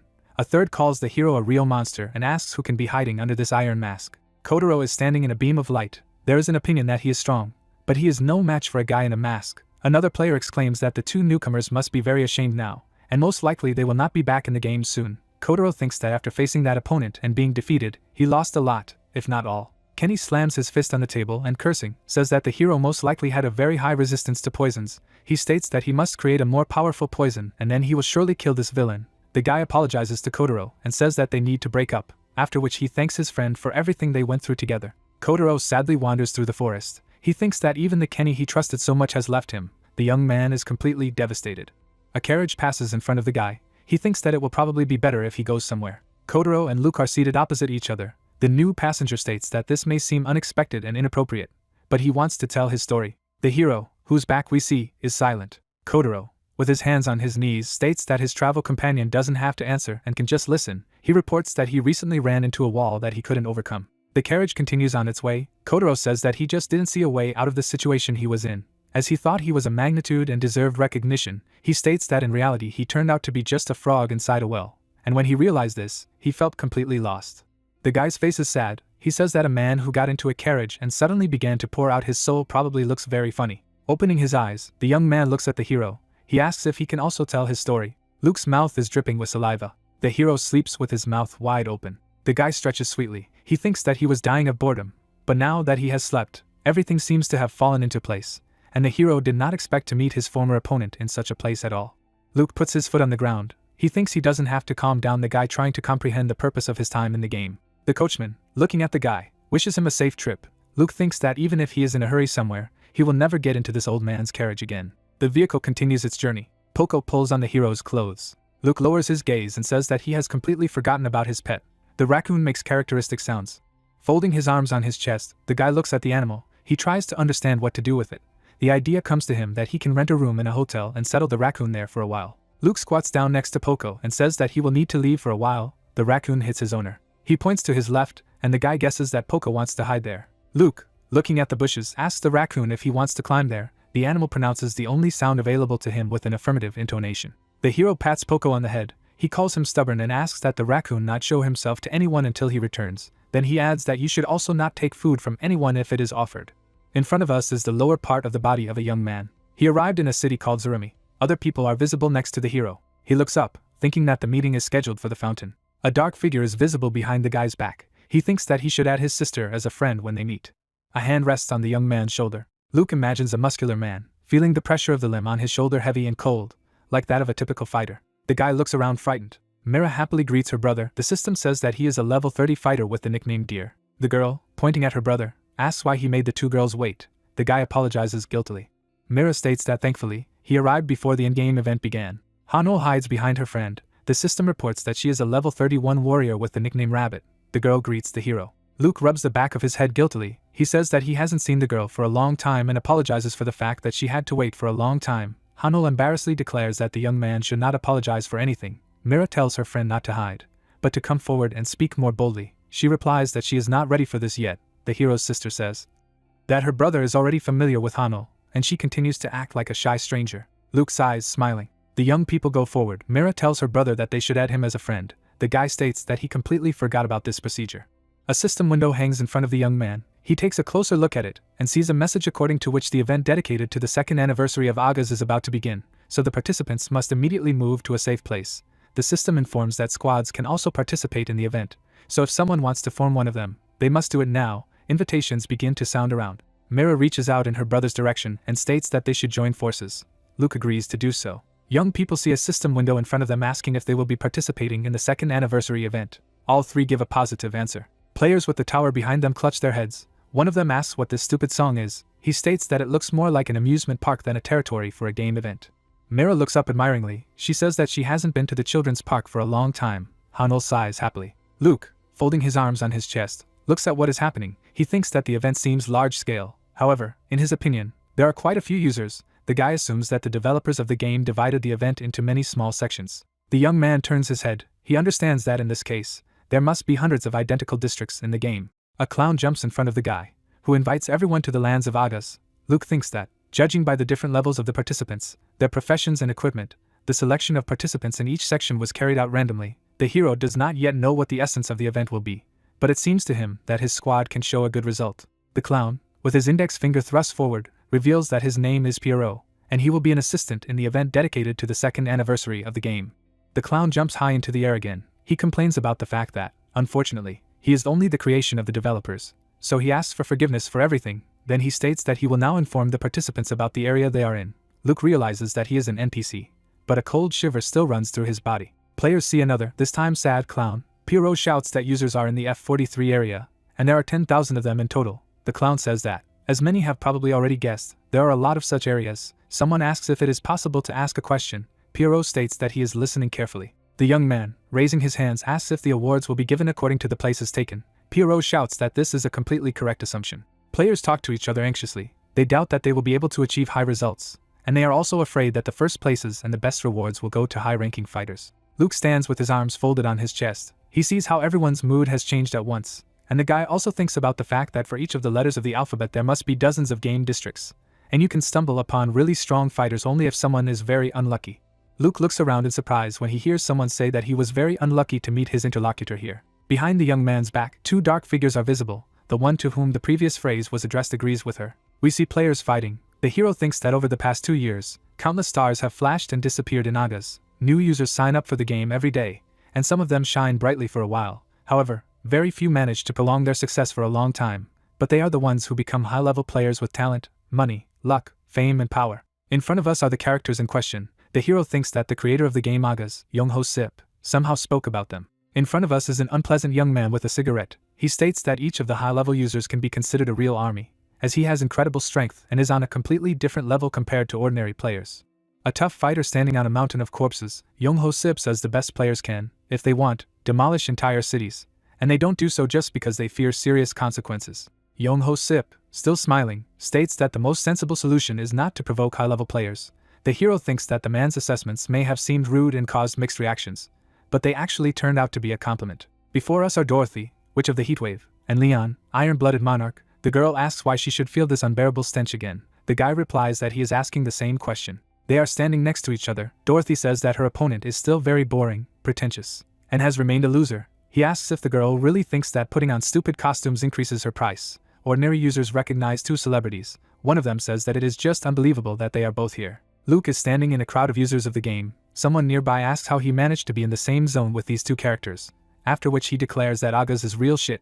The hero thinks that the atmosphere around him has become oppressive, and not only because of Dorothy and Leon. Luke is looking to his right. He pays attention to the other fighters and realizes that there are other high-level players around him. The guy tries to understand why they are all gathered in this zone. Mira, looking at her brother, says that she seems to have seen many of these people in Aga's broadcasts, and they play so well that they are in the top 100 users of the game. Luke replies that that's exactly what they are. He thinks they're just incredible fighters, and they've caused serious trouble even for himself. The hero, remembering the killed opponents, thinks that he managed to finish off Dorothy and Leon in the end. The guy pays attention to the scandalous elite fighters. He understands that the weapons and items they took with them have become much better. However, he knows that he is now able to deal with the two of them in just 1 second. The young man's eyes emit a pink glow. He thinks that there is no need to shed blood unnecessarily, and he has other methods. Dorothy turns away from the players who show attention to her. She asks not to ask her questions and states that she participates in the event only for fun. The hero thinks that the girl is always surrounded by fans, so it is not too handy to contact her now. Leon stands with his arms crossed over his chest. Luke thinks this guy is considered a loser, so I should probably choose him. A sinister grin appears on the guy's face. The system reports that a user with the nickname Leon has been scanned and an unidentified object has been detected. The hero is surprised by the information received. He sees that in fact the young man has several items at once that cannot be identified. Luke starts the evaluation process, sees that it is working, and gets frustrated that everything is too slow. The hero, looking at Dorothy, decides to repeat the procedures in relation to the same thing. The system searches and finds many unidentified objects. The beauty stands with her magic wand in her arm. Luke imagines Dorothy and Leon in battle. He thinks that the search does not yield specific results, most likely due to the difference in abilities, levels, and quality of equipment, which is not surprising at all, since the players are elite. The guy sighs heavily. He wanted to steal a couple of expensive items from these guys, but now he realizes that his hopes, apparently, are not destined to come true. The system reports the end of the search. Luke notices something to his right. Dorothy stands in front of a crowd of his fans. She waves her hand away from them and declares that she is not going to give autographs to anyone now. The clown hanging in the air declares that the audience seems to have finally calmed down and can listen to the continuation of the explanation. He informs that battles between players are not allowed, and even if someone accidentally falls under the influence of someone else's skill working on the area, they will not be harmed. Clown snaps his fingers and states that, as everyone probably already knows, members of the same team can cooperate with each other, but rating points are awarded individually. The hero has a surprised expression on his face. In front of it is a description of the Finding the Wrong Pierrot event, according to which players must find a special clown among the many pierrots. The location of these characters changes every 10 minutes, due to which users must constantly look for special clowns among the newly appeared, and it is also reported that players need to find a number of Pierrot's decorations. The hanging clown states that Pierrot's decorations only spawn after defeating the special Pierrot, and the fact that the clowns change their location every 10 minutes means that the targets are randomly scattered throughout the zone. A lot of gestures appear in front of the players. One of the users asks where this laughter comes from and declares that he is terrified by this laughter. Pierrot raises his index finger and reveals that players have 3 hours to collect as many Pierrot's decorations as possible. The enthusiastic young man declares that in this case it is necessary to use skills that work on a large area. He slams his hand on the ground, spreading a wave of blue energy around him. The guy shouts that with his skill he cannot distinguish between regular clowns and those who bring Pierrot's decorations. The guy has blades sticking out in his chest. The system reports that the young man hit the wrong target, and therefore loses 10% of his health. The same text is repeated many times until the player's health drops to 0. The system reports that, unfortunately, the user has lost the ability to participate in the event. The player, panting, kneels. The mysterious Pierrots of the first level smirk ominously. One of the players, looking back, shouts that none of the clowns were destroyed. The girl standing next to him states that the deceased user seemed to be an elite player, but was unable to cause any damage to the targets. The clown hanging in the air states that the attack was carried out before the end of the explanation, so the intruder's health was reduced by 10% when attacking the infidel Pierrot. He states that indiscriminate use of skills results in the imposition of a penalty. A bald guy tries to kill a smiling clown, who states that, as he said, health decreases by 10% with each illegitimate attack. The Iron Helmet soldier asks if the damage level is really limited to just 1 point, regardless of skill. His comrade states that this is most likely to close the gap between normal and elite players. The hanging clown states that players should try to collect as many Pierrot's decorations as possible in a limited time and try to get the most points, as the rewards will be distributed based on the result. Mira and Hanul happily run forward. The girl calls on her brother to join them. The guy replies that he will soon catch up with his sister and her friend. Luke thinks intensely. It seems to him that, apart from some clowns, all the others are ordinary NPCs. He is going to test one of his theories. The young man uses the search skill on the clown in front of him. The result surprises him. The guy thinks that the difference between elite and ordinary players is greatly reduced, so the latter can fully enjoy the events, and also in the game a variety of scenarios are now possible. The player holding the pike shouts loudly that it seems that the clothes of the clowns standing in front of him are not the same color as the rest of the circus workers. The system reports that 10 minutes have passed and the pierrots have changed their location. The guy curses, realizing that the prey is slipping away from him. The young man angrily shouts to the competitor who appears in front of him not to touch the clown, who replies that the reward goes to the one who struck the last blow. A winged creature hangs over the houses. Someone calls to watch everything carefully from the sky and let them know as soon as a special pierrot is seen. This player promises to immediately finish off the target and take the reward. We see an old man with his hand outstretched. He shouts that he must stop competitors, the guys who are not allowed to pass by the barrier state that some bastard has blocked their way. A clown is visible behind the backs of the young people. It is reported that, of course, sanctions were applied against violators of the rules. A player in a red cloak deals with several clowns at once. It is reported that the goal of the operators of the second anniversary event was only halfway achieved, and the reason why they failed to achieve it fully was because of elite players with superior items and the highest skills. Pierrot tries to stop the player, but he seems to be unable to do so, reportedly seeing the highest concentration of elite users in the F-43 sector. Two fighters are happily fighting clowns. One of them shouts that they will soon kill them all. Pierrot, whom they were trying to finish off, falls, hit by a lot of arrows. One of the guys states that it's just madness, then he asks where those projectiles came from. On the roof of the building, an archer is visible, who fired exactly 17 shots. The system says that we have an elite shooter Minerva in front of us. The guy states that it was all very easy. The players, who are hoping to deal with Pierrot, are angry. One of them shouts that he failed to land the finishing blow. The second calls the clown a bastard and shouts that obstacles should not be used. The magician Noah appears in front of the guys. She explains that, as far as she understands, it is forbidden to restrain the players, not the clowns. One of the players says that it seems to be the mud sorceress Noah in front of them. The girl asks to stop calling her by this obsolete title. She, smiling, looks around and declares that Minerva is also here. The guy greets his sister, who asks him to look somewhere. A grinning guy throws his energy at one of the clowns. Someone asks what happened just now. The young man slams his fist on the ground. He is asked why he throws clowns into the air. Noah puts his hand to his forehead. His sister says that the guy seems to be trying to find the skills that are doing the most damage. He says in surprise that it's some kind of nightmare. He doesn't understand why all the elite players had to be gathered in such a confined space. Noah, looking at the guy, states that the biggest headache will be from these two. It becomes clear that she is referring to Dorothy and Leon. The girl says that everyone understands that when they get down to business, no one will get anything, so users are now trying to get as many Pierrot's decorations as possible. Noah rushes forward, advising his brother not to hesitate either, who says that he must act carefully. Luke looks at the clown in surprise. Something seems very strange to him. He says that it looks like Pierrot just put all their decorations aside. We have a very unpleasant clown in front of us. Luke recalls that he was supposedly told that Pierrot's decorations would only be on special representatives of this circus profession, but he sees them on a regular Pierrot. The young man's gaze is thoughtful. He notices several clowns standing in front of him and realizes that they are all wearing the same clothes. Rubbing his chin thoughtfully, the hero looks at the enemy. He cannot believe that this is only a first-level NPC. While the search skill works and even shows the percentage of the probability of successful theft, the players rush to attack. The young man thinks that since there is a huge number of users here, the probability that there are thieves is quite high. Although after the announcement made before the start of the event, hardly anyone would guess that the loot can simply be stolen. The young man could not even think that the developers of the game Agas would do something like this. Pierrot raises his hand and yells that Pierrot's decorations can only be obtained by destroying special clowns. The player defeats the opponent. The young man thinks that, as the host of this event said, Pierrot's decorations fall from special clowns. In front of us is a visual diagram of the relationship between players and NPCs. Luke recalls that Pierrot's decorations are not dropped by regular jesters that players kill randomly. With users who continue to attack, these characters lose health and die. We have two clowns in front of us. The young man thinks that the purpose of this event is ultimately to get Pierrot's decorations. Therefore, instead of reviving dying special clowns, the developers decided to dress up all the NPCs, from which the next special clown is then chosen. Luke stands with his arms folded thoughtfully, thinking that from the developer's point of view, this method must be more convenient, but that's not the main issue. In front of us is a figure in a robe raising his hand. Luke thinks that he is the heir to Shadow King, and the organizers of the event made a giant mistake by overlooking that such a character could be present in Agas. Folding his hands in front of him, the guy sums up his thoughts and asks himself if he will be disqualified if he just steals Pierrot's decorations. The guy clutches his head. He is trying to understand what will happen if the developers do not know about their mistake now, but they understand that it exists based on the results of the past event. Mira and Hano look at the elite fighters flying over the rooftops. One of the regular players yells that he missed again. The second asks why the elite users are so fast. The hero's sister states that it's just some kind of madness. Looking at her competitors with displeasure, she asks if they don't get tired at all and why they are so strong.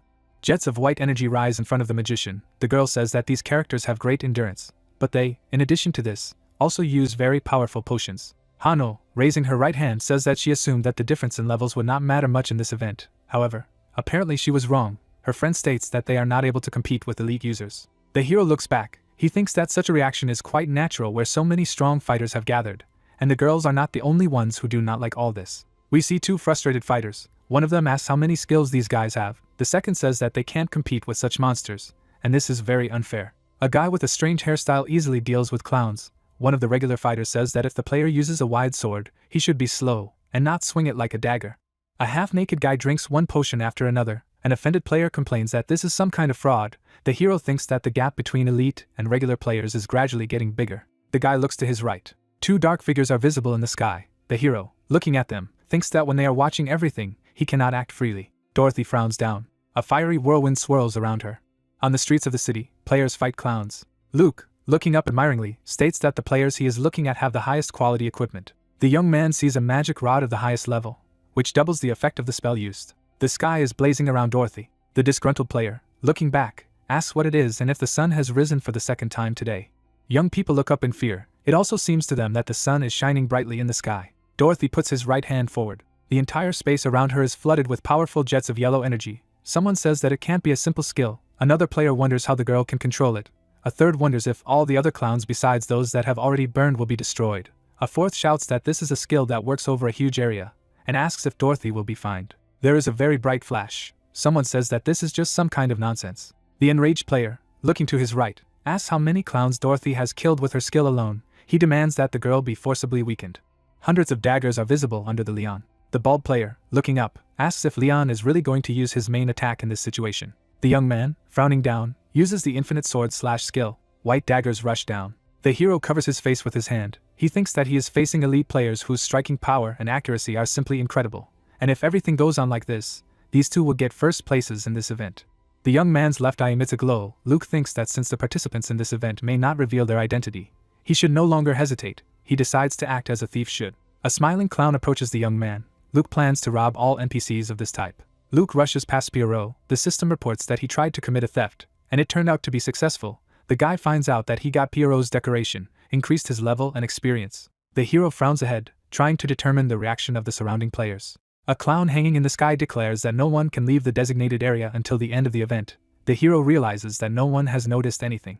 The guy rushes past a lot of jesters. The system reports every time that the theft was successful. The hero thinks that he should not sit idly by.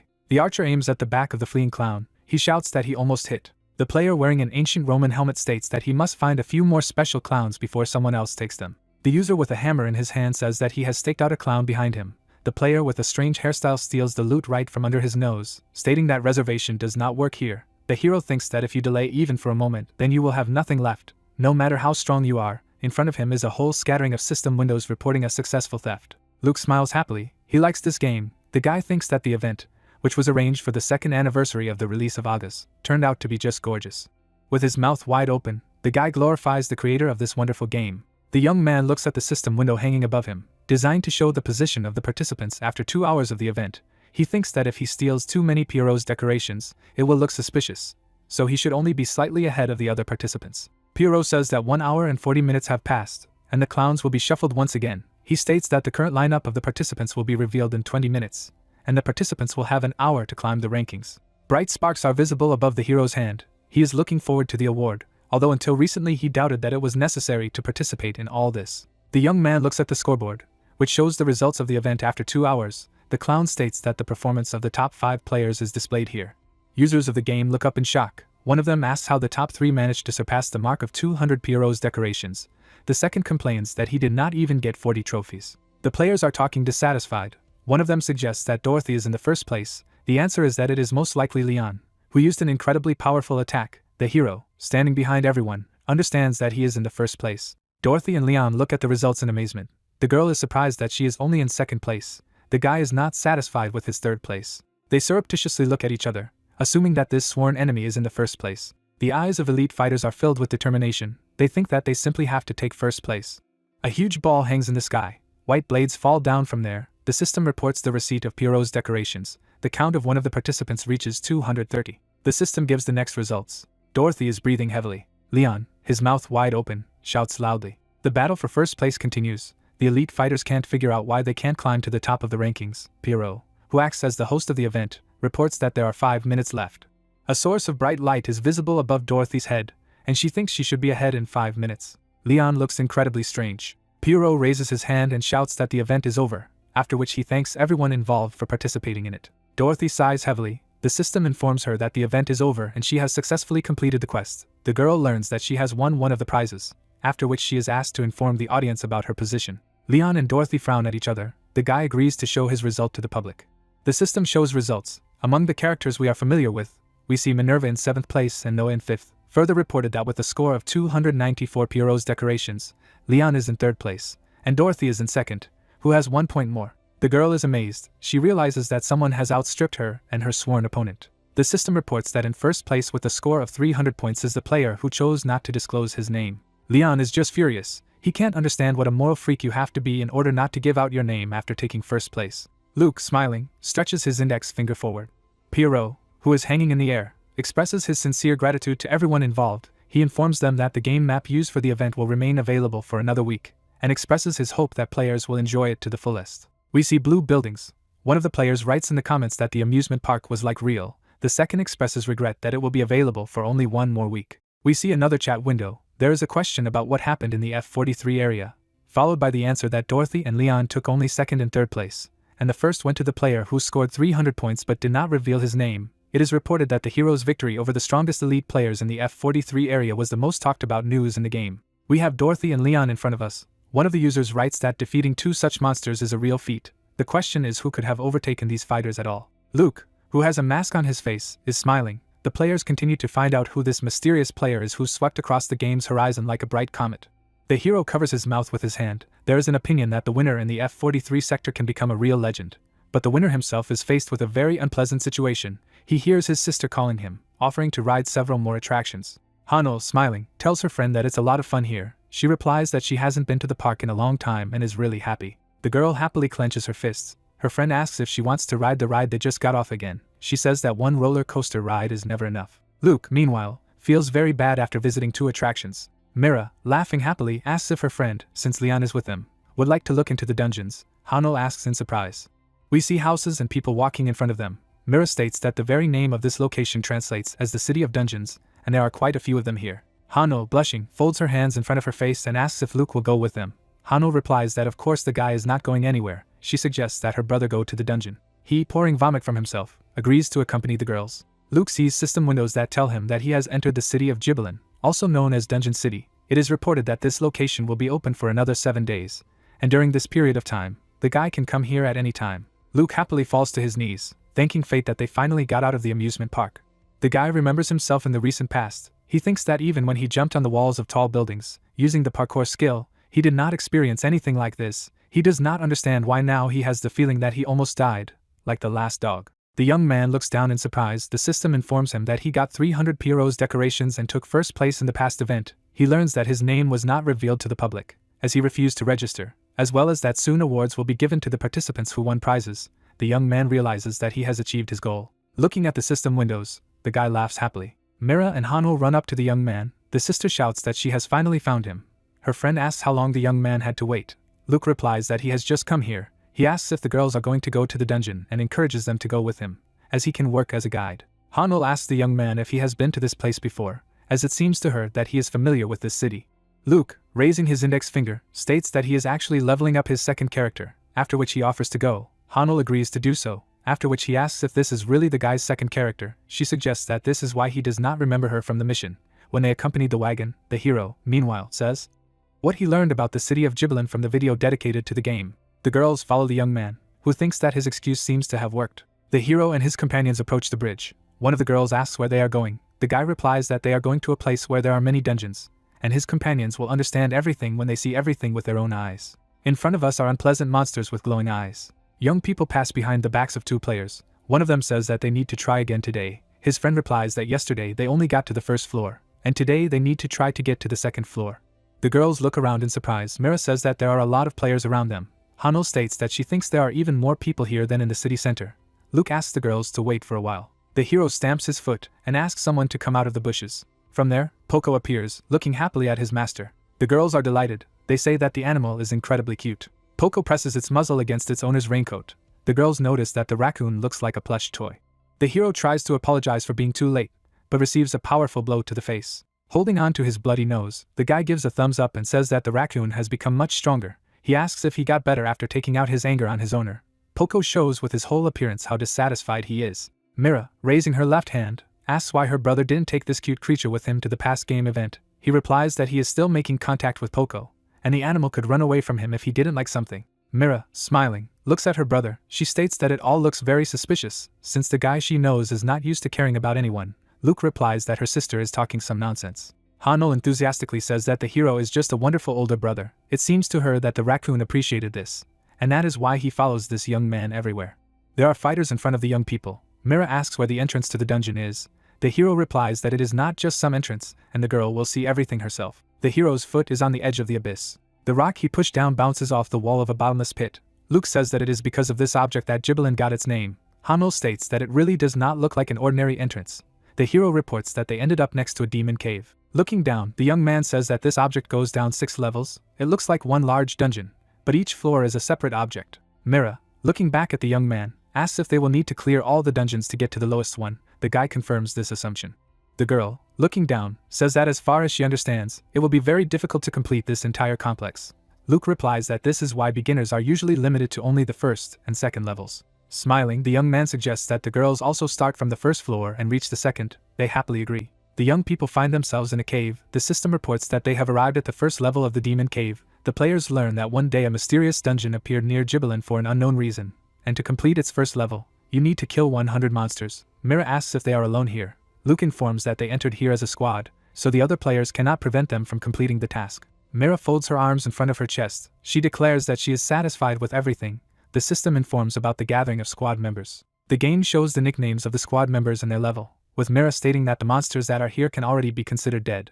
Luke looks warily to his left. He says that determining the composition of the squad went without any problems, but he finds it a little strange that Poco was also added there. The raccoon looks up. The hero recalls his communication with the animal, which took place before entering the dungeon. The system reports that Poco also sent a request to be added to the squad. Luke, meanwhile, thinks that it is impossible to include a pet in the squad that has not signed a summoning contract. Mira looks over her brother's shoulder. She asks if he is really a thief in his class. The guy confirms this. The girl asks what the guy's level is in this case. She says that she did not see the relevant information in the squad system window. Luke replies that his level is only slightly higher than hers. Mira looks at the guy with huge eyes. Her brother promises her to stand up and protect the girls if they are in danger.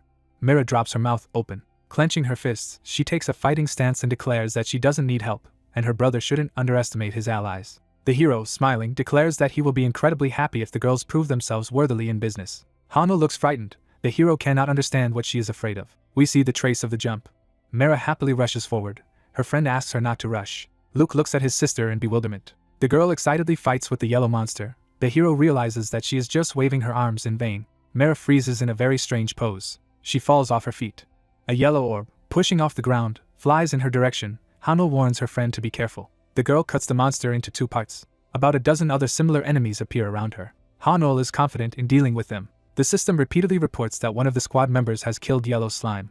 Luke looks at Hanno in surprise, realizing that her skill has increased from the last time he saw her in battle. The hero looks at his sister sitting on the floor of the cave. He asks if she is okay. The girl states that she also wanted to show her best side. The guy calms her down, stating that she did well for the first time. He asks her to concentrate and watch how to hunt these monsters. Hanno stands with his sword draped over his shoulder. Luke telling his sister that she must get used to the movements of her opponents so that she can easily defeat them. Mira watches her friend destroy monsters. She says that she will watch carefully and learn. The girl takes a deep breath. Clenching her fists, she declares that she will try again. A fog rises in the cave. Someone says that monsters are coming. Goblins appear from the darkness. The question is asked if the sister is ready. She replies that yes. The hero informs that it is time to attack. Mira lunges at enemies. We see her clenched fist. The girl strikes a powerful blow. Blood spray is visible in front of the goblin's face. The young man thinks that it has been a few days since they entered the dungeon, and now they are on the 3rd floor, which is intended for players above level 50. The monsters look very worried. Luke thinks that the place where they ended up is mostly filled with goblins. Mira punches and sends opponents flying, reportedly using the iron shell skill. 2 enemies fly up to her at once. The girl puts the block above her head. She stands with her legs wide apart. Another punch follows. The hero says thoughtfully that it seems that his lessons were not in vain. Hanno is quite impressed. She says that memorizing the theory is one thing, and applying the knowledge in real combat is completely different, but Mira does a great job. Over the girl's head, another goblin is seen having received a powerful blow. Hanol asks how her friend manages to do all this. Before us are Wu and Mira in childhood. The hero says that the girl learned everything very quickly from a very early age, and when one thing was explained to her, she learned two things at once. The goblins surround the girl. She asks her brother what she should do in this situation. The guy replies that this time his sister is diligently repeating what he explained to her. Hanol puts her hand on her friend's shoulder. The system reports that the third floor has been cleared and all enemies have been destroyed. The girl asks if Mira is ready to move on. The game informs that the party has chosen not to go further and returns to the entrance to the third floor. There are a large number of players in the cave. Someone declares that this is a safe area of the dungeon. Another player is looking for allies to go down to the fourth level. An announcement sounds about the search for a healer to pass the third floor. The hero looks dissatisfied. He does not like the fact that it is so crowded and it is difficult to breathe. The sister asks the guy how long this dungeon has been here. He replies that, as far as he knows, a very long time ago. The girl reminds that Luke told her that this object came as if from nowhere. A very steep staircase leads down. Mira states that the dungeon looks like it was built on purpose. The young man rubs his chin thoughtfully. He agrees with his sister, stating that now this dungeon also seems strange to him, because even the NPCs say that the stairs and safe zones seem to have always existed. The hero and his companions are approached by a player in robes, who asks if they need a member of the party.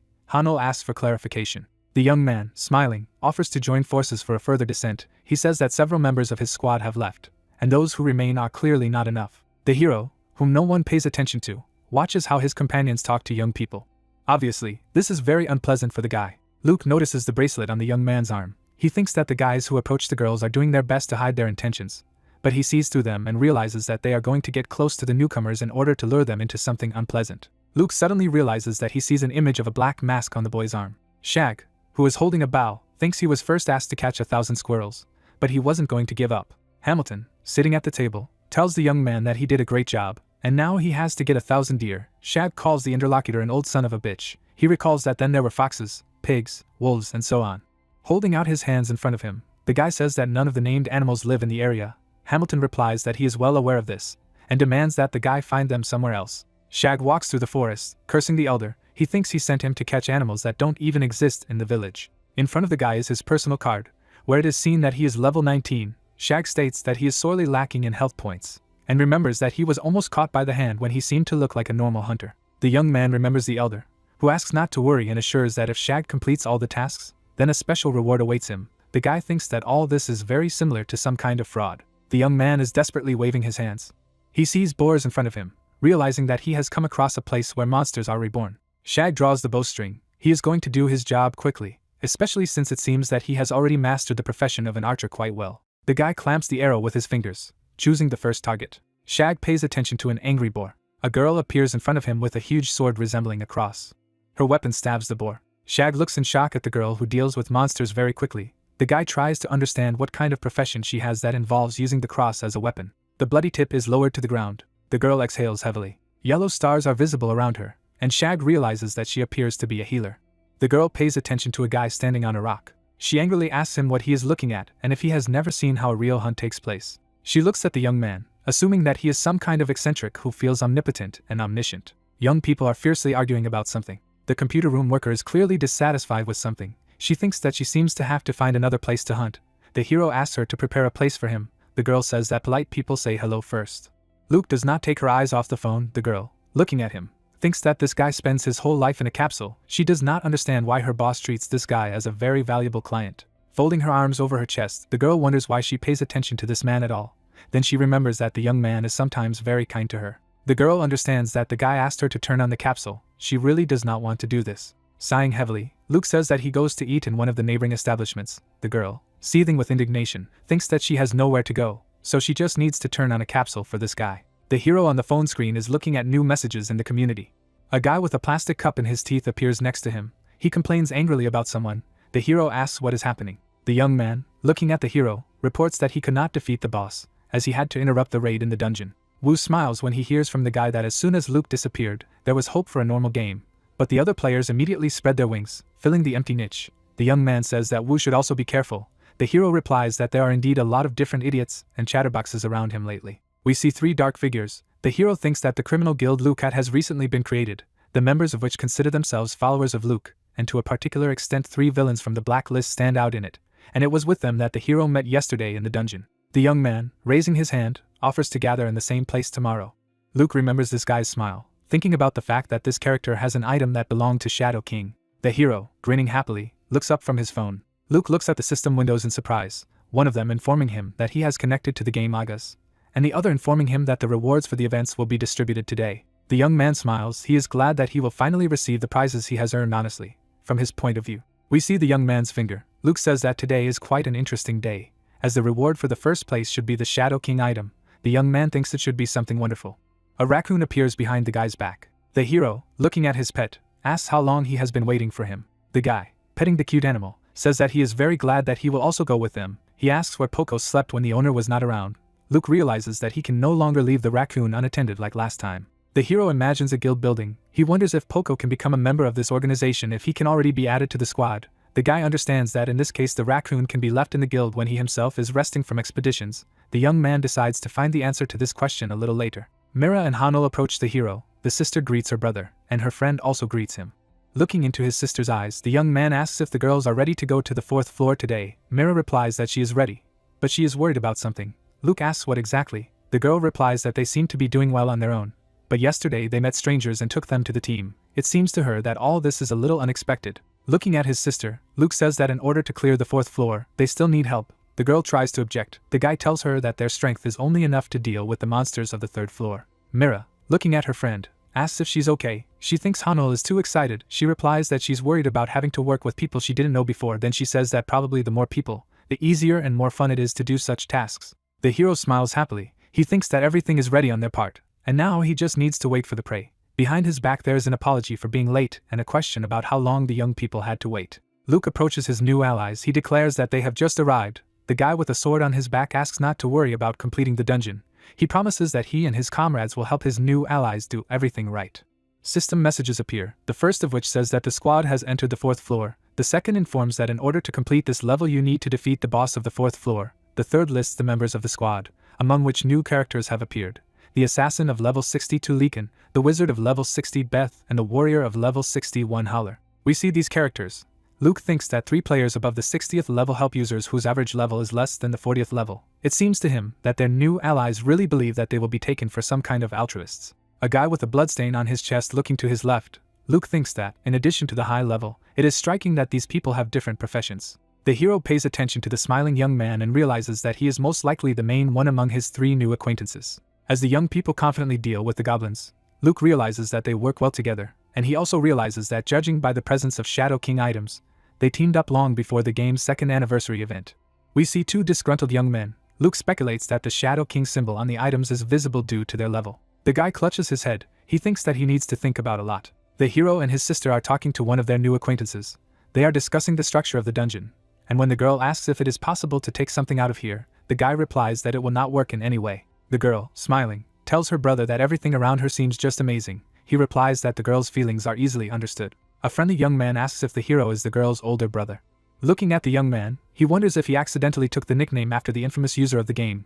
Luke thinks that this guy is starting to annoy him. The hero replies that this is just a coincidence, and he cannot admire the vile criminal. He asks the young man if he liked this answer. Smiling, the guy declares that everything is fine, after which he asks why the hero does not disclose information about his character. He replies that he is used to hiding this data, since he is a thief. Then he reports that his level is around 50th. The scoundrel, smiling, says that everything is clear to him. Luke looks after the young man leaving. He thinks that these 3 have made information about themselves public to avoid suspicion, but they apparently don't like that they can't find out his personal details. The hero thinks that these 3 now seem to believe that they managed to mislead him. However, he is not a beginner at all and can easily recognize criminals.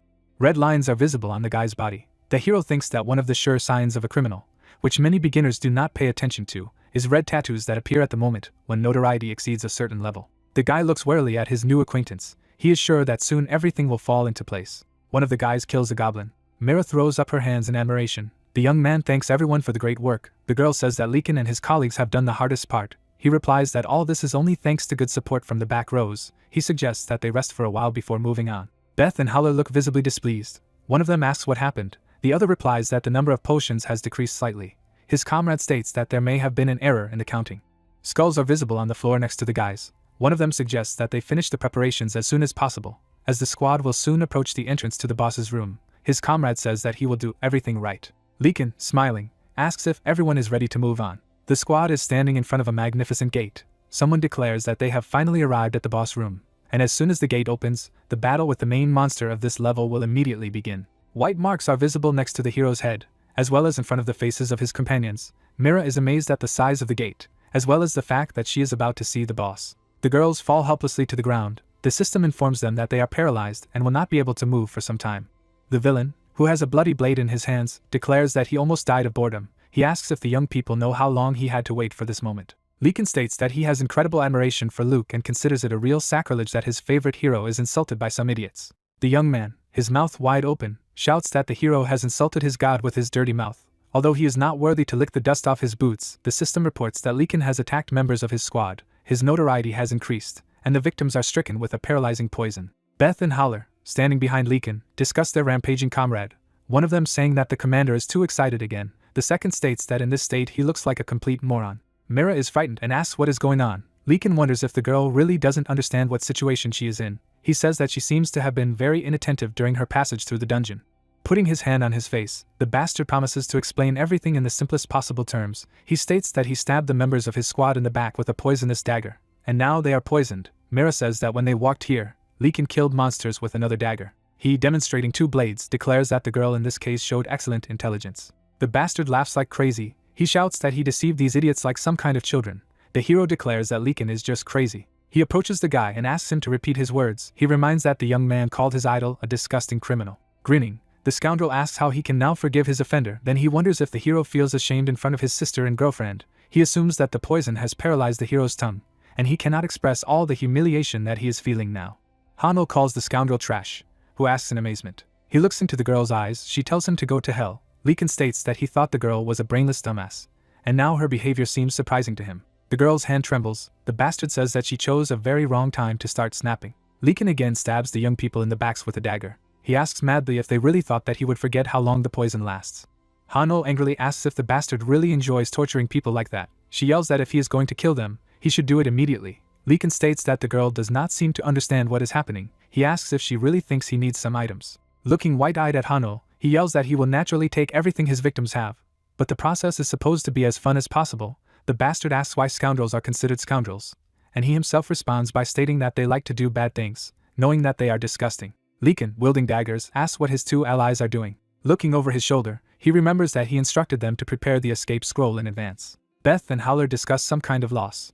Leekin, looking at them angrily, asks what is missing. The answer is that it is a scroll of escape. In front of us is the item in question. One of the guys says that he prepared it for the safe zone, and now he can't find it. He states that he definitely had this item, and the others also saw it before entering the dungeon. A black shadow creeps over the scumbag's face. He angrily states that the scroll has really disappeared. The villain wonders where this wall of fire came from, and tries to remember if the wizard was among their 3 victims. Surrounded by a wall of fire, Leekin realizes that in order to use magic, you need to cast a spell. Then he remembers that it is also possible to use a spell book. The fire gets to the feet of the villain. He sees a dark figure in front of him and realizes that it seems to be the wizard who created the wall of fire. Luke is surrounded by electrical discharges. Leekin realizes that he is not a wizard, but a hunter who has found his prey. The hero says that the god of the scoundrel will not save him. Leekin thinks that villains always end up being losers, and heroes are constantly winning predictable victories, though sometimes finding themselves in difficult situations. A smiling young man punches his opponent in the face. Leekin thinks it's very unfair. The guy passes by the portrait of the hero hanging on the wall. He thinks that he has been annoyed by these sugary stories since childhood. He tries to understand why the villains are doomed to defeat, despite the fact that they are clearly stronger. It seems to him that they are more honest in their desires and 1,000 times cooler than the heroes, and people simply do not understand this. Leekin looks at the phone screen. He remembers that one day his dissatisfaction reached a point, and he decided to put in their place all the hypocrites who pretend to be good and kind guys all their lives. Leekin walks down the street. He doesn't understand why his favorite character is considered the worst criminal, and he completely disagrees with this opinion. A waiter passes by a young man. Leekin admires the fact that his idol has done his next trick in front of almost everyone. It seems to him that this is just a great feat. He thinks that this player is distinguished by versatility, the ability to overcome any obstacles, talent and skill, and he is the personification of evil. A joyful smile appears on the guy's face. He understands that his idol is very lively and natural, and deserves all respect.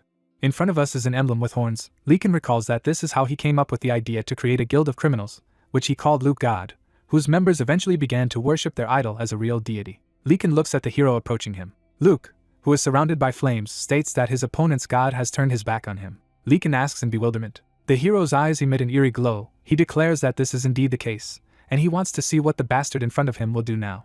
Leekin stands with a dagger in each hand. A black shadow creeps over his face. He promises to tear the enemy apart. One of his allies calls him and warns him to act carefully. Leekin demands that the guy shut up. Between the two opponents, the body of a huge snake is visible. The villain uses the snake's ambush skill. Luke looks at the enemy from under the hood. As he expected, in front of him is a not very experienced fighter who allows his emotions to take over. The hero thinks that he needs to be teased a little more. Next to the hero you can see a bright mark from the blow. Armed with a dagger, he deflects several of his opponent's attacks and shouts that he is acting too predictably. He asks if this is all that the Luke God member is capable of. Blood gushes out of Leekin's mouth. The scoundrel demands that the enemy close his dirty mouth. He rushes into another attack, but Luke simply jumps away. The scumbag's weapon flies past the enemy. Leekin receives a powerful punch to the face. He falls to the ground in front of the hero, who declares that if he were his enemies, he would not bother himself with such nonsense. The bastard's face is contorted with anger. Luke is surprised that he hasn't finished off this guy yet. The hero strikes with his fist, holding his opponent by the t-shirt. He declares that Leekin seems to have already graduated from school, but continues to idolize his idol, like some enthusiastic 8th grader. Beth and Howler shudder upon hearing this insult. Leekin, looking at the hero, calls him a dirty dog. He asks in surprise. The villain demands that the guy shut up and begins to threaten him. The next moment, he receives a blow to the eye and breaks off the monologue in mid-sentence. Luke, looking at his opponent flying away, asks what he is looking at. Leekin, trying to get back on his feet, states that it is simply impossible and that he seems to have just been poisoned. Luke, smirking, says that the bastard needs another dose. Howler rushes to attack, calling the hero a damn son of a bitch. Luke has darts in his hand, thinking that even if all three scumbags attack him at the same time, they won't succeed. Howler approaches the guy with a huge sword in his hand. His two allies are paralyzed by poison and simply do not believe what is happening. Luke, peeking out from under his hood, states that his poison is very effective and he realized this near the boss's room. The hero looks back. The system reports the activation of essence of poison, the absorption of the paralyzing poison, the removal of all its effects, and the acquisition of the said toxin. The next system window describes the types of poisons that the hero has at his disposal. It turns out that there are two of them, ordinary and paralyzing. Howler flies up to the guy. Preparing to strike, he plans to end this whole show spectacularly. A huge sword is lowered next to Luke. The young man thinks that his opponent has made a mistake even when choosing his equipment. Howler, his mouth open, looks at the enemy, who thinks that the warrior should maintain a balance between dealing damage and absorbing it. However, by brandishing such a weapon, he significantly reduces his attack speed. Howler strikes again. He doesn't understand why his tactics don't work at all. Leekin, whose face is turned into a bloody mess, demands that Howler kill the scum. Luke stands in front of an opponent approaching him. The enemies are in close proximity to each other. Luke asks if Howler really thinks his armor will protect him. A bright flash occurs. Lightning flashes around the armored fighter. Luke says he knows how to deal with such characters. Howler collapses in front of a shocked Leekin, who asks how all this could have happened. The hero, who has a dagger in his hand, says that his opponents have taught him a lot. Leekin holds his head in horror. He continues to claim that all this is impossible, and he does not understand how he, a follower of a deity, could lose to such a nonentity. Luke demands that the villain stop whining about some supernatural entities. He points his weapon at the enemy and declares that he has completely lost patience. Smiling, the guy says that he will now conduct a test for the correct perception of reality. Behind the young man's back, defeated opponents are visible. The system reports a victory over them and that the hero's notoriety has not exceeded the threshold, since penalties are not applied after defeating heinous criminals. Luke opens the inventory window to see what he has dropped from these enemies. He learns that he has received Orc wrist guards and Vihar Empire's great sword. Luke imagines a knight in shiny armor. He had little doubt that he would receive Vihar Empire's great sword, an elite weapon that is characterized by great durability, sharpness, and even a power-up effect. The guy imagines a mountain of gold coins and remembers that the sword can be sold well at auction. He examines the Orc wrist guards, thinking that this is the item he was actually aiming for. The system reports the discovery of an item belonging to the Shadow King. The game reports that the user senses the Shadow King's aura and absorbs it. Luke smiles. He gains a skill tied to the class. The system informs him about retrieving the memories present in the item. We see burning buildings. Someone thinks that they have no choice but to survive, and they, a vagabond, have no other way to earn a living. The blonde devours human flesh. He thinks that there is no time for hesitation, and he must even stoop to robbing the corpses left on the battlefields. A man devours meat with disgust. He thinks that he must survive, because if he dies, he will not be able to tell anyone anything. A knight in magnificent armor sits on a horse. The character, hiding among the corpses, realizes that the soldiers have come to look for survivors, and he almost gets caught. The man hears the conversations of the enemies. One of them says that the war continues, and the Saharlan kingdom puts up a fiercer resistance than expected. The knight states that they have provided support, but have not been able to take possession of even a small town. His interlocutor states that nevertheless Baskerville is planned to be captured within the allotted time. The knight states that it would be very nice to do this, since otherwise everything will be very bad. He is offered to make even more effort this time. The blonde, looking out from under the corpses, tries to understand what exactly is being said. He realizes that the warriors are talking as if they are some kind of third party to the conflict. Dark figures are seen on the surrounding cliffs. The knights continue their conversation, one of them saying that with the fall of the Deca regime, various forces, including the 9 alliances, the 7 Sins clans, the Zodiacs, the Round Table Council, the 4 warriors, and the 8 lords, have begun to rise rapidly, and in order to break through this fortified line, the Baskerville must be captured. His interlocutor replies that he understands this very well. In front of us is the silhouette of a sword. The knight says that the artifact from the Black and White era is somewhere in Baskerville, and once they get it, they will be able to successfully carry out their plan. The answer is that in this case they will be able to fulfill the will of the prince. The knight takes off his mask. He says that everything is not like that at all. It is revealed that this character has more eyes than a normal human, stating that this is all done in order to fulfill the will of the Great Ruin Empire. The blonde man sits among the corpses, his hand over his mouth. He tries to comprehend what he has just heard. The words about the relic from the Black and White era and the prince are spinning in his head. He remembers that there were only 6 princes in the Great Ruin Empire. Horsemen pass by the alley. The adjutant calls the rider who rides in front of him His Highness. The hiding man thinks that he seems to have heard something unnecessary. His eyes become round with horror. One of the riders points his finger at the pile of corpses. He is asked what happened. He replies that they must be just rats hiding among the dead. Blood flows out of the alley. The hidden man thinks that he is finished. He desperately tries to stay conscious. Luke stands in the middle of the fire. The system informs him that the replay of memories is finished, and he has gained a new skill. The young man looks puzzled. He could not even imagine that information about the Great Ruin Empire would pop up here. In addition, his attention was attracted by the mention of Baskerville, which is now the capital of the Saharlan Kingdom, which is located in the east. In front of us is a map of the area. Luke knows that Baskerville was not captured. However, in the memories he saw, this city was on the verge of being captured by the armies of Anil Kingdom. The hero recalls that now the name Anil Kingdom has disappeared from the face of the continent, and the Saharlan Kingdom still exists. The young man remembers the character he saw in the silhouette of the sword. He wonders if the mentioned relics from the Black and White era can remain in this city if the conquest mentioned in the memories ended in failure. We see a warrior holding a sword. Luke also recalls the names of the groups that were rapidly gaining strength at that time in history, some of which he had not even heard, but others had gained the most notoriety.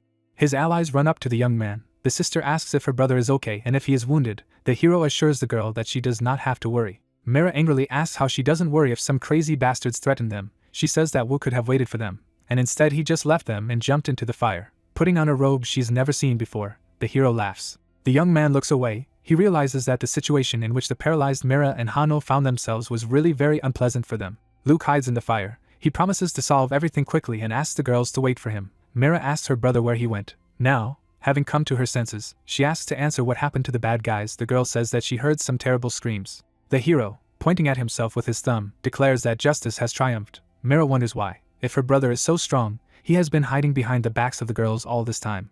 Hano opens his mouth. Shedding tears, she declares that she was very worried about the hero. Wu, closing her eyes, smiles. He tries to understand why the girl is crying. The guy looks at his companions with his hands up. Hano says that all this only happened because she made the guy angry when she started to be cocky with the villains, and in the end she couldn't even help. Wu shouts that this is not the case at all. Mira calms her friend.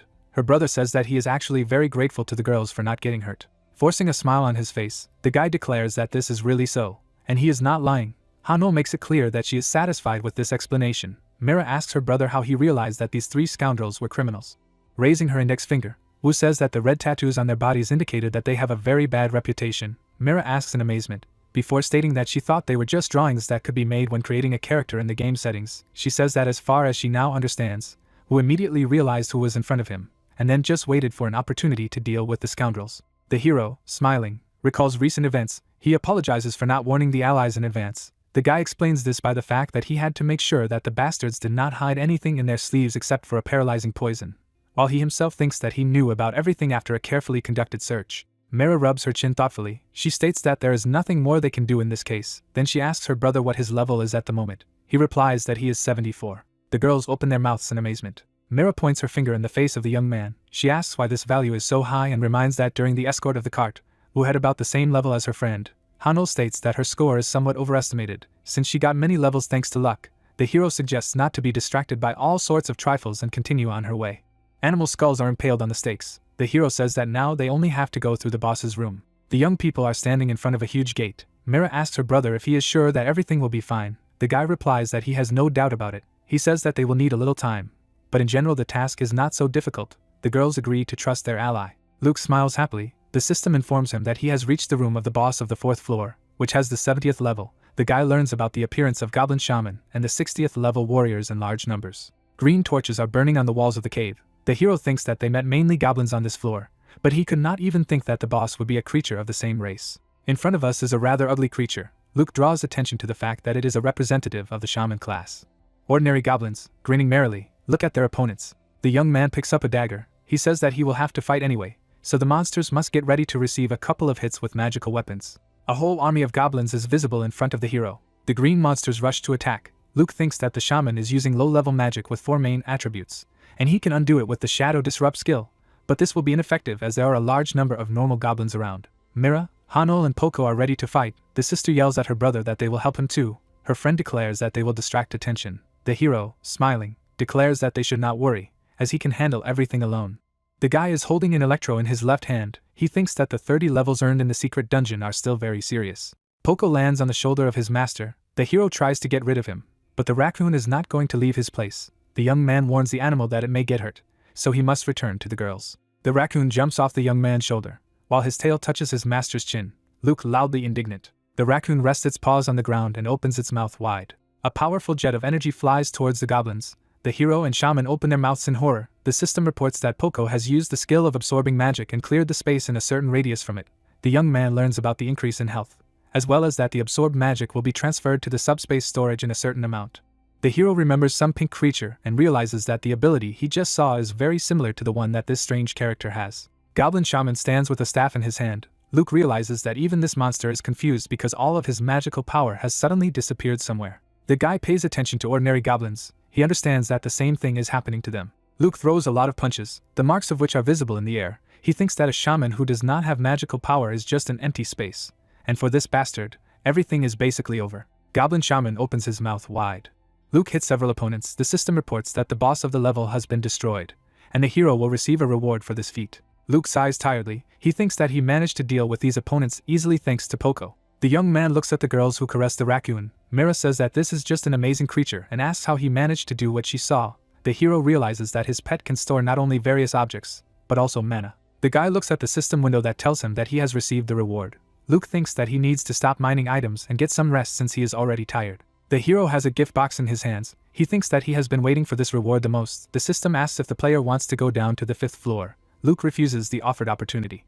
The hero looks back in surprise, where the gargoyle is visible. The statue glows brightly. Luke realizes that it only became visible after cleaning the 4th floor, and judging by the message from the system, those who have been here before have not been able to understand why it is there at all. The system windows report that in front of the hero is an altar of unknown purpose, which is locked with a 7th level lock. The young man learns that a special tool is required here, and among his items there is none that could be used to open this lock. The young man realizes that he has not seen messages of this type before. He seems to understand what this can mean. A young man in a white shirt performs on the popular World of Experts YouTube channel dedicated to the game Agas. He greets the audience and introduces himself as Baejong Jae. The guy points his hand at the experts present in the studio and states that 3 special guests will take part in the conversation today. He invites them to greet the dear viewers, and they readily do so. Baejong Jae states that today they will talk about the master, whose popularity has increased incredibly recently. We see a young man with a sword. The host states that we are talking about an elite player whose name is Gu Wai. On the screen behind Baejong Jae, Gu Wai is visible. The host offers to start by analyzing some materials related to the elite hunter. The guy confidently deals with a lot of fighters. One of those present in the studio says that this seems to be some kind of bug in the game, since high-level users are supposed not to die after 1 hit. Jae admits that the episode in which so many very strong players die after 1 hit may seem very shocking.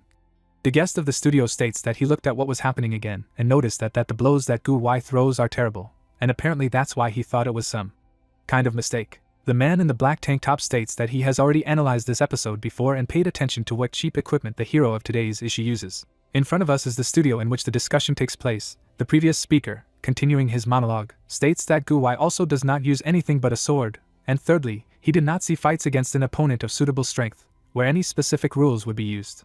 Raising his left hand, the man states that he also noticed that Gu Wai never uses the same moves more than 3 times on the same opponent, but only because the elite fighters he fought rarely dealt with opponents of equal strength and died after 1 blow. Jay asks if this means that elite fighters may not die after 1 hit by Gu Wai, followed by the answer that about 70% of them will be defeated, and 30% have a chance to stay alive. The host understands what the announced value of 30% can mean. Clouds are floating in the sky. It is reported that the fighters who are in the top 30 in the game Agas receive the achievement the Extreme Heaven, and it is believed that they are much stronger than all other elite players. The guest of the studio, hearing the words of the host, states that he did not name the owners of the achievement the Extreme Heaven only because it seems to be implied. The man, looking at Jay, asks if he remembers the worst criminal in Agas, whose name is Luke. The guy states that he naturally does, and during the previous broadcast, his guest explained why this player is so strong. In front of us is a muscular fighter with a huge axe on his shoulder. The expert states that Luke, although everyone is well aware of his strength, never made it to the top 30. The man says that he only has a general idea of the true strength of this user, as he had to retreat every time he met him in order not to die, so he was never able to collect enough data. One of the guests, smirking, states that last time the expert said that if he somehow manages to collect enough data, then it will be possible to defeat Luke or any other member of the top 30. The man replies that it is possible, but it will take too long to get enough data. He asks what the host thinks is the biggest drawback of Luke. Looking thoughtfully to his left, the young man states that perhaps it is equipment or items. The guest of the studio states that the guess is half true. He says that the hero has great talent, however, he lacks quality equipment, good items, class skills and even luck. The expert states that Luke has chosen an occupation that involves killing other users for loot, and if he does not have enough luck, then you cannot count on special success. Dark figures are visible against the background of the clouds. The host asks if this means that the players of the sky level have all the listed parameters. The guest of the studio says that everything is exactly so, and Luke does not have any special qualities, but compensates for all his shortcomings with a gigantic talent. Jay clenches his fist. He thinks it all means that in the end it doesn't matter at all. The outcome of the fight is not determined by what items the player has and how much luck he has. His guest says that the strategy that Gu Wai applies is unlikely to work on elite players from the top 30. We see a hero armed with darts and an expert in glasses who, after apologizing, asks what would happen if Luke had everything that the expert thinks he lacks. The man is confused. He states that this is hardly possible at all. The hero rubs his chin thoughtfully. Mira and Hano, smiling, look at their ally. It is reported that the case happened 2 hours ago. The sister thanks her brother for the time spent together. Her friend does the same. The hero praises the girls for their efforts and says goodbye to them until the next meeting. He thinks that now he will have to do a little research. He rushes forward. Luke sees a gargoyle on the 4th floor in front of him. The system repeats to him the information that the castle of the 7th level is closed, and in order to open it, you need a special tool, which the player does not have with him at the moment. On the 5th floor, the guy sees a statue of a Buddha, which is also locked. On the 6th floor, he meets a statue of a horse. The guy looks thoughtfully to his left, thinking that all these objects are locked. He tries to understand what will happen if these altars are opened. Infinite lockpick is visible above the hero's hand. Luke thinks that there was no keyhole in the statues, so it seems to him that there is no point in worrying about the level of skill. He believes that at least it is good that he found out that something is hiding under these altars. The hero is standing next to huge columns. He understands that he cannot do anything right now, so, after thinking everything over, he will return here later. The guy realizes that he would not have received the information that he now has if he had not changed his profession to the heir of Shadow King. Underneath the grinning young man, there are unpleasant-looking characters. Luke thinks he can use this information to gain even more benefit.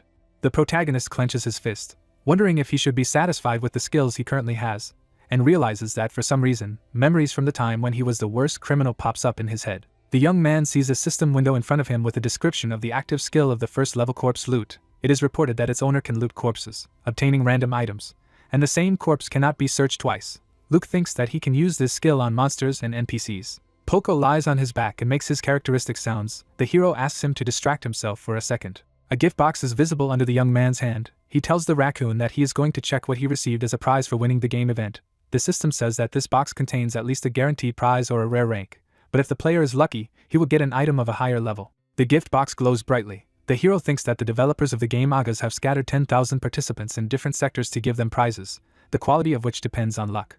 Luke sobs bitterly. He remembers that in his previous incarnation he was a complete loser, and there is no reason to count on anything good now. Then he listens to the sounds that his pet makes. Looking at the animal, the young man thinks that Poco has parameters of magic and luck much higher than 100. Luke smiles happily as he tries to see if the raccoon can open the prize boxes. The hero places the prize next to Poco and asks him to take a look at it. Inside the box, something glows brightly. The system reports that Poco has opened the first prize box, and taking into account the high luck indicator, he receives a reward of a higher level.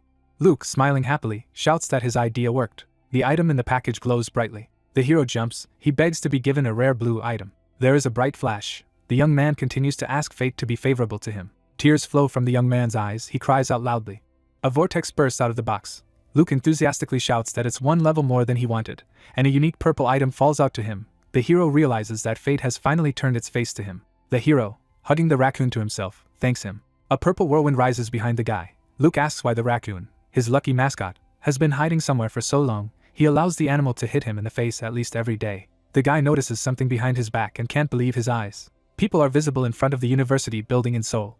Hano looks up thoughtfully. It is reported that this third-year student is in serious trouble right now, as she can't stop thinking about her best friend's older brother. The young man puts his hand on the shoulder of another guy and demands that the bastard step aside. It is reported that the girl's first impression of Wu was a bit unpleasant, and he was not at all as gallant as in the game. However, then she began to like him more and more, and recently, when they started entering August together, her feelings became even stronger. Flowers are visible around the hero. He promises to take care of everything right now. Luke seems to the girl to be the perfect kind prince, because he has repeatedly protected her from danger and all sorts of scoundrels.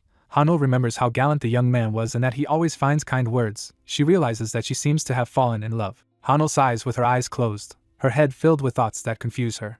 Students look at a girl sitting at the table. One of them asks what she is worried about now, the second asks if she has found a boyfriend with whom she is dating, the third says that she needs to be asked directly about it at least once. Mira asks her friend why she's sitting in the audience if the lecture is already over. Hano is surprised to recognize her friend. She apologizes and explains that she's just daydreaming. Then she states that Mira is irresistible today and her face is glowing, even though she's not wearing any makeup. The girl, smiling, says that her friend seems to be thinking about Wu, who replies that this is not true. Mira claims that it is written on Hano's face. The girl looks at her friend in shock. She states that she didn't think about Suk Wu's older brother, and there is nothing between them at all. Hano covers her mouth with her hand. She realizes that she called the guy something special. Mira, raising her finger, laughs. She declares that she was absolutely right. Hano covers her face with her hands in embarrassment. Her friend asks her not to worry and promises to fully support her. The girl continues to deny that she thinks about Wu. Standing next to her friend, Mira says that she can invite her brother's best friend, whose name is Du-shik, to play with them. According to her, this guy may seem a little scary, but in fact he is very good. The students standing nearby are trying to understand what the hell they are, one of them clenching his fists, dreaming of dealing with both. In front of us is the entrance to the cafe. It is reported that the case is happening at the same time. The young man stares up with empty eyes. We see another guy with the exact same expression on his face. The cafe customer standing behind him trying to figure out what the two are doing and assuming that they have lost a lot of money. Tears pour from the guy's eyes. One of them asks if his comrade has the same situation. He confirms this and says that it was all in vain. Young people, sitting at a table, complain about their fate. The hero is sitting on the bed. The system reports that he has joined the game Agas. Luke states that his friend, whose name is Du-shik, is having a very difficult time, and he promises to treat him to a drink a little later. The young man looks up, wondering if Du-shik is out of the hotel game. Luke looks at the raccoon lying on the bed, thinking about how his pet's belly is still strangely swollen. The hero sees an hourglass. The system reports that it is Diomus's hourglass, which is imbued with the power of Diomus. Luke looks at this object in bewilderment, wondering what the hell can be done with it. He doesn't understand why an item that no one knows anything about was given to him for winning the event. Especially the guy is interested in the question of who the hell is this Diomus. He imagines a vague figure, guessing that he will meet this character later. But he is confused by the fact that he has not seen either a normal description of the object or its properties. Luke looks back. He realizes that there is nothing he can do about it anyway, so he decides to put the skills he has learned to the test. Poco lies on the bed and suffers. The hero leans over to his pet, calls him a joker and asks if what the raccoon swallowed is well digested. The animal spews a powerful stream of vomit into its owner. The system reports that Poco has partially digested and absorbed the magical power, due to which its own power has increased. We see a mage with a wand in his hand. Luke thinks that normally absorbing magic power involves taking mana from the opponent and turning it into his own mana, and the amount absorbed is minimal and the effect lasts very short, so mages end up using potions anyway. The young man looks at the raccoon. He realizes that a process is taking place inside his pet, the level of which is many times higher than what ordinary magicians do, and in addition, the magical power of his pet increases after absorbing mana. A system window with a description of Poco appears in front of the hero. Looking at him, the young man pays attention to the indicators of magical power and luck. He understands that these parameters of the raccoon are simply incredible, and cannot believe that they have grown so much after a couple of joint missions. Poco hangs in the air above the hero. Luke thinks that if the animal continues to gain strength at such a speed, it will very soon become stronger than its owner. The guy asks the raccoon who he is. Poco, without opening his eyes, continues to make his characteristic sounds, this time with a painful intonation. The animal rises to its feet. Then it falls back on the bed, which surprises the hero. Smiling, the young man strokes his pet. He declares that in this state the raccoon cannot accompany him. He tries to object. Luke offers the animal to stay in the hotel until the stomach pains stop. Tree leaves are visible outside the windows of the hotel room. Luke asks Poco not to answer, and states that no one asked him to absorb magical energy so recklessly. Luke says that he simply can't imagine how his stubborn pet can accompany him in such a disassembled state. The hero looks at the backpack in the corner. As the raccoon does not stop talking, he says that if Poco insists that they go together, he will have to climb into this bag. There are tears in the raccoon's eyes. The guy understands that Poco agrees even to this. Grinning, he declares that in this case, the pet should not complain about its owner. Luke walks through the forest. A growl comes from the backpack. The raccoon, half falling out of the backpack, the young man calls him the devil and reminds him that Poco agreed to any method of transportation. Luke says that if a raccoon is upset, he should quickly absorb the remaining mana, if he wants to continue to be carried. Above the head of the suffering raccoon, a fighting Luke is visible. The guy thinks that it is in such trials that the pet's attachment to its owner increases. The backpack is in front of a two-story house. The hero understands that after the raccoon gets used to the hotel and the backpack, he himself will be able to leave the game more calmly. We see the foot of a young man. In front of the hero lies a skull in the water. Luke declares that they have arrived at the Black Swamp. Red-eyed lizards look around. The hero thinks that this zone is inhabited by upright lizards with an average level of about 70s, and they are commonly called lizardmen. In front of us is a map of the area. It is reported that there are only 2 locations for hunting nearby. A dagger appears in the hero's hand. Luke thinks that there are few players here because of the unpleasant environment and disgusting monsters. He understands that he will not find a better place to loot. The system reports that the young man's weapon is the cursed dagger, a rare item that causes the target to bleed until the wound is treated. The dagger impales a bald fighter. Luke thinks that a normal weapon of this type does not cause profuse bleeding. However, the cursed dagger can be considered a cheating item, as the wounds it inflicts do not heal on their own. The young man rewinds the handle with white tape. He thinks that he has come to the perfect place to experience the cursed dagger. The hero looks up. Smiling, he states that these monsters are asking to be killed. Luke steps with his foot in the water. The system reports that he has entered the Black Marsh, and his feet are stuck in deep mud. A backpack is visible on the boyfriend's back. The game informs that his speed has slowed down. Luke thinks he has a wind bracelet, and this is not a problem at all. A young man jumps into the air. He shouts that he is ready to have fun. The guy cuts off the heads of several lizards. One of the reptiles looks to his right in horror. The enemy appears behind the hero. Luke easily deals with this threat. The system reports that the hero has chopped off his arm, causing bleeding that will continue until the wound is treated. The lizard coughs up blood. The hero declares that he made sure that the bleeding does not stop. A dead lizard can be seen behind the young man. Luke thinks that this dagger will work perfectly with the Shadow's grudge skill. The hero has a bloody dagger in his hand. The guy thinks that this is a wonderful weapon that fully justifies its price. Monsters sitting in the trees look at the hero underneath, who thinks he's convinced of the effectiveness of his new weapon. Luke, looking back, states that it is time to experiment and mine something that has a good price. Luke sits on the corpse of a lizard. He says that he has killed enough monsters and is going to use all the loot at once, since this is what he came here for. The system informs about the robbery of the corpse of the lizard warrior, as well as the receipt of magic powder. The hero has a glowing beaker in his hand. He says that all this reminds him of what he did in his previous incarnation. Luke looks thoughtfully at a corpse floating in the water. He wonders if it is possible to loot the corpses of monsters killed by other players. The guy sees a message in front of him that the corpse of a lizard can be robbed. Monsters cut into pieces are seen next to the young man. He understands that he can rob them. Luke looks brooding. He realizes that he can engage in double farming, and if you take into account the possibility of theft, then triple farming, it seems to him that this is like outright cheating. A part of the human body is visible next to the guy's leg. A dead soldier swims past him, whom the system identifies as a patrolman. Luke realizes that his skill works in this case. The system only confirms his guess. The hero learns that he got lingering Monsieur Bao. The guy is holding a gun in his hands, thinking that this is real madness, and he hit the real jackpot period. Luke imagines several playable characters. He thinks that his skill works on a wide variety of NPCs and even bosses, all of which means that he can monopolize items that other players simply can't obtain. Dying people can be seen in the alley. Luke thinks that since corpses can often be found inside towns and villages, he will now be able to obtain very unexpected items and, on top of that, increase his skill level. The hero grins happily. He thinks that from now on he will rob all living things, even the dead. Luke finds himself in the dungeon city of Zurumi. Standing on the roof of the building, the guy thinks that this village is always in full swing. He sees characters of different levels and professions, with a variety of equipment, and all this is very different from the quiet and calm patron. There are serious fighters walking the streets. Luke thinks that some of them are in this place. Even after reaching level 80, the hero is also going to buy a couple of levels. The guy, looking at the raccoon, asks him to get something. Hearing the surprised exclamation of the animal, he explains that he means the scroll. The pet makes it clear that he understands the task. Poco pulls a rolled up paper out of his mouth. He hands it to the young man.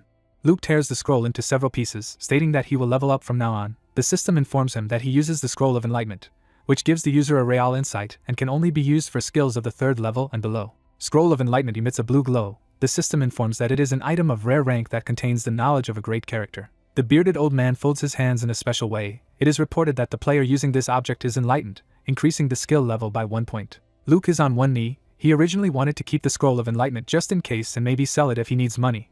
However, now he thinks it would be better to use it for himself. The only problem is where to apply this item. Poco, breathing heavily, falls out of his backpack.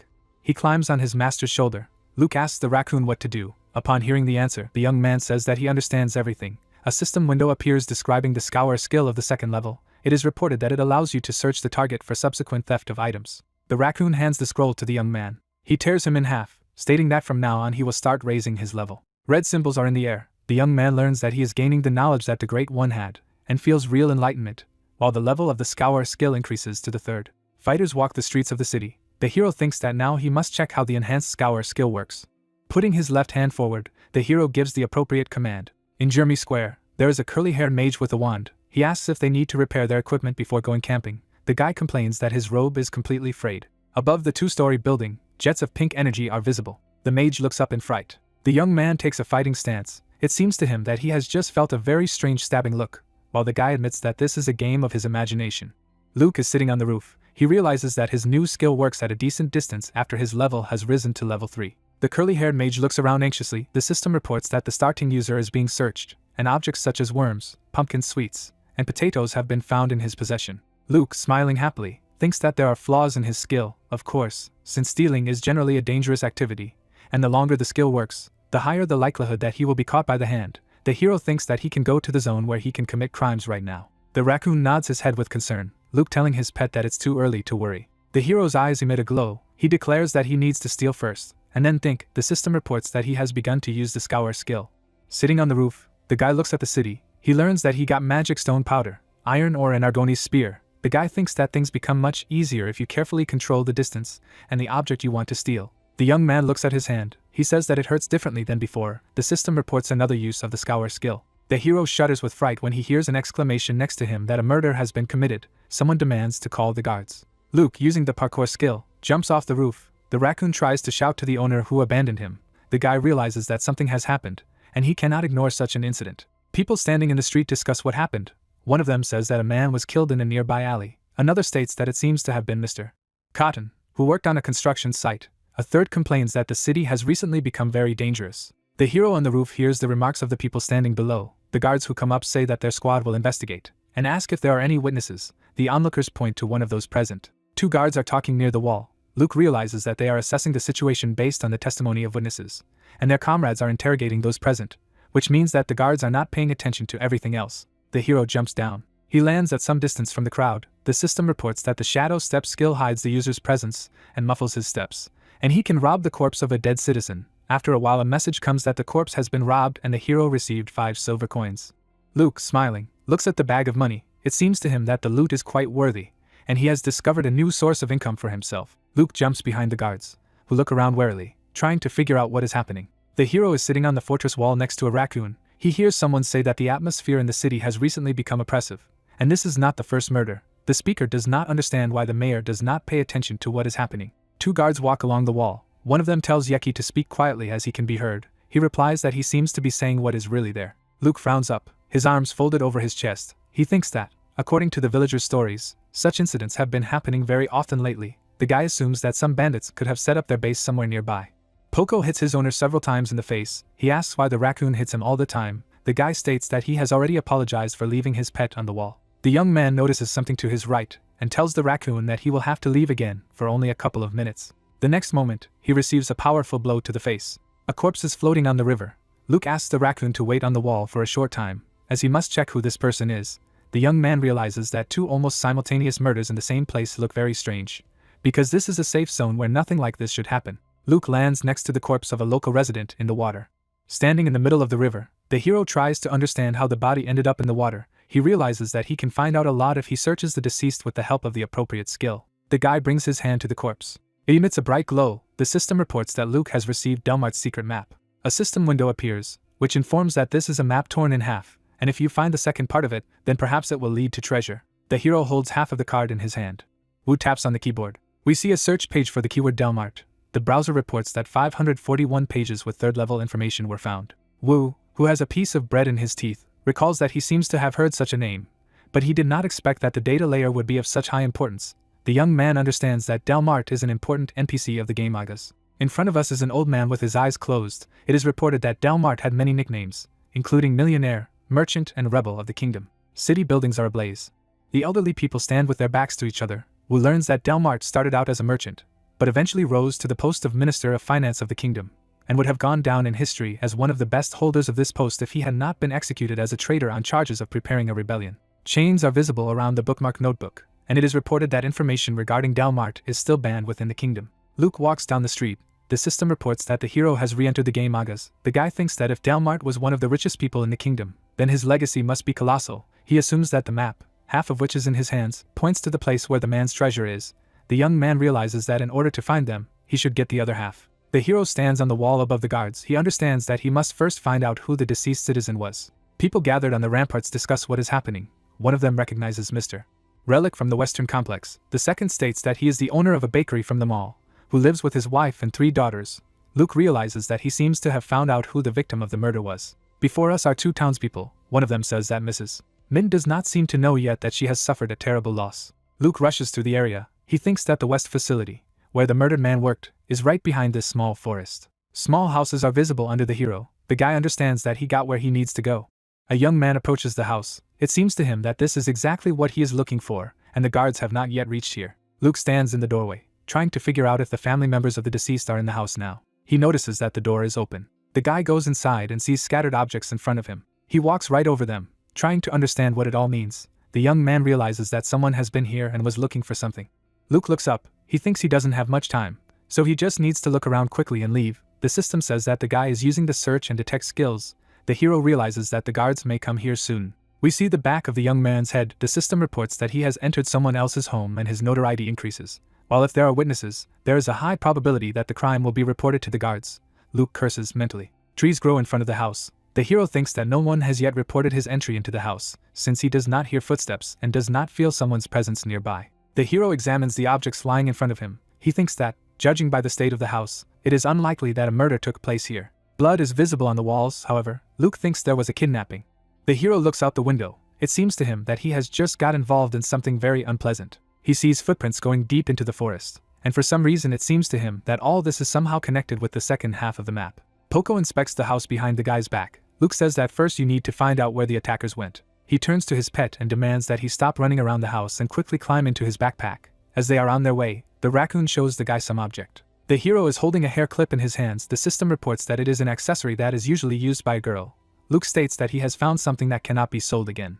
Poco makes the only sound available to him with a questioning intonation. The hero replies that they are taking the hairpin. He demands that the raccoon immediately climb into the backpack, after which he quickly jumps out of the window. The young man sees a forest in front of him. He understands that he will have to go through it. Luke runs forward. The system reports that he has found someone's footprints. The guy realizes that his detection skill is much more useful than he previously thought. The game informs that the level of the corresponding skill has increased. Circles can be seen next to the young man. He recalls that in the past, hunters often came on his trail, who used the skill of detection, but life is completely unpredictable, and now it is he who uses this skill. Luke smiles happily. He thinks that if things continue like this, he will find the other half of the map very soon.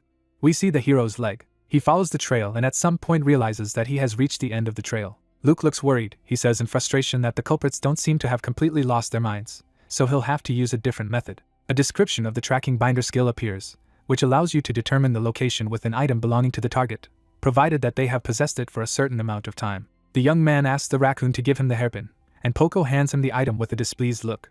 Luke opens the book. He throws a hairpin at her, realizing that since the wearer of this accessory most likely wore it all the time, this method will be the most effective. The system reports that the guy used the tracking binder skill on the item. A white daisy is visible on the hairpin. The system informs that the tracking was successful, and the hero managed to get on the trail of the owner of the item. Luke is very happy that his idea worked. He makes a series of long jumps. A young man can be seen above the head of an old man in a hat. This man says that the atmosphere in these lands has somehow changed recently. His interlocutor agrees. Luke leaves behind bright white marks. One of them is visible against the background of white clouds. A blue cloak flutters behind the young man. Luke notices something. In front of him is a huge mountain that closes the path, but at the same time, the arrow, guided by which he moves, passes directly through this obstacle. A glowing strip leads to the foot of the mountain. The hero realizes that what he is looking for may be on the other side of this wall. Luke puts his ear to the rock. He thinks that maybe there will be some kind of device nearby to help him find his way. The young man hits the stone with his fist. A passage opens in front of him. He enters it, unable to believe that there could be such a gigantic space inside the mountain. The system informs him that he has entered the area where the named NPC is located, resulting in the formation of Thief Field. The young man imagines white silhouettes, not understanding where the named NPCs could come from. The hero sees a stone wall in front of him. He thinks that the kidnappers acted very carelessly when they did their dirty deed in such a territory. The young man examines the wall of the cave, realizing that it has existed here for a long time, and besides, it looks somehow too rough for a secret passage. Luke goes forward. The system reports that he uses the Shadow Step skill to hide his presence from outsiders. The hero realizes that the difficulty of Thief Field is one level higher than in Patron, and since he is now near Gibelin, the average level of enemies is likely to be higher. Luke sees wooden crates in front of him, and this fact surprises him. The heroes are amazed. He remembers that on the way here, it seems strange to him that he did not meet a single living creature. The system windows inform the guy that he has discovered a temporary mountain camp of a group of bandits, and must be careful, as many strong enemies are waiting for him here. The game advises him not to increase the level of suspicion.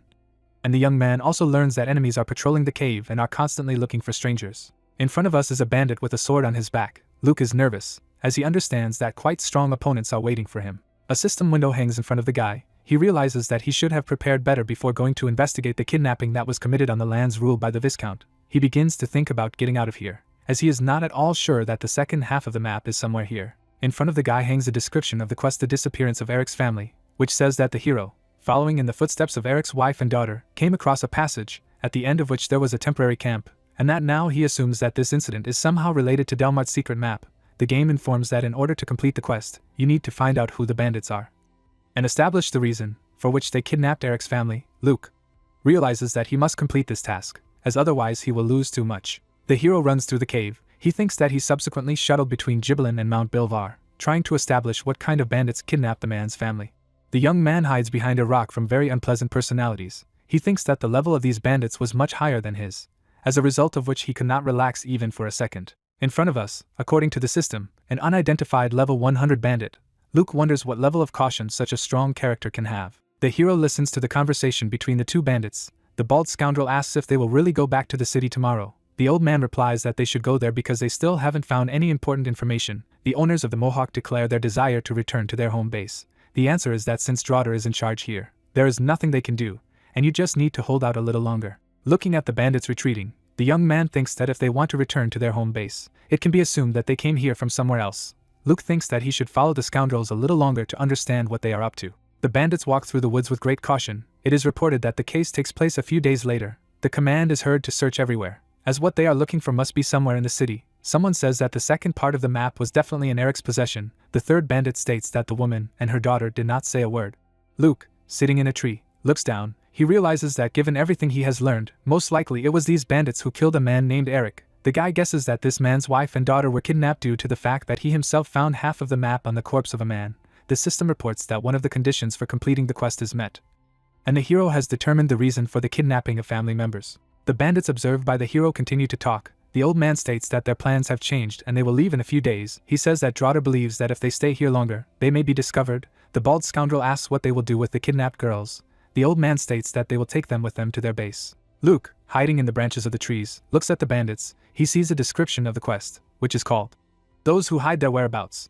It is reported that the group committing various crimes, and the leader of these bandits, Draughter, have finally decided to leave. And if this happens, the second part of the map will be lost. The young man learns that he must save the Rarick family and hear the truth about what happened from its members.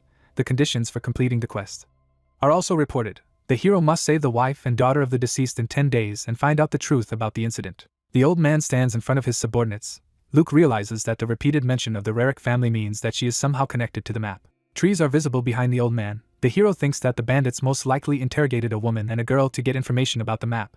But since nothing could be achieved from them, Draughter is forced to take them with him. We see a clenched fist. Luke smiles, thinking about how these bastards have no idea what's going on and that the second part of the map is in his possession. The guy realizes that getting the half of the map that the bandits have is now more important to him than the rest of the quest. Behind the old man, a thug with a sword can be seen. Luke is almost certain that the second part of the map is in the possession of these scoundrels, as otherwise they would not have left their base and would not have traveled this way to get here. The thug kills the man by stabbing him in the back. Luke realizes that the thug has approached the unfortunate man to take the card from him. The hero jumps from tree to tree. He thinks that in any case it is important to tie the enemy's hand and foot in order to be able to save the hostages. He understands that if he does not immobilize the bandits, whose level reaches an average of 100, it will be a real suicide. Clouds are floating over the city. The young man does not know what else can await him in the camp, so he plans to wait for a convenient opportunity to get there. People on the street are discussing what is happening. One of them says that the number of bandits has increased again, but he sees no point in putting up search ads. Someone complains that the authorities cannot cope with crime. On the wall there is a notice about the search for a criminal. One of the townspeople states that the number of search parties and guards, as announced, has increased. But for some reason he does not believe that everything will be fine. The second reminds that the authorities have not yet been able to find the townspeople who disappeared last time. Luke sighs heavily. He realizes that people are incredibly disappointed that the people who are supposed to protect them cannot fight crime. A young man runs past the young man. He shouts that a great disaster has happened and the guards have been attacked. People look at this young man in amazement. One of them declares that this is simply unbelievable, and now the bandits are attacking not only the townspeople, but also the guards. Luke looks at the guy who brought the bad news. It seems to him that the bandits are using very rude methods. In front of us are city buildings. Someone asks Collins to wake up and pull himself together. He says that they have a lot of injured and need to notify the priests as soon as possible. The guards listen to what the people are saying. One townsman can't believe that bandits can enter the city so easily. Another declares that he doesn't feel safe at home. A third says that the Viscount shouldn't sit on his ass and just watch what happens. Luke stands in the middle of the crowd. He realizes that the atmosphere around him is depressing, and this may be a mistake that the bandits made. He thinks that the scoundrels use very crude methods, but they hardly wanted to bring everything to this point. The guards carry a man covered with a sheet on a stretcher. The hero understands that now this is no longer a matter of individual crimes, but the realization that the city is under attack. Luke thinks that if the Viscount does not take action, he will lose the support of the locals and jeopardize the reputation of the nobility. So the best way out now is to mobilize the army to counter the bandits in order to restore the trust of the townspeople. While the problem is that the Viscount does not know who is opposing him, the true motives of the bandits, and what powers they have. Luke stands with his arms crossed over his chest. The guy taps his finger on his shoulder. He understands that the forces involved in the liquidation of the crisis will look for bandits in the Bilvar Mountains and most likely will be left empty-handed. The guy understands that he must throw wood on this fire. Luke again sees a system window with a description of the quest. The young man, smiling, declares that he has as much firewood as he wants. Someone hits the table with his fist. The unpleasant man asks the people in front of him why they are not doing anything. He states that several days have passed, and the bandits have not yet been found. After which he asks how many soldiers were sent on this mission. The subordinates apologize and admit that this is a real shame. The man clutches his head. He thinks that the bandits have already begun to attack the guards, and if nothing is done, he can fly out of his place. In front of the Viscount are two bald old men. One of them realizes that his master is beside himself with rage. The second thinks that at first he considered those who commit crimes to be ordinary bandits, and now it turns out that everything is much more serious. The Viscount demands to find the villains. He angrily points his finger at the men standing in front of him and demands that any necessary means be used to fight the criminals. They try to object. Spreading his hands to the sides, the Viscount asks if he is really invited to sit still and watch how everything he has is destroyed. The answer is that all necessary measures are being taken. Next to the old man in pince-nez, an object thrown by the Viscount breaks. The mayor demands to stop chatting and ensure the necessary result. A young man appears in the doorway. He apologizes for being late. The guy kneels down and says that information about suspicious persons has been received, which is currently being verified. The Viscount asks again in amazement. Rising from his seat, he asks if it could be a trap. The young man states that just in case, they checked the identity of the witness and did not find anything suspicious. The Viscount asks if there is evidence that the people the witness pointed out killed the soldiers and the townspeople. Two fighters follow the bandit. The young man tells the Viscount that he has seen a man who looks like the criminal from the wanted poster several times, but the investigation against him is still ongoing. The Viscount, clenching his fist, demands to give the order to mobilize. People are standing in front of the bulletin board. It is reported that rumors of mobilization quickly spread and caused an ambiguous reaction among the players. The young man is typing on a laptop. The hero thinks that most users did not take what was happening seriously. This can be seen from the correspondence presented in the public of the game August. We see the confrontation between soldiers and bandits. It is reported that the players thought that some criminals would not be able to put up a decent resistance to the army led by the Viscount, but the result was exactly the opposite. The opponents are fighting each other. It is reported that the army entered into battle with the bandits, but could not break through the barrier, and was forced to retreat. The bandit stands there, showing great musculature. It is reported that the Viscount sent many soldiers to the southern district. However, they were unable to achieve anything, as a result of which players began to pay attention to these criminals, especially the fact that they have a high level, large numbers and the ability to get out of the most difficult situations. The young people talk to each other. One of them asks if his interlocutor has heard the news. He replies that of course he has, and asks if the bandits are really that strong. The answer is that they have an average 100th level. It is reported that the interest of players and NPCs in the bandits has increased, and everyone was looking forward to what decision the Viscount would make. There were suggestions that he would ask for help from the kingdom or try to forge an alliance with other leaders, and he also had the option of hiring mercenaries or adventurers of the required caliber. The fighter is holding a sword behind his back. It is reported that there were those who wanted to fight the bandits, but in order to successfully resist criminals with a 100th level, it was necessary to have at least level 90, and the services of fighters of this level were very expensive.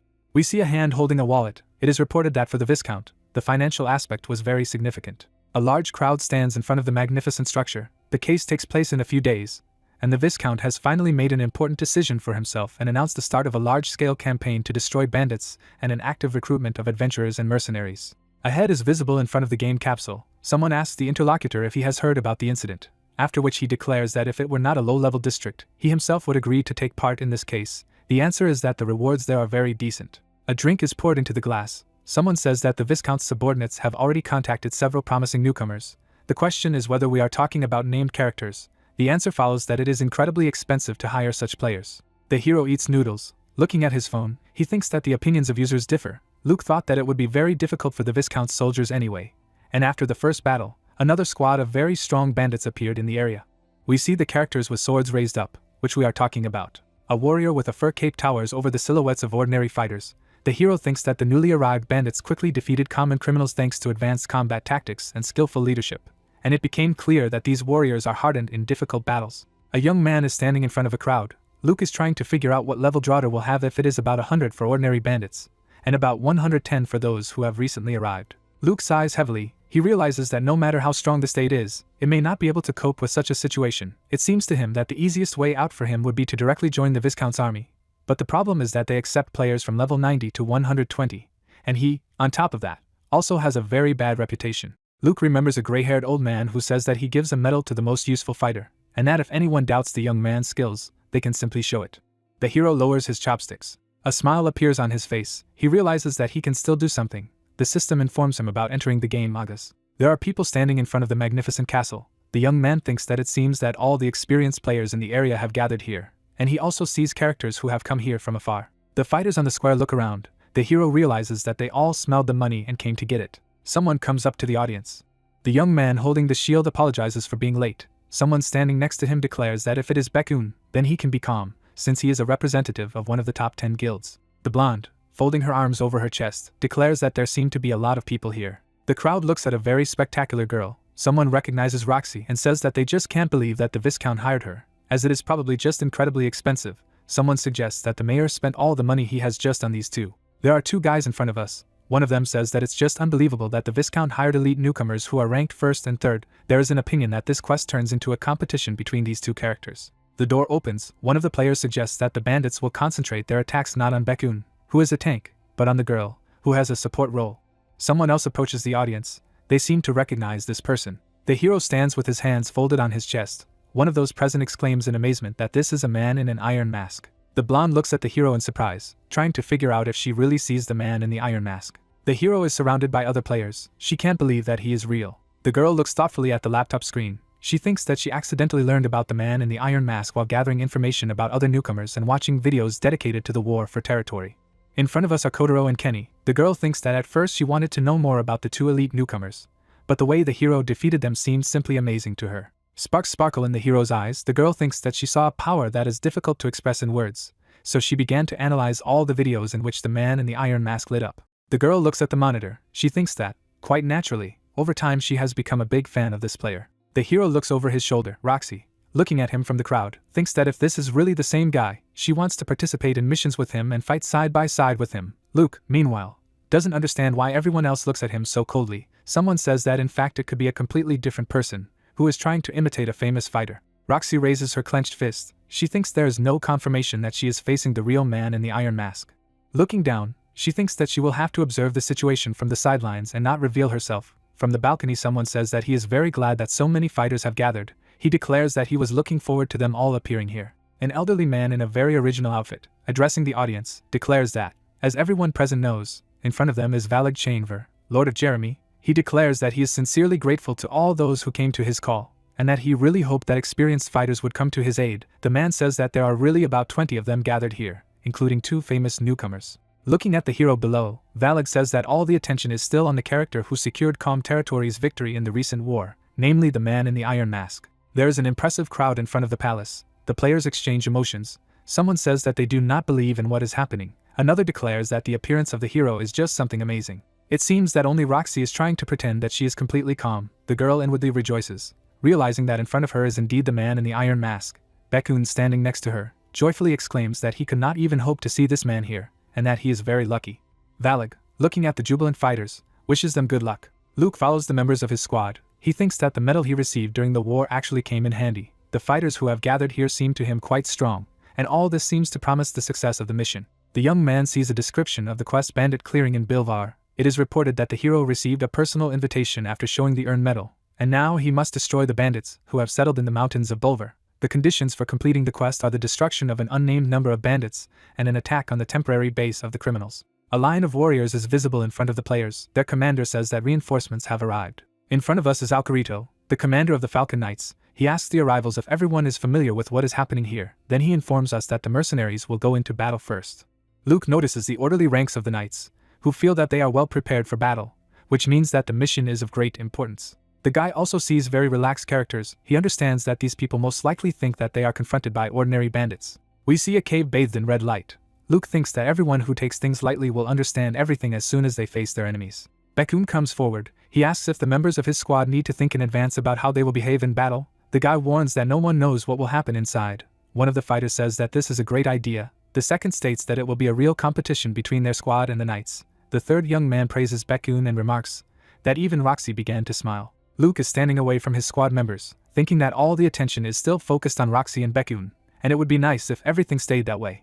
The young man, raising his left hand, addresses his viewers and declares that in front of them again is the most wonderful blog on earth, the real god of reporting, King Jindu. He reports that he is with the fighters who are going on an expedition to the Bilvar Mountains. The audience asks the guy a lot of questions, and to a particular extent they are interested in the man in the iron mask. King Jindu answers that he also sees Roxy and Bakun next to him. There is a remark that this is just a great lineup that will easily destroy any bandits. The hero thinks that because of this streamer, peace of mind can now only be dreamed of. A sword is lowered to the ground. Alcarito loudly declares that from today the eradication of the bandit scum begins. He shouts that no one should retreat and movement is only possible forward. The officer, raising his sword above his head, declares that they must defend the honor of the Lord of Jeremy. The fighters rush forward. The bandits notice their approach. One of the criminals raises his sword, and the other whistles, warning his comrades of the approach of enemies. The first clash occurs. A huge bandit throws his opponent so that he crashes into his own comrades.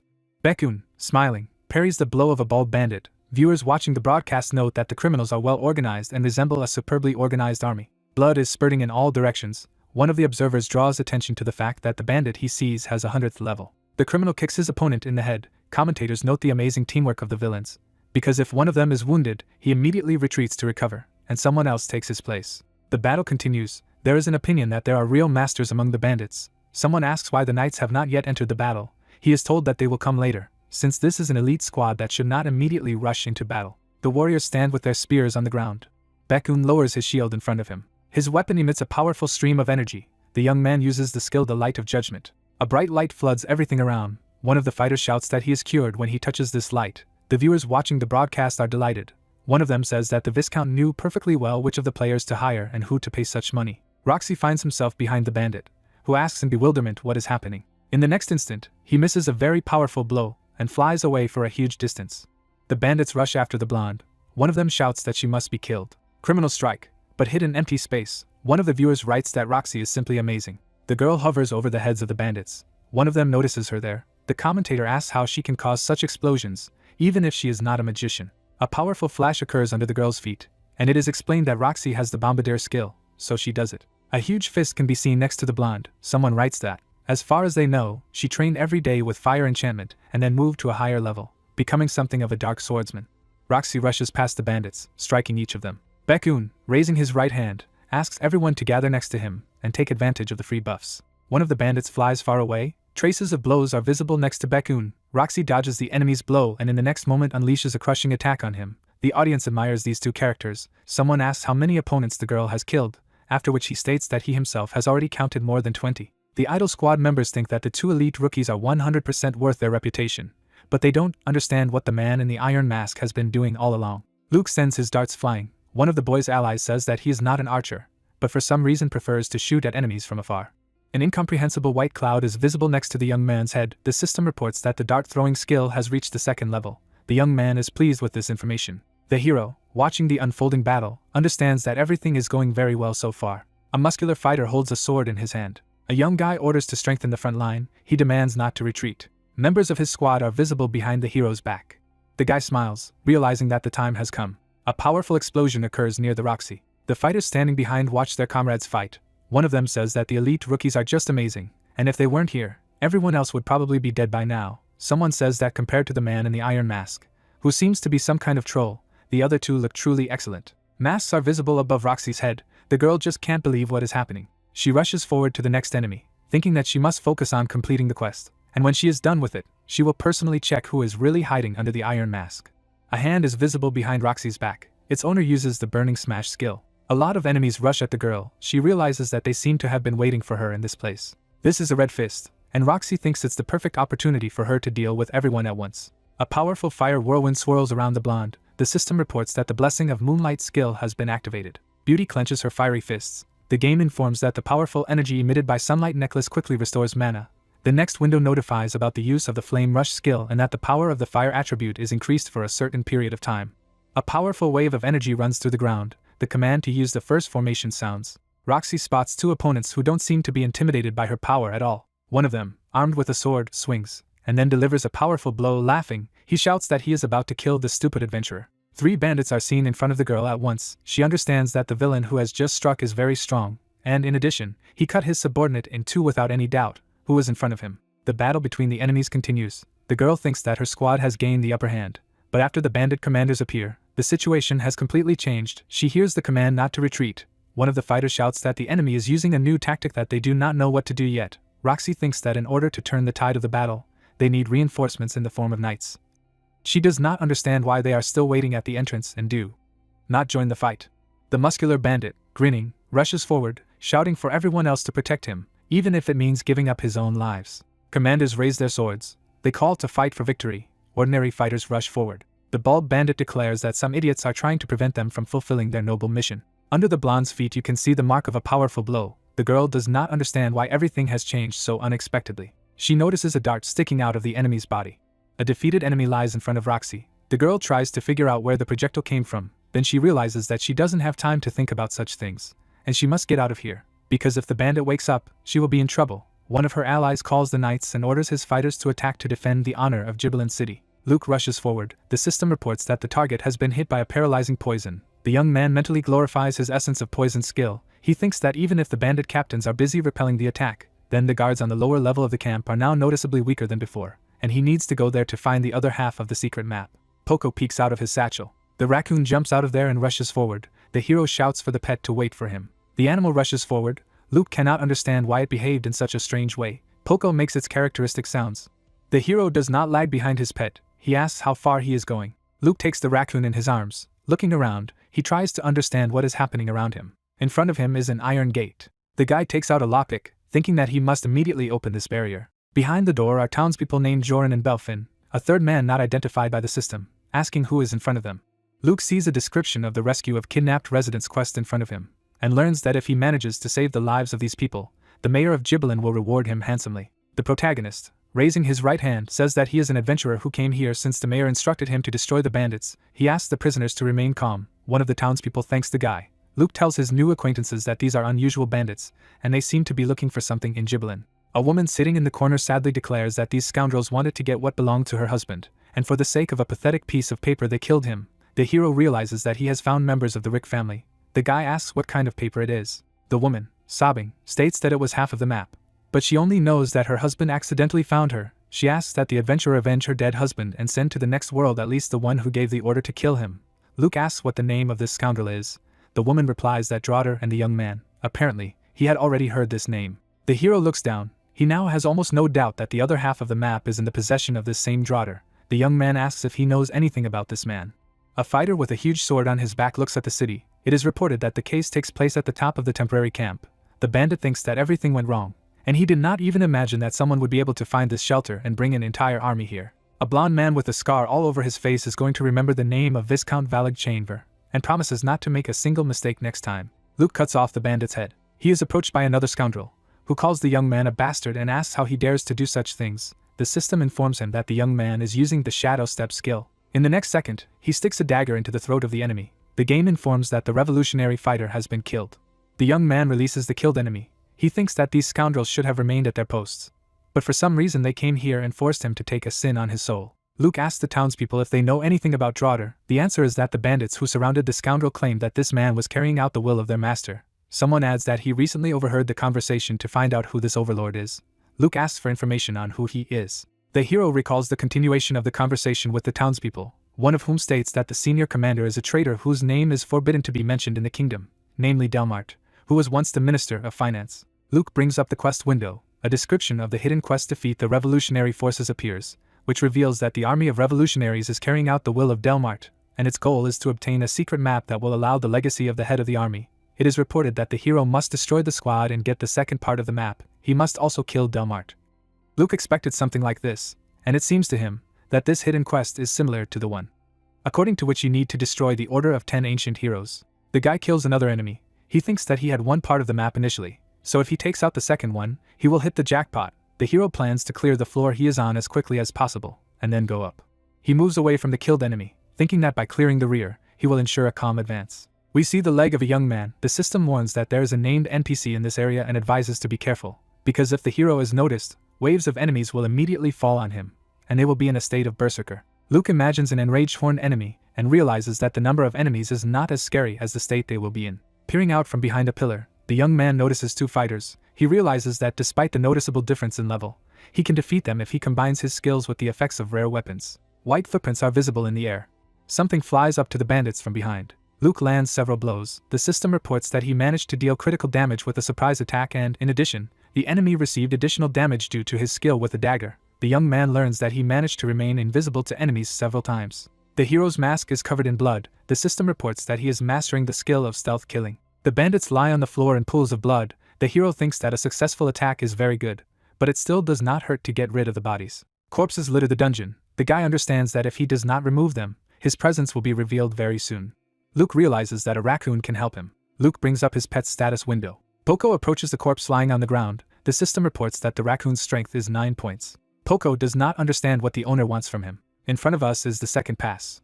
A muscular fighter with a tattoo on his forehead walks through him. He thinks that he must work as hard as he can to fulfill the will of such a great man, and not a single rat should slip past him. The young man believes that the day is approaching when they will defeat the enemies and write a new history. The fighter calls out to his comrade named Maxid, who does not respond. The bandit goes forward. White streams are visible behind him. The guy this time calls for Pabu, and does not understand, does not hear the answer. Luke slits the bandit's throat. A raccoon pulls the corpse of a bandit. It is clear that the animal is having a hard time. The hero thinks that his guess was fully justified. Poco stacks dead bandits in a dark corner. Luke doesn't understand why the idea didn't occur to him sooner.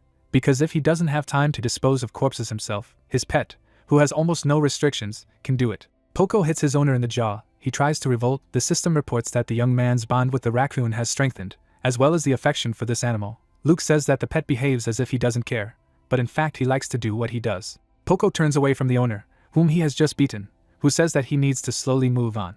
Above the heads of the bandits in the third corridor, jets of purple energy are visible. Luke deals with them and ends up behind them. The guy finishes off another enemy in the fourth corridor. Something similar happens in the fifth passage. The young man comes to the door. He realizes that he got where he wanted. It seems to him that there is a pretty good situation for a temporary shelter here.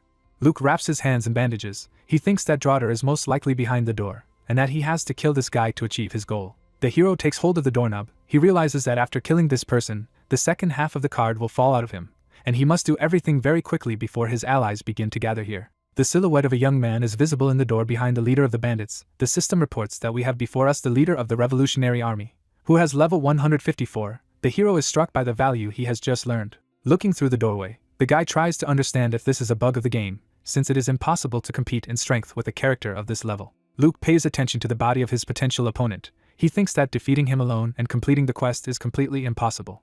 The young man's eyes glow. He decides to use the scouting skill first. Draughter is standing with his back to the guy. The system reports that this person has the flag of the Revolutionary Army, superior health and mana potions, and an unidentified item. Luke is a little surprised, as he thought that due to the huge difference in levels, he would not be able to conduct reconnaissance. It seems to him that the unidentified object should be the second part of the map. The young man's hand glows. He plans to steal what he needs quickly and unnoticed.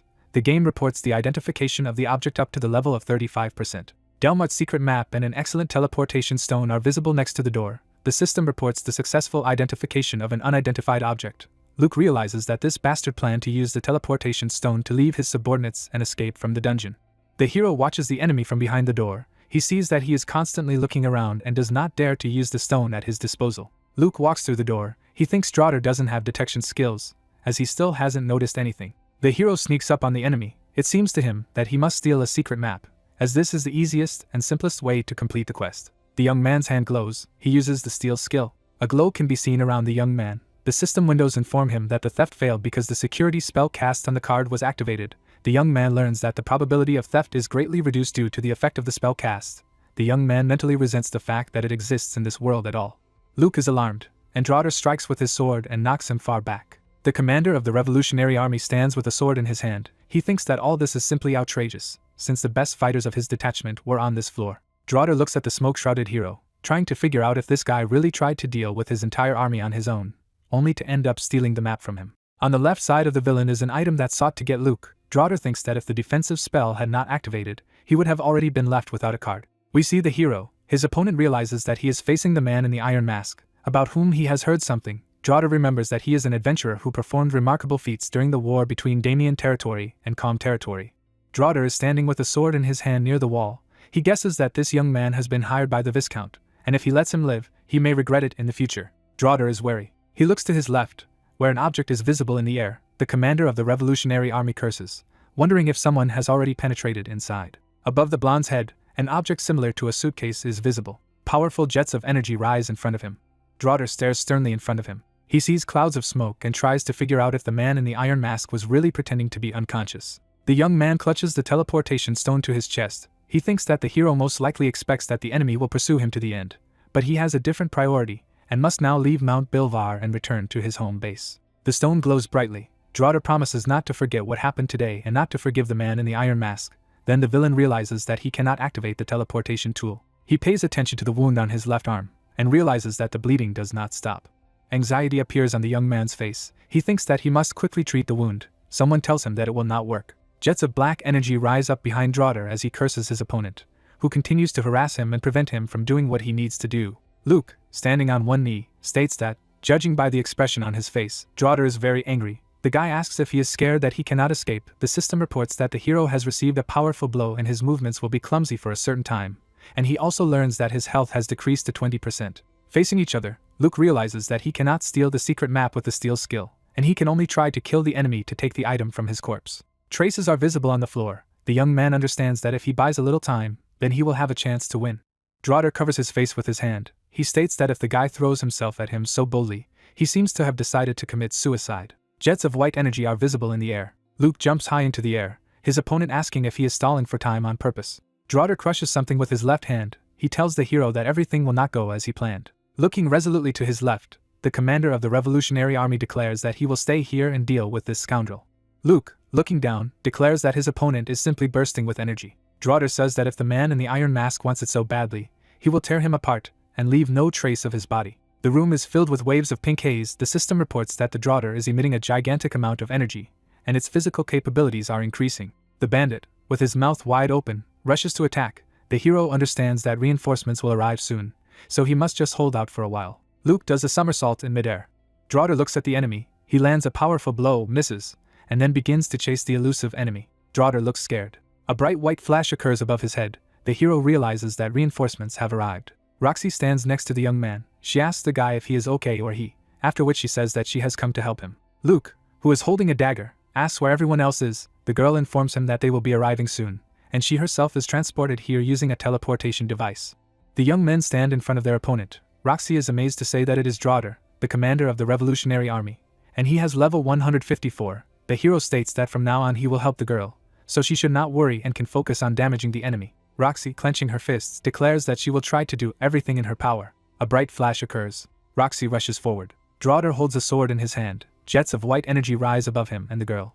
The members of the party that the hero is part of are agitated. One of them shouts that Roxy is already on the top floor, and they must go there immediately. Draugr stares at his opponent. He thinks this martial arts competition is starting to annoy him, and the number of opponents has increased to 2. The commander of the Revolutionary Army, with his legs wide apart, prepares to meet his opponent. A bright flash is visible above his head. He thinks that he will deal with the girl later, but in the meantime he will finish off the hero, who is still not fully recovered from the shock. Luke stands on half-bent legs. Draugr realizes that even the appearance of this guy indicates that he has not yet come to his senses. With his mouth wide open, the bandit shouts to the hero that he will destroy him first. White energy streams from his eyes. Fireballs are visible in the air. Draugr finds himself caught between 2 enemies. Gritting his teeth in anger, he tries to understand what is happening. Roxy holds the bandit's sword, who realizes that it is preventing him from stabling. It seems to him that the enemies want to destroy his weapon. Judging by the expression on her face, the girl is holding on with the last of her strength. Draugr spins his sword. He thinks he won't let his enemies stop him. Roxy tries to hold on to his opponent's weapons. The blade is visible near her face. The girl realizes that all this is very dangerous. She flies away and falls to the floor. Luke immediately rushes to attack. Having managed to ask her ally if she is okay and if she can get back on her feet, hearing that the girl is fine, he offers to try again. Draugr fights two opponents at once. He deflects the blow that the hero delivers with a dagger, and declares that his opponent is repeated. Roxy punches the bandit in the back of the head with his fiery fist. Jets of white energy swirl around the hero. He rushes forward. Draugr lets out a deafening scream, his mouth wide open. All the muscles on his body are inflated. Gritting his teeth with rage, he admits that his enemies are very good fighters. Other members of the squad appear at the door of the hall where the battle takes place. One of them says that he has found a hero and calls his comrades. Someone asks in surprise if the guy really entered here alone. Luke realizes that help has arrived, and one of the fighters asks if Roxy and the man in the iron mask are really just the two of them fighting this huge bandit. Draugr stands with his head down. The young man realizes that his opponent seems to have lost confidence in his abilities due to the approach of reinforcements, and now he behaves much calmer than before. Draugr recalls a conversation with his mother, who says that she is proud of him, and he will be able to establish order in this country. The guy then shouted that he was hurting and begged to let him go. However, the woman asked him not to worry and stated that he should accept the power of the great man. The bandit cannot believe that he failed his mission because of some inexperienced adventurer. Alcarito, showing the warrant, makes an accusation, stating that Draugr, the commander of the Revolutionary Army, not only secretly trained rebel troops, but also invaded the Viscount's territory, where he committed many heinous crimes. The heart in the bandit's chest beats wildly. He wonders if he really has to die here. Draugr realizes that he can't let that happen. Muscles heave on the bandit's back. He thinks that he must fulfill the will of his master at any cost. Alcarito states that crimes cannot be forgiven and cannot be atoned for. So according to the law, the bandit does not allow the night to finish, and declares that he does not intend to die here. Draugr looks down. He says emphatically that it is not he who will die, but his enemies. The body of a young man becomes disproportionately large. The mercenaries open their mouths in amazement. They look up in fear. A giant athlete towers over them. The eyebrows look very strange on the face of the commander of the Revolutionary Army. His opponents panic. Someone suggests that the bandit is using a secret weapon that he has saved for the most extreme case. The second fighter declares that he does not want to die at the hands of this monster. Alcarito bows his head. A stream of black energy flies into it. Luke holds a dagger in his hand. The system informs about the use of the silence skill. Then it reports that the impossible has happened, and the target's resistance is so high that its attack cannot be cancelled. The hero curses in his mind. Draugr puffs out his chest. The hero thinks that the game has endowed him with disproportionately great strength.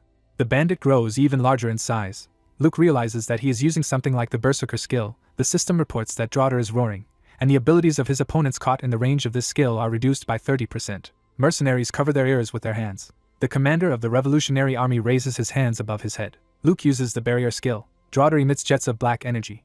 A bright flash occurs around it. Clouds of smoke rise into the air. Bekun appears in front of the hero, who, putting a shield in front of him, asks if everything is okay with the guy. Luke thanks his savior. Members of the squad, surrounded by clouds of smoke, discuss what is happening. One of them asks why the bandit's level is not shown. Someone notices that the same applies to the villain's health. The third fighter asks if the creator of the game Young-ho Sip has gone crazy.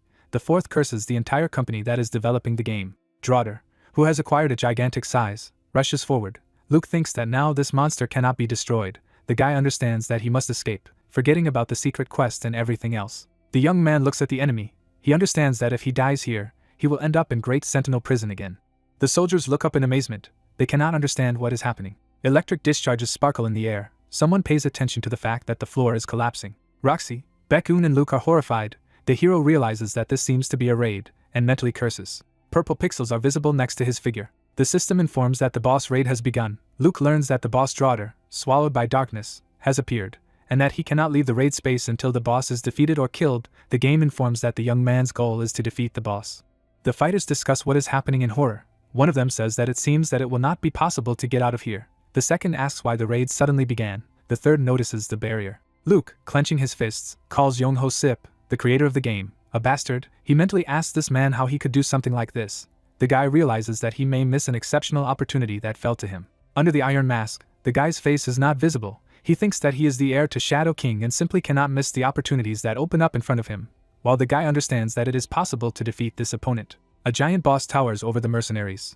Luke realizes that since the raid began unexpectedly, the characteristics of this monster had to be determined taking into account the forces opposing him. The young man holds his dagger in his hand. He cannot believe that he is participating in a raid, as he never planned to do something like this. Roxy, smiling, stretches his fists. She asks if the hero is going to participate in this battle. Baekun, standing next to him, states that he is very interested in whether it is possible to tank against this boss. Luke, meanwhile, thinks that if he is destined to die, he will do it heroically. The guy resolutely steps forward. He tells the allies standing around him that he will personally defeat the boss. Drader towers over his opponents. Someone shouts in surprise that the man in the iron mask has announced that he will personally destroy the boss. Another fighter exclaims in surprise that someone still believes in defeating this monster. Baekun says that if the fighters stand in one place, they will definitely die. Standing behind the boy, he asks who will lead the squad. Luke replies that the commander will be Baekun. The guy asks in surprise if the hero really means him. He replies that Baekun has the most experience participating in raids. The young man agrees that this is true. He opens his mouth wide and resolutely says that he will try to justify the trust. Drader lets out a deafening scream. The soldiers are preparing to meet him. Baekun orders the tanks to activate the defensive wall. He states that they will now use a joint skill. The bandit raises his hands above him. He strikes. The fighters use the Legion Shield skill. Baekun shouts for the mages to bind. A magical formation appears in front of the representatives of the mentioned profession. The system informs them that the chant of binding skill is being used, as a result of which Drader will be immobilized for a certain period of time. Jets of white energy can be seen around the boss. Baekun shouts that the time has come. Drader tries to break free from his shackles. Baekun, raising his right hand, states that he should say something to the man in the iron mask, after which he informs that they must first analyze what the opponent is doing, since in this situation it is impossible to just blindly attack. Luke replies that they need to buy as much time as possible. The hero's ally looks back at the tired fighters. He says that it would be much better if the Viscount's army was also here, but it is not here, so he will have to cope on his own. The fighters fly away from the boss, who has already rushed to attack. Baekun states that Drader is now moving relatively slowly and this should be taken advantage of. The hero says that they need someone who will distract the bandits' attention. Baekun agrees. According to him, it is very difficult, but the hero and Roxy can cope with this task. The guy looks at the back of the hero who is leaving him and declares that it is necessary to concentrate buffs and heals on those who will distract attention. The hero states that this can be forgotten, as it will not help much. The hero, looking at Roxy, asks if she is up to the task. The girl happily declares that, of course, she will try to do her best. Luke and Roxy charge forward. A fiery car flies into the boss's back. The boss grows new arms. Drader actively swings his newfound limbs. We see warriors with shields in front of them. The command to attack from the left flank sounds. A wave of black energy is approaching Drader. A huge reptile is visible above the mage's head. The system reports that the two-headed dragon skill is being used. A bright yellow ball is visible in the dragon's mouth. A powerful fiery stream rushes at the boss. A bright flash occurs. Drader raises his arms. A fighter with a huge hammer is seen in front of the boss. Someone yelling for Sogo to switch between yin and yang. On the hands of the boss you can see the traces of blows. Someone shouts that the time has come. A young man looks through the scope of a sniper rifle. What he sees seems to him truly impressive. The guy could not even think that beginners would show such a class. A green flash is visible next to the monster's left hands, and the sniper realizes that one of the newcomers is doing an excellent job leading a large squad. Baekun, commanding behind a shield, the shooter understands that this young man is incredibly talented. Drader, waving his arms, tries to defend himself. Baekun thinks that the situation at the moment is very good, and his squad is perfectly holding up against this monster. The guy understands that he needs to thank the hero and Roxy for this. A tiny figure of the girl is seen next to the head of the giant boss. Luke plunges a dagger into the enemy. The system reports that after taking a certain amount of damage, something incomprehensible happens to Drader's body, and the boss's magic spills out in an instant. The hero, looking at the enemy, tries to understand why this happened. Drader is surrounded by a dark, translucent sphere. Baekun seems to have a hunch. Something strange is happening to the fighters. Luke raises his left hand. The system reports that the boss's heart is pushing outward, and the darkness that consumed the bandit goes berserk with even greater force. Veins appear on the body of the Drader. The system finds it difficult to determine the level of this monster. Baekun, hiding behind a shield, orders his fighters not to panic and concentrate their attacks on the heart that has crawled out of the opponent's hand. A bright flash occurs in one of the arms, and Baekun curses and orders him to move on to the second phase and kill Drader before he becomes even more aggressive. Something flashes in the boss's hand again. Baekun shouts that the heart has exploded and demands to fire at other parts of the body. The system reports that one of the Drader hearts has been destroyed. The commander orders continuous fire. The game informs that the second and third hearts have been destroyed. Luke silently looks at Baekun, who apologizes and states that it is becoming more difficult for him to command as the fight picks up. The hero, putting his hand to his chest, asks Baekun along with the other members of the squad to protect him. He shouts that the hero should not do what he is going to, as he cannot do it alone. Despite the fact that the boss is already weak, Luke asks the guy not to worry. He rushes forward, stating that Drader will no longer be able to move. In front of us is the white eye of the monster. Luke, using the Shadow Step skill, appears above the enemy's head. The system reports the destruction of the 8th heart of the boss, and the fact that the last heart of this monster crawls out. White marks are visible around the body of the commander of the rebel army. Someone asks how the guy manages to deliver such blows while in the air. Luke realizes that there is one last heart left, and if he destroys it, he will get what he wants. Draughter, leaning forward, thinking that he must survive to found a new kingdom. The boss runs away, thinking that he has another purpose and he must fulfill it. The system reports that Draughter, who has been consumed by darkness, has regained his sanity and is trying to leave the battlefield. The hero learns that he must track down and kill the boss before he gets out of a certain area. Luke watches after the fleeing bandit. Draughter breaks through the ranks of enemies. Baekun shouts that the fighters must stop this monster at all costs. The commander of the Revolutionary Army thinks that he has lost his sanity for a while. But now, having received enough damage, he has come to his senses. The bandit's left eye is glowing. Draughter thinks he'll never forget what happened today and destroy all his enemies next time. Blood is visible behind the boss's back. A dagger is held around his neck, and Draughter turns around, trying to figure out who was able to catch up to him. Luke stabs his weapon in the back of his opponent's head. The hero's eyes emit a glow. He says that Draughter died a horrible death. Baekun hears that Draughter is not going to die. He wonders why the boss, who only recently wandered in his own mind, suddenly came to his senses. Then he realizes that this bastard is trying to escape. Draughter rushes past Baekun. The guy does not understand how this monster managed to get here, and orders his fighters to stop him. The commander of the Revolutionary Army runs away rapidly. Baekun looks at him in shock, realizing that he has covered a gigantic distance in a single jump in a moment. The guy realizes that if they miss the boss, then everything will be in vain. The hero rushes past Baekun, shouting that he needs a barrier. The young man looks after the fleeing ally, who clarifies that the barrier should be horizontal. Baekun shouts that this simply cannot be. The hero replies that it must be done quickly, since he does not have time. Luke calls Roxy. The girl asks in bewilderment what the guy needs. He asks to attack. A black shadow creeps over the girl's face. She sees the hero running away and realizes that his jump is mediocre, so he will never catch up with Draughter. Roxy thinks that the guy needs a push and acceleration that will instantly close the distance to the fugitive. Behind the hero's back you can see the wall of the cave. Luke makes the jump. Roxy thinks that a protective wall that will serve as a support would be quite useful here. We see a jump mark and a blonde woman preparing to strike. The girl understands that a series of explosions that will give acceleration like a jet engine is also quite suitable. Roxy is pushed off the ground. She flies up to her ally and calls out to him. Luke turns around. Smiling, the girl asks him to finish off the boss. The hero flies swiftly backwards. He thinks that he will naturally kill this bastard, because he went through great difficulties to get to this bastard. Luke flies up to the enemy, realizing that he can get the rewards of the secret quest, Delmart's secret map, and a teleportation stone of the highest rank, and he does not intend to miss such loot. Behind the young man's back, a swirling whirlwind is visible. The system informs you that the opponent's current ability does not count as a skill, so it cannot be silenced. A bright white circle is visible at the bottom. The game informs that the hero will now cut through the enemy's defenses in an instant. Luke thinks that the jamming attempt, like last time, failed, but now his goal was only the surprise effect that this skill provides. The hero plunges a dagger into the back of the enemy's head. He pierces the torso of the commander of the Revolutionary Army, asking where this bastard is going. Draughter says that it seems that he can die here. The hero replies that it is quite possible, and it must be done with dignity.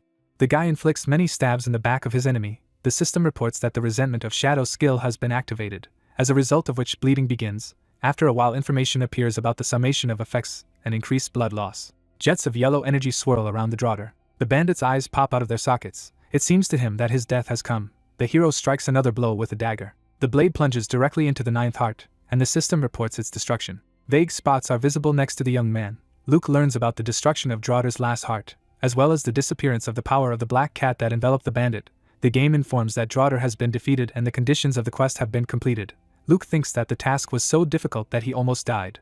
Black energy swirls around the hero's hand. The guy looks at his hand, trying to understand what is happening this time. It seems to him that this is some kind of hidden phase of the quest. There is a very bright flash. Luke falls on his back, blood gushing out of his mouth. The system reports that the guy was injured as a result of the fall, and his health dropped below 5%. It is claimed that this is a very dangerous condition, and the user must restore health very quickly. The young man, mentally turning to the game, declares that he understands everything, and asks to stop wailing. Luke tries to get up. He says that thanks to Draughter he avoided an instant death from falling. The system reports that the owner of the Black Cat's power is dead, and now Wicked Darkness is trying to find a new owner and absorb him. A cloud of black energy rises above the corpse. The system warns that the physical domination over the hero's body can be removed with the help of force. Luke tries to push the oncoming cloud away from him. He demands that the damn bastard leave him behind. Poco appears not far from the young man. The hero asks his pet to help him. The raccoon rushes to his owner, trembling with excitement, who asks him to be careful. Luke once again curses a man named Yong-Ho Sip, calling him a model scum. The hero, sighing heavily, declares that he gives up, since they won't even be able to disconnect from the game normally. The guy says that on such an occasion he will not even try to get a secret map and everything else. Poco puts his paws on his master. The hero tries to come up with a new nickname for himself in the game, but for some reason stops at an existing one. The raccoon makes a very loud sound characteristic of himself. The young man asks what he needs. Luke lands on the ground. The system informs him that Shadow King's dark aura is reacting with the familiar aura. Light spots flash near the boy's body. He learns that the darkness of night is consuming wicked darkness and its power, resulting in the user gaining perfect control over the black cat's power. Luke looks at the dagger in amazement. He states that it is simply impossible, but he somehow absorbed the power of the monster he just defeated. The young man thinks that the power of the Shadow King was something like a bluff, and now he has something real. The game informs that power is much more powerful than skills, and there are already several users on the continent who possess it. With clouds floating in the sky, Luke thinks the people named could be extremely powerful players in the top 30. The hero drinks a red liquid from a flask. He remembers that these people are considered celestials, because it is incredibly difficult to fight them. Luke understands that now he will be able to fight against them on equal terms, and this is a very unexpected trophy of this quest. The hero puts the flask aside. Grinning happily, he states that now he needs to look at the awards he has received. The guy sees the scroll. The system says that he received the second part of Delmart's secret map, as he successfully completed the boss raid and completed the quest to destroy bandits in the Bilvar Mountains. A glowing oval is visible above the young man's hand. He learns that he has obtained a high-quality teleportation stone. Luke says that this object may be useful to him later. A multi-armed bandit lies on the ground. The hero searches him, stating that he can't give up looting. The game informs him that he robbed the corpse of Draughter, the commander of the Revolutionary Army, and received the emblem of this organization. In front of us is a strange object, the main part of which is a wooden plank. The young man has no idea what it is, but he understands that the emblem may be useful to him in the future, so he decides to put it in the far corner of the inventory just in case. A lot of messages about leveling up appear above the hero's head. Luke realizes that this is logical when a level 70 player kills a level 154 boss. Once again, we see the trophies that the hero received. The guy, looking up, thinks that he got more than he expected, and after all, he still has to receive the reward for the Viscount's quest, which will surely be very generous. Luke understands that he made the biggest contribution to the completion of this quest and will surely be in first place. However, he decides to quickly leave here before anyone comes. The hero goes to the source of light. Exclamations are heard around that the man in the iron mask defeated the boss alone. People stand near the monument, and it is reported that the raid was a resounding success. But when it became clear that the bandits were in fact members of the kingdom's revolutionary army, rumors began to circulate that caused concern in certain quarters. A young man sitting at a table declares that adventurers hired by a private army destroyed revolutionaries in the Bilvar Mountains. A guy sitting next to him says that the rebel commander Draughter, according to rumors, made a contract with a demon. A third young man states that the mercenaries managed to save the townspeople who were being held hostage. In front of us is a monitor screen. It is reported that interest in the adventurers who played an active role in the destruction of bandits was growing day by day. Roxy, who made a significant contribution to the victory, became a real star, and Bekun also received his portion of fame. Someone knocks on the door. He is given permission to enter. A young man appears in the doorway. He asks if he was called. Bekun, holding the top of his head, asks what is wrong. He is told that there are several questions regarding the recent incident. The guy asks what exactly he should tell. The answer is that the man in the iron mask is real, and even if he and Bekun have the same level and equipment, the warrior here will surely lose. A stack of papers is dropped on the table. The guy hears that the talent and skill of the man in the iron mask are truly amazing. Bekun states that this is the general opinion. Standing in front of the table, he asks if the girl sitting in front of him is going to hire this character. She answers in the affirmative. Turning away from the guy, she states that the man in the iron mask has shown his worth this time, and in any case will be the object of interest of other scouts. Bekun states that he is almost sure that now we are talking about representatives of very serious organizations. The girl states that these will be mid-level and high-level guilds. The guy says that he seems to understand what she is getting at. She replies that the guy's guess is absolutely correct. Smiling, the girl declares that the coming war for this guy will be fierce. The system informs us that we have the head of the Goblin Guild, Rishner,